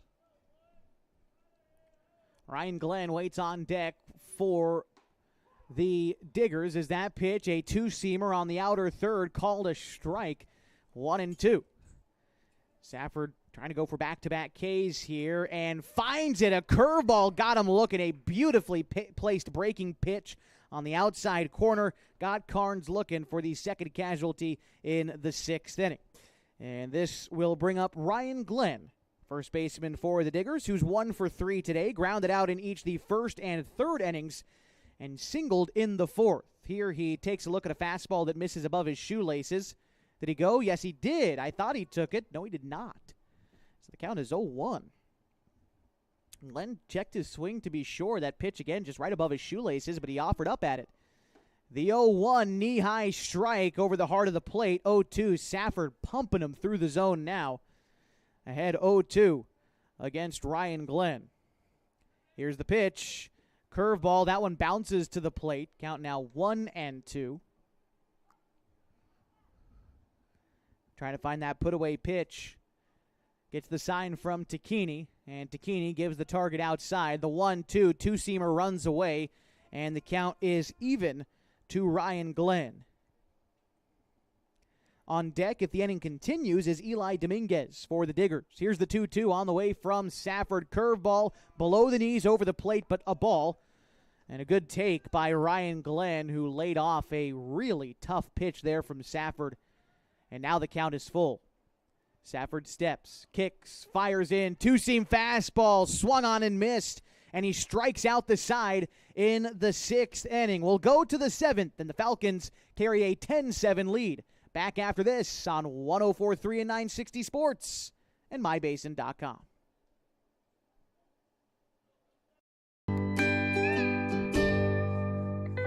Wait, all I do is wait.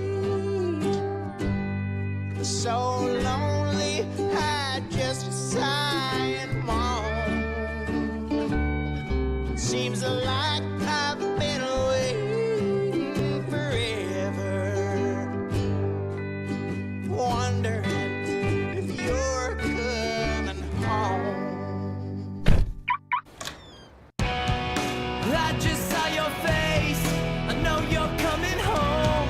I swear there is no place that feels as good as home. And then I heard your voice, I know you're coming home. I know you're coming home. This is where unconditional love and immeasurable happiness reside. This is home. Coldwell Banker, where home begins.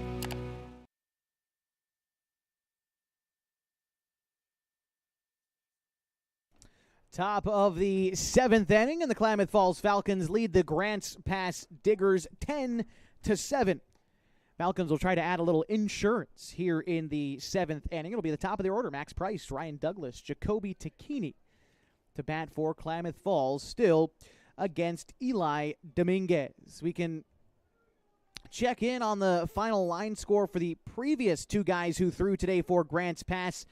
That includes Easton Schmidt, who pitched 3 innings, gave up 7 hits, 6 runs, 4 earned, struck out 4. Cannon Clark, the most recent Digger to exit the game.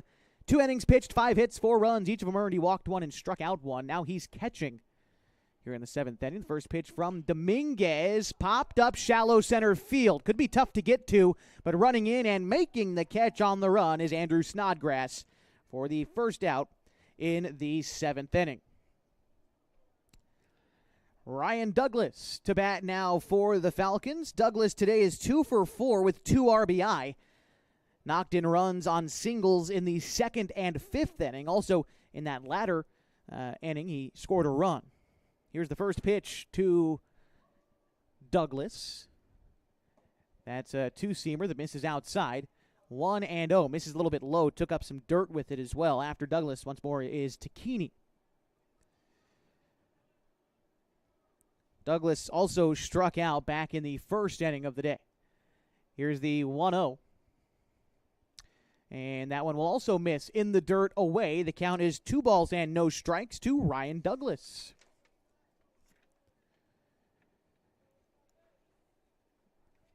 Falcons looking to come away with a road doubleheader sweep of the Diggers.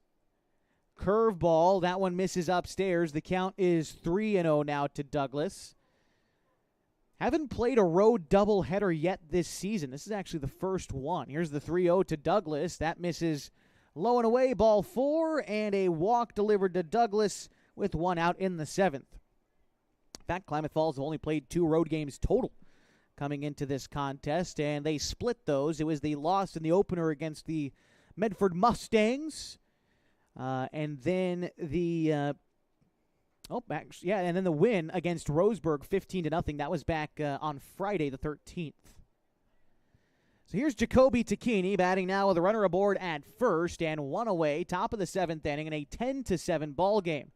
Takini takes a ball upstairs. On the move is Douglas. The throw down is going to kick into right field, and Douglas is safe at second. He'll opt to stay there in scoring position. And the count will be 1-0 to Jacoby Takini, who is 2 for 3 today. Jacoby had an RBI double in the first inning and an RBI single in the 5th inning. Now a runner in scoring position with just 1 out as Dominguez comes set. Here's the delivery. Takini hits one on a line into left field, but it drifts foul. Just barely down the line. And the count is 1-1.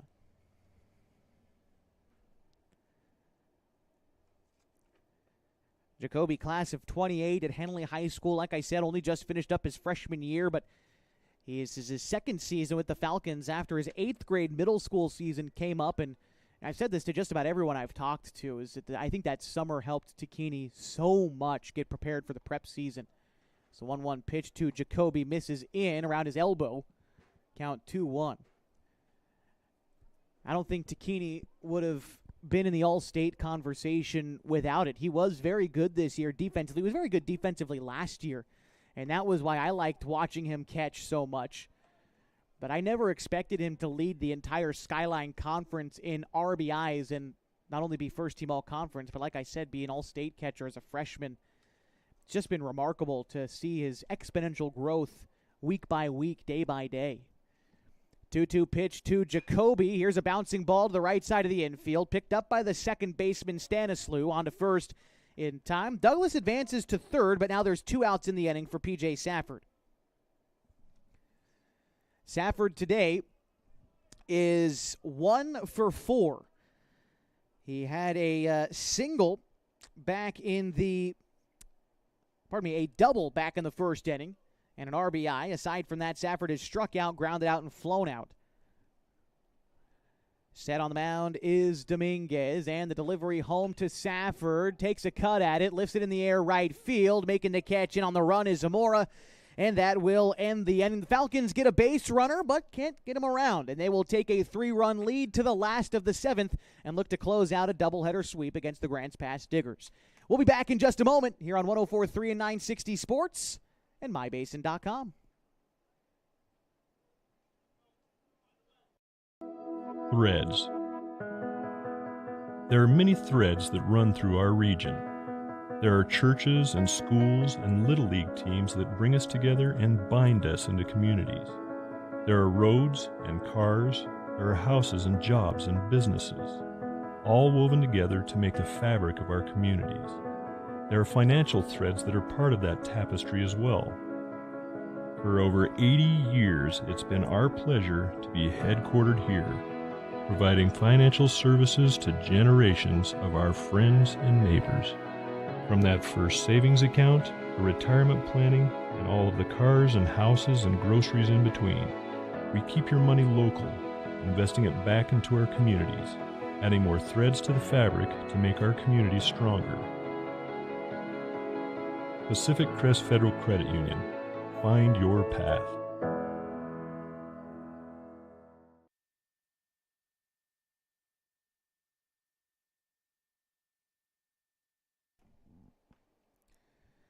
The Falcons lead the Grants Pass Diggers going to the bottom of the 7th inning, a score of 10-7. P.J. Safford getting out there. I believe he would be in line for the save if he's able to close this one out.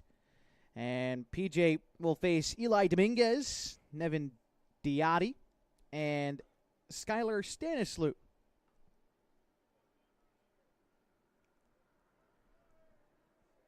Looking at Dominguez's line score so far, 1 for 3 today. He flew out in the second, singled in the third, and struck out in the fourth. Right-handed bat for the Diggers steps in.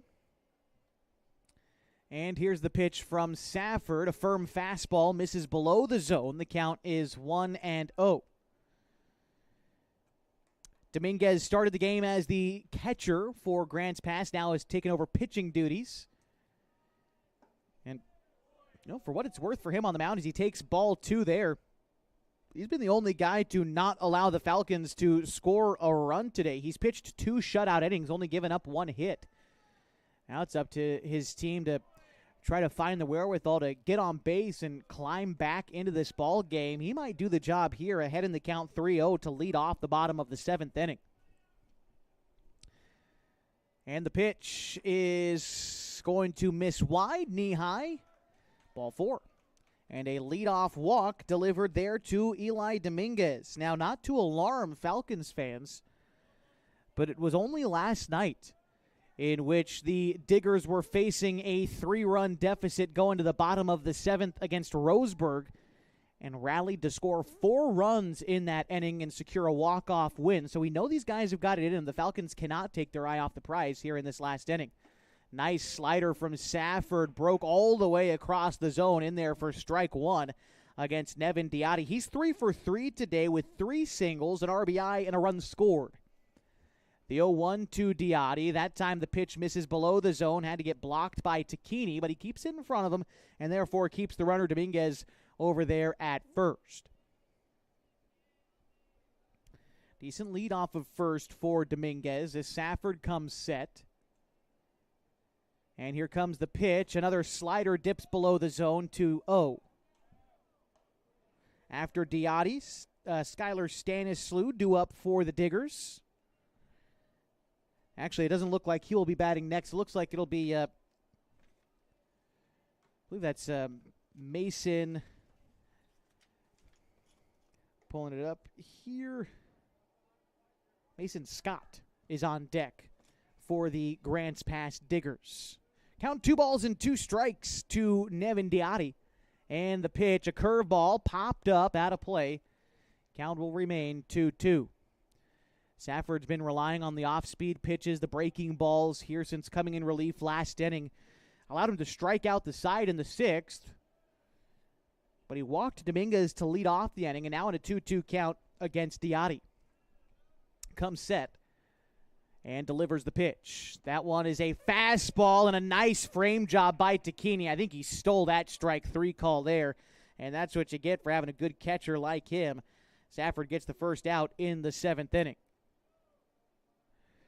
And Stanislew, this is Scott. I just corrected myself. This is Mason Scott batting now for the Grants Pass Diggers. And Stanislew, who exits the game here, finished 1 for 3 and a run scored. First pitch from Safford missed outside, and the count is 1-0. Looked about the same location as the pitch Diotti just got rung up on. And home plate umpire going to go ahead and brush off the plate. And the count is 1-0 to Stanislew. To Scott, pardon me.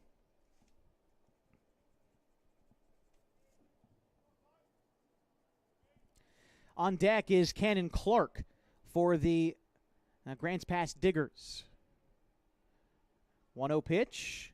Fastball right down Main Street. Count is even, a ball and a strike.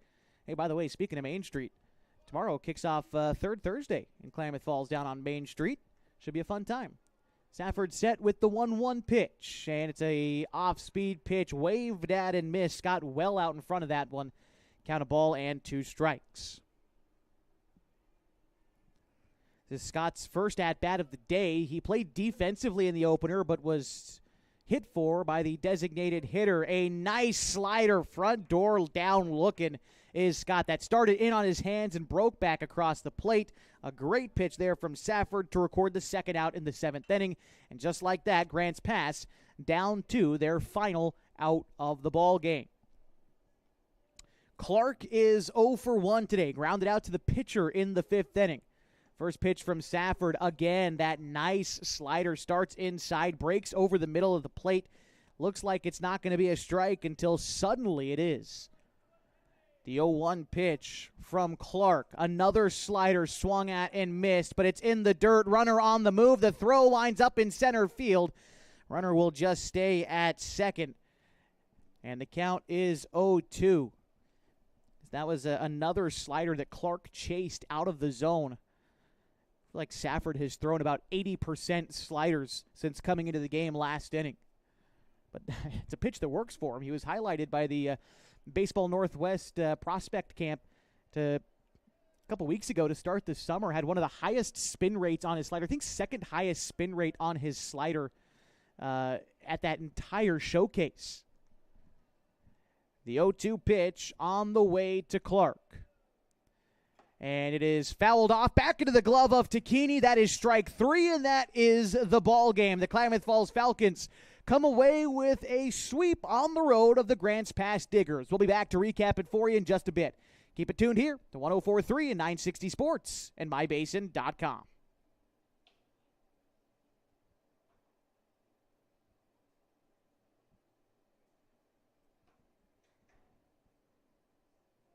It starts to warm up outside, it's time to tackle your lawn. And Kyle's Lawn Care is who to contact. Kyle's been doing lawn care in Klamath Falls for over 9 years. He offers a variety of services designed to make your life easier. Kyle's Lawn Care offers weekly mowing jobs, which includes mowing, edging, and blowing off sidewalks, snow removal, big cleanup jobs, dump runs, and more. At Kyle's Lawn Care, they strive to give each job their all and go the extra mile to exceed their customers' expectations. To get an estimate, you can call or text 541-281-3623. Kyle's Lawn Care. At mybasin.com, we bring you the power of local radio, the pace and reach of social media, the information of 24-hour news, and the excitement of local sports. We do this with a team of radio professionals that is second to none. Klamath Falls is a community that we love and a place that we are proud to call home. Klamath Falls deserves a media group that is as committed to you as you are to Klamath Falls. mybasin.com is your go-to place for news, sports, events, and everything going on at home in Klamath Falls. What rhymes with great? Participate. Where does greatness start? Here, in the classroom. On the stage. In the pool. On the field. Where will your greatness take you?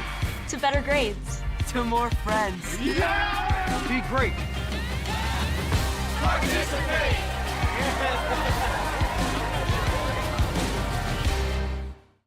Introducing Smith Bates Marcom Solutions, your trusted partner in marketing and communication.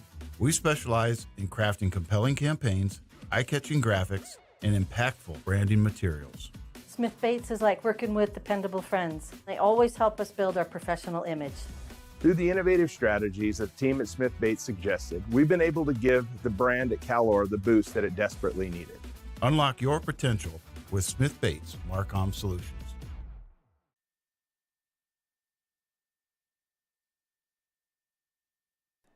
Josh Eldridge here, welcoming you back to Agnew Lytle Field at Chapman Reese Stadium on 104.3 and 960 Sports and on mybasin.com. Final score for you here: the Klamath Falls Falcons victorious 10-7 against the Grants Pass Diggers. For Klamath Falls, 10 runs on 13 hits, and they committed no errors. For the Grants Pass Diggers, they scored 7 runs on 11 hits. They committed 2 errors in the loss. The winning pitcher today is going to be Ryan Douglas, who pitched the middle 2 innings, giving up 2 hits, no runs. He struck out 3. For the Grants Pass Diggers, the losing pitcher was the starter Easton Schmidt, who worked the opening 3 innings, giving up 7 hits, 6 runs, 4 earned, and 4 strikeouts. P.J. Safford picking up the save in this outing, working the final 2 innings without allowing a hit. He did walk 1, but he struck out all 6 outs that he needed to get the save. For this win, the Klamath Falls Falcons improved to 8-2 on the season, 5-1 in area play. The Grants Pass Diggers fall to 2-8 and 0-8 in area play. Up next for the Klamath Falls Falcons is a road date on Saturday with the South Medford Colts. We'll be live from Harry and David Field at high noon to continue your coverage of Falcons baseball. But until then, my name is Josh Eldridge. Thank you so much for joining me tonight. I want to thank everybody involved with today's broadcast. Kyle Garrison, the head coach for Grants Pass, and the acting head coach today, Zach Morgan, for making sure I had everything I needed for those guys. And, of course, the coaching staff, head man Sean Teeters for the Klamath Falls Falcons, and Mike Safford, the official scorer today. Not the stadium announcer, we're here on the road, but still my official scorer for the Klamath Falls Falcons. Big thanks to Mike, as always, from mybasin.com. 10-7 the final in Game 2. The Falcons cruised to an easy 28-2 win in the opener today. And again, a date with South Medford coming up on Saturday. Hope to see you then. Have a great rest of your Wednesday night, and we'll see you Saturday right here on 104.3 and 960 Sports and mybasin.com. This is Josh Eldridge saying so long and good night from the Climate City of Grants Pass, Oregon.